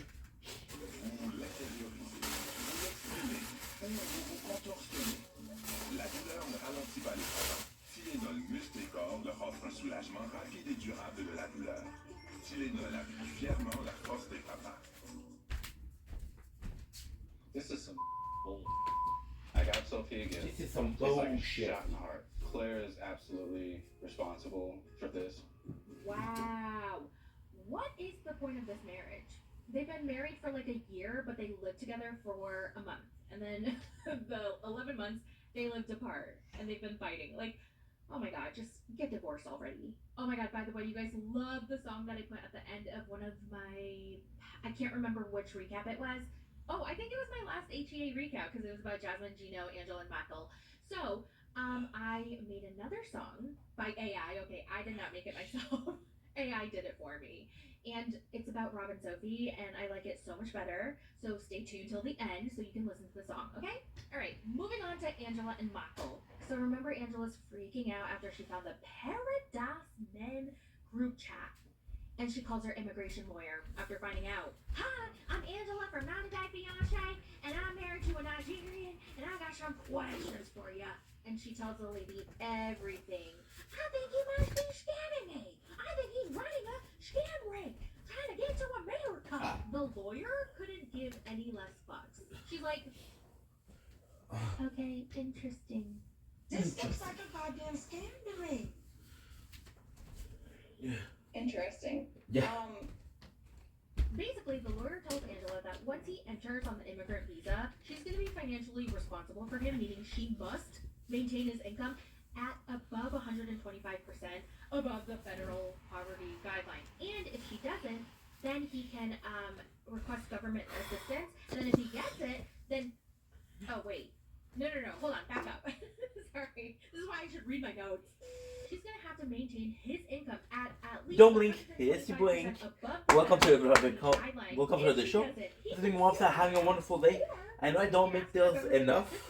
It's all about acceptance, self-body acceptance. We got some new pants. I'm gonna try them on. No, I got a dirty mirror. I do not give a single shit. It's a weird video, but again, self-acceptance is something I have issues with. So I'm gonna put you here now. Technically speaking, I'm not wearing boxers, so I'm gonna leave you here. We're listening to my thoughts. The personal favorite 90 Day Fiancé commentator of your boy. So what we're looking at exactly is your parents. What do we think? He goes, that's my Wi-Fi box. Okay, then why did you send my You like it? information to some guy I don't know? You work the Now we do have overweight, You're going to jail. but I got some surprise for you guys. I got some new content for you guys, and it's gonna be phenomenal for the overweight. So yeah, fuck with those pants. And she goes, hey, you're from the United States law, Mama. You're going to jail, Mama. I'm protected by the United States government of the law of America because I'm a freedom of the speech person. I don't know what the fuck I just said, okay? It was just word I tried to show you were good, you're not. You're not. And you know what? My government's protecting me. This is why we can't get the visa. And before you me and my family out of my goddamn hard-earned money for 57 years, I'll show you before I can tell you. Michael is silent. He's kind of like weighing his options, I think, in his mind, and he grabs his phone away from her, and he says, that's my phone. And then all hell breaks loose. Now, I did think it was fucked up that Angela grabbed his phone and took it away, and she was like, this is my phone, I'll pay for it. Like, bitch, no it isn't. You might have paid for it, but you gave it to him. It was a gift to him. So it's his. I don't care if you pay for it every single month. It's his stuff. It's his conversations. It's his photos. It's, everything is his. I'm not crying tonight.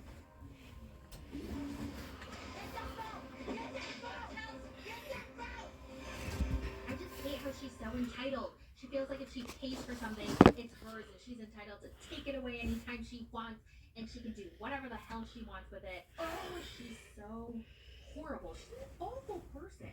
And I can't wait until we never have to see her again. Moving on to Jasmine and me now.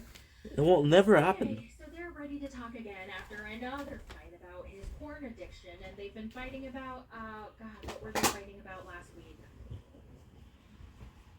Oh, they were fighting about washing machines, and then she called him not a provider, and then he called her a bitchy woman, and yada, yada, yada. Okay, got it. I remember now. So Jasmine reveals that they're still not intimate, and they're newlyweds, and they've been long distance for years. And they've always had schmex problems, you know? So I don't know what it is. And she tells him, Gino, you told me that you find me unattractive. And he's like, that's not what I said, Jasmine. I said attractive women aren't a bitch, so you shouldn't be a bitch to me anymore. Gino, BFFR. Okay? Be for fucking real. That's a tomato. Jasmine tells him that really hurt my feelings, Gino. And he goes, well, sorry, I retaliated. I was just responding to you saying that I wasn't a provider. Like, I supported you so much and got you here to America, and now you're going to pay for your beauty pageant, and I thought you were going to say thank you. And she goes, oh, so it hurt your feelings? Okay, yeah, I acknowledge that. And I apologize. I really do. And to me, she sounded sincere. I really did think she was trying to mend things and move on. Was she? And she tells him, listen, Gino, I'm going to try my best to not start arguments, and I'm going to wash my mouth. Watch my mouth. Did I say wash or watch? I don't know. I'm going to wash my mouth. Watch. Wait, that sounded like wash again. Okay. I'm going to watch my mouth and make sure I don't say things hurtful to you. But Gino, I really want you to start working on intimacy. I want you to start initiating and taking control. And he goes, well, I don't really know about that. I guess I'll try when I feel comfortable and when I'm ready. Cause, you know, I have a lot of stuff on my watch later list for the corns that I haven't gotten to. I really need to go back to that first. And then Jasmine goes, but Gino, I want you to find me attractive even if I am bitchy. And he goes, physically? Yeah, I'm very physically attracted to you. You don't have to worry about that, Jasmine. Yeah, I find you physically attractive. And she goes, what do you like about me, Gino, physically?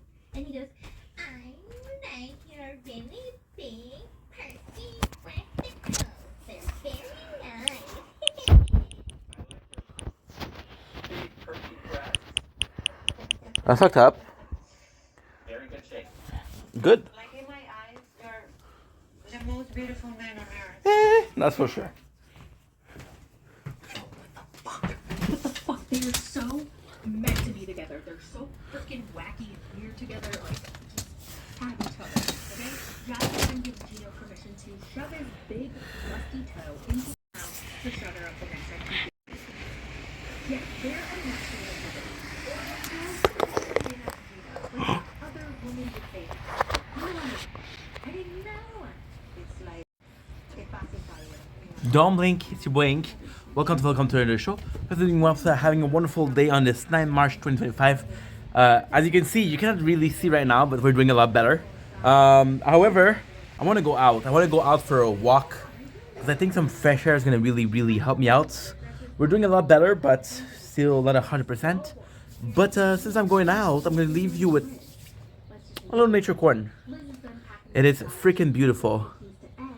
It doesn't really show a lot, which kind of sucks. It does show a little bit. This is the nicest snow. This is powdery snow. So it's very soft. It's not humid. It's very flaky. Very light. This makes the best snow. We're gonna go get some food. Because again, I have to have a motivation to leave the house. And what is a better motivation than food? Oh yeah, good food. Let's freaking go. Let's freaking go.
Bye.